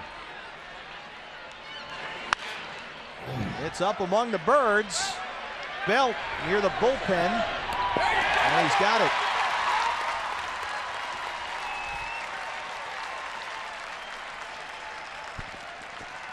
Did he lose his glove there?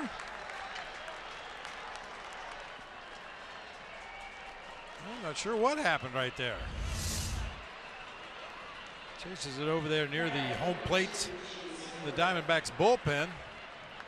Ball got stuck up in the webbing of the glove. That's why he took his glove off. Yeah, you know all about that. I know that feeling. He should have thrown the glove around the infield. Well, Goslin, the go-ahead run at second. 2 outs. Segura, who is 2 for 5, a pair of singles.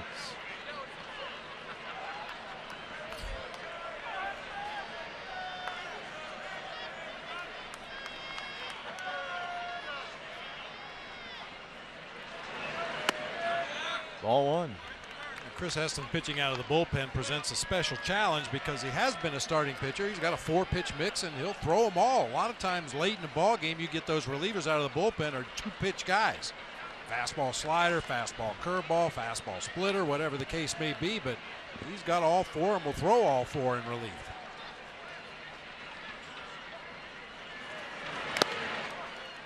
And here we go. Goslin in at third. It rolls away from Posey.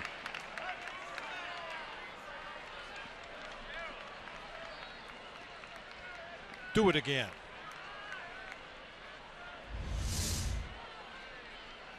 Heston just spikes that fastball in the dirt. That one stayed down. Posey just tried to backhand pick it clean out of the dirt. Rattled around his shin guards. Got far enough away to allow Goslin to advance on to third. And Segura had 2 balls and no strikes.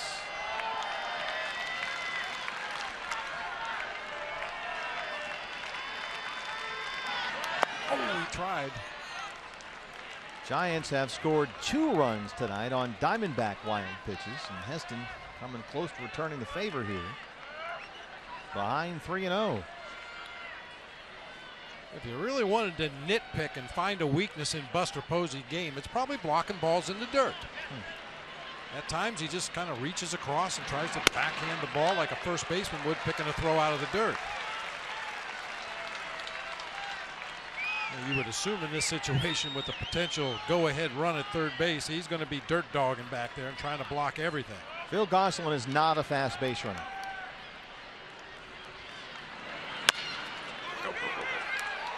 Tough play here. Panic can't make it, and Goslin scores. The Diamondbacks take the lead. Talk about a tweener. Panic tried to get it on the short hop. And Goslin comes home. A big hit for Segura, his third tonight, and it's 8-7. Trampoline bounce off a home plate, shoots it high in the air in the middle of the infield. That's going to be a tough play even if he comes up with it cleanly. With Segura's speed, I think he's going to beat that out. He can smell a base hit and an RBI right there and does beat it out. That's Segura's third hit tonight. So the Diamondbacks have come back to take the lead. It was once 6-2 Giants, now 8-7 D-backs. And Jake Lamb is the reason we're still here with the Diamondbacks down 7-6. Lamb was up there with 2 outs and 2 strikes and took it out of here off Santiago Casilla. High and just deep enough to right.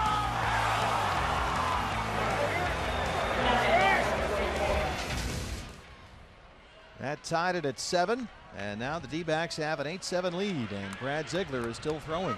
First lead of the ball game since the first inning for the D-backs.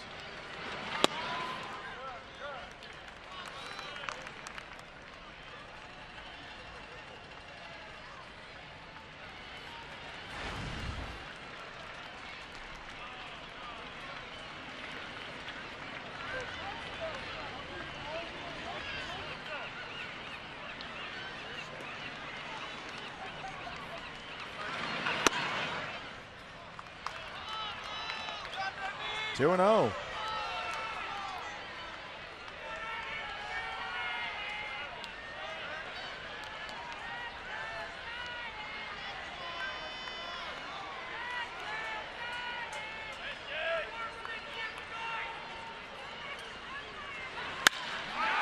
Center field, it's among the birds. Span backing up, looking up, he'll play it off the wall. Segura will fly around third, and he will score. It's an RBI double for Jake Lamb, an insurance run for the Diamondbacks, who now lead at 9-7. Wow, was that ball struck well. Barreled up a pitch up and out over the plate. That's just to the left to straightaway center. His third extra base hit tonight. Oh, man. That ball was Really hit well. I thought I had a chance to get out of here. The way Span was just sprinting back toward the barrier and then quit on it. Hits right at the base of the wall out there, and Gene Segura, head down, running hard the whole way, will score easily from first base. Jake, 2 doubles and a home run. He's knocked in the tying run. Now a big insurance run in the 11th. And here's Goldie, who has singled twice and scored twice.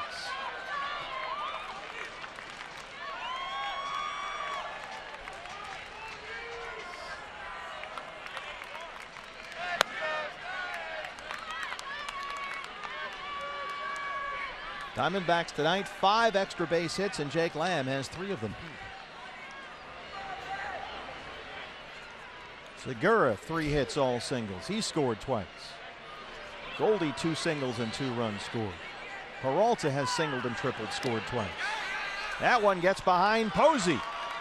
And now Lamb is in at third. Once again, just an attempt at a backhanded pick on a slider in the dirt.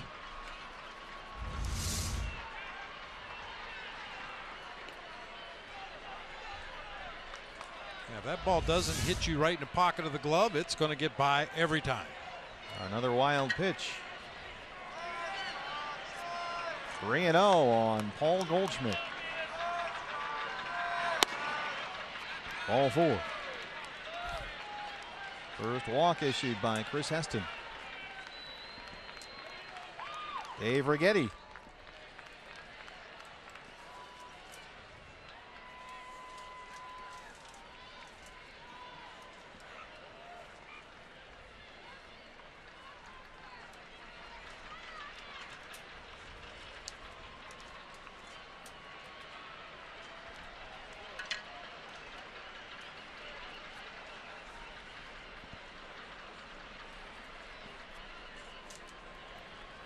What'd you lose, partner? I had a pen. I think a seagull flew off with my pen.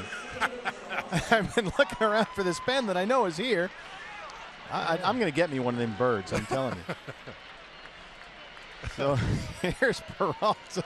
I'm just quietly going about my business while Righetti makes a mound visit, looking for this pen which has disappeared, but whatever. Whatevs.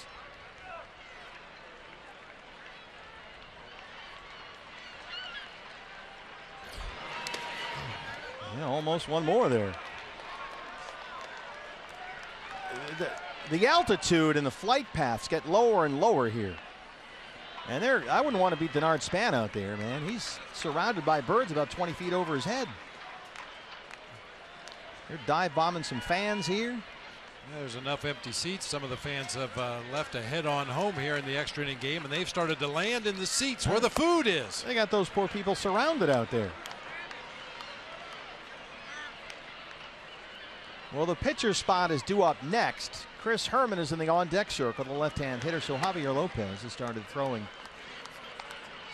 in the Giant bullpen. And with first base open, they'll walk Peralta.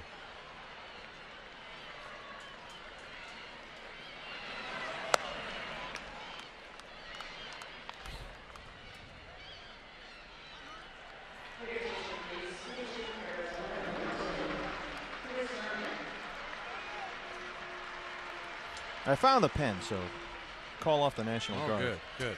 I was worried. I could tell. So bases loaded. 2 runs in. Lopez continues to throw in the Giant bullpen. Bruce Bochy gave that universal signal to Buster Posey, held up his hand, and like, go out there and talk to him. Which the umpires this year, if they see that, they can say, no, no, no, you stay right where you're at. Well, there's no clock when a player goes out to the mound. I think some of the guys are trying to get around this whole clock thing that way. But now Bochy will make the long, slow walk, and he wants his left-handed. So Lopez will come in to face Herman. 2 outs, bases loaded, 2 runs in. Diamondbacks lead it 9-7.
Francisco. D-backs with 2 runs in this 11th inning have taken a 9-7 lead.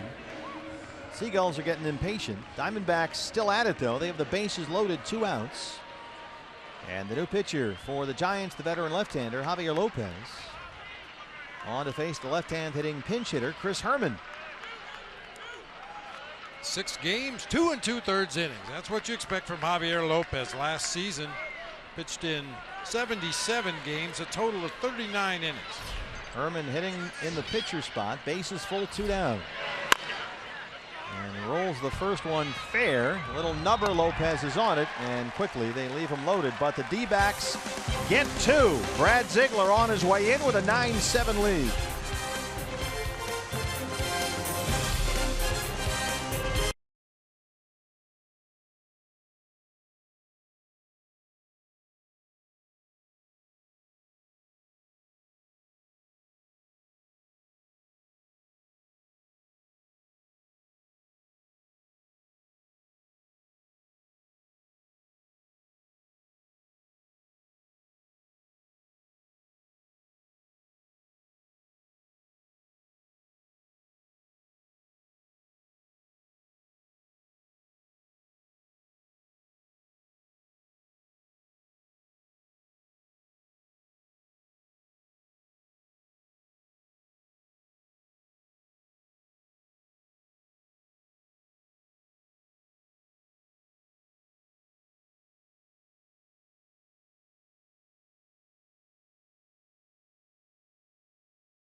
Phil Gosselin, Gene Segura, and Jake Lamb in the top of the 11th have given the Diamondbacks a 9-7 lead, and now on to close it is Brad Ziegler, who comes into tonight holding a streak of 20 consecutive scoreless appearances against the Giants, tied for the longest all time versus San Francisco. But he's got his work cut out for him. Posey, Pence, and Belt 3, 4, and 5 due up. Posey tonight has singled and walked. He's scored a run.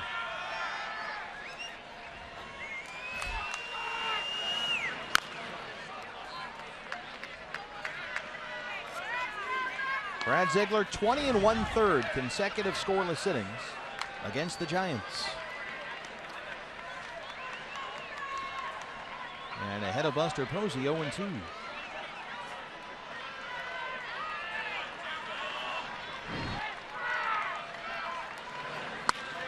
Reaches out and drops it into left field.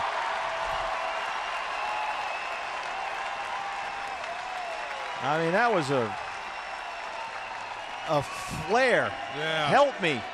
We'll talk about a guy extending his swing. Watch him get this slider off the plate away, right off the end of the bat. A one-handed swing, but finds that hole in the left side of the infield for a leadoff base hit.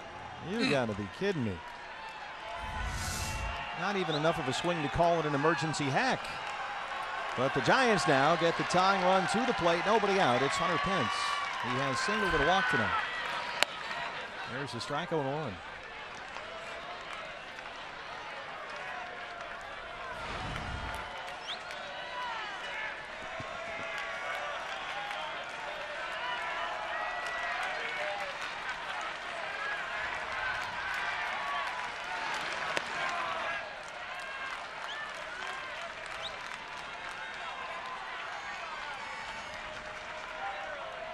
Brad Ziegler holding a D-backs record string of 30 consecutive saves after he recorded a save Friday in San Diego.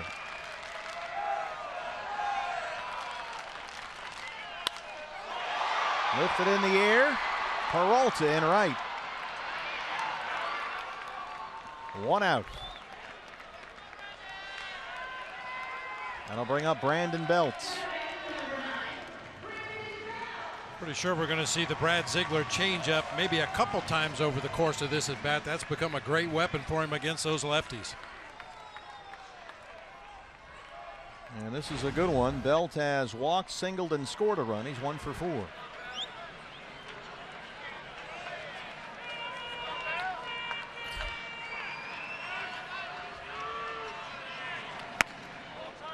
Ball 1.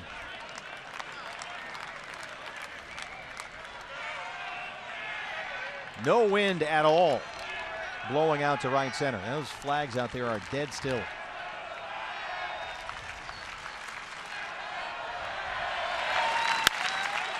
This one dunks into left. Posey stops at second. And the tying runs are aboard. And the winning run comes up to the plate. It's Brandon Crawford. Diamondbacks outfielders are playing extremely deep in their no doubles defense, and Brandon Drury plays deep anyway. Normal depth, you might have had a chance at that little humpback liner, but with playing that no doubles defense with everybody deep across the outfield, dropped in safely. Well, Brad looking for a ground ball here. Crawford walked and scored in the 5th, doubled in the 7th. He has struck out twice tonight.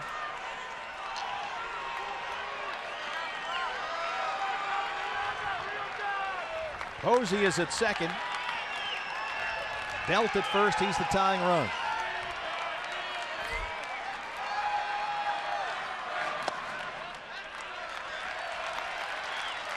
Crawford won a game during the first week of the year. He beat the Dodgers with a walk-off opposite field home run against Joe Blanton in the 10th. That was the game in which LA's Ross Stripling made his major league debut and threw 7 1/3 hitless innings, but had to come out.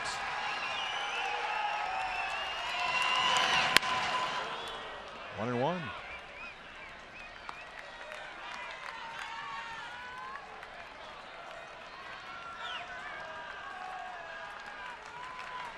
You know what Brad Ziegler's really good at?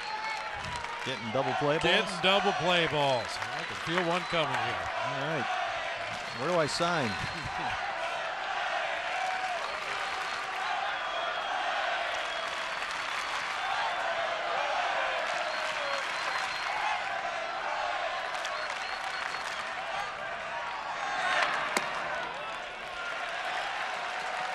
Two and one.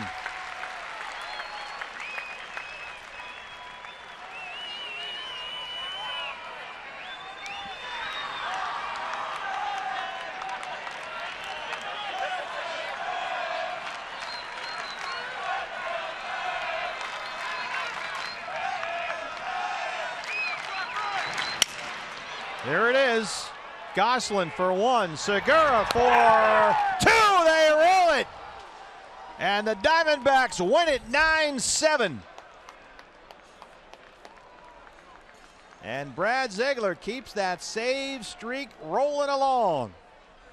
That is now 31 saves in a row he has converted. And the Diamondbacks improved to 4-3 on this road trip, with 3 more to go here in San Francisco. They win this one in 11 innings after trailing 6-2. They come back for the 9-7 win. What a ball game. And that looked more offensively like the team we saw in the Cactus League. Guys up and down the lineup, putting together good at-bats, hitting the ball hard. Had a big win tonight. First game of a 4-game set here in San Francisco.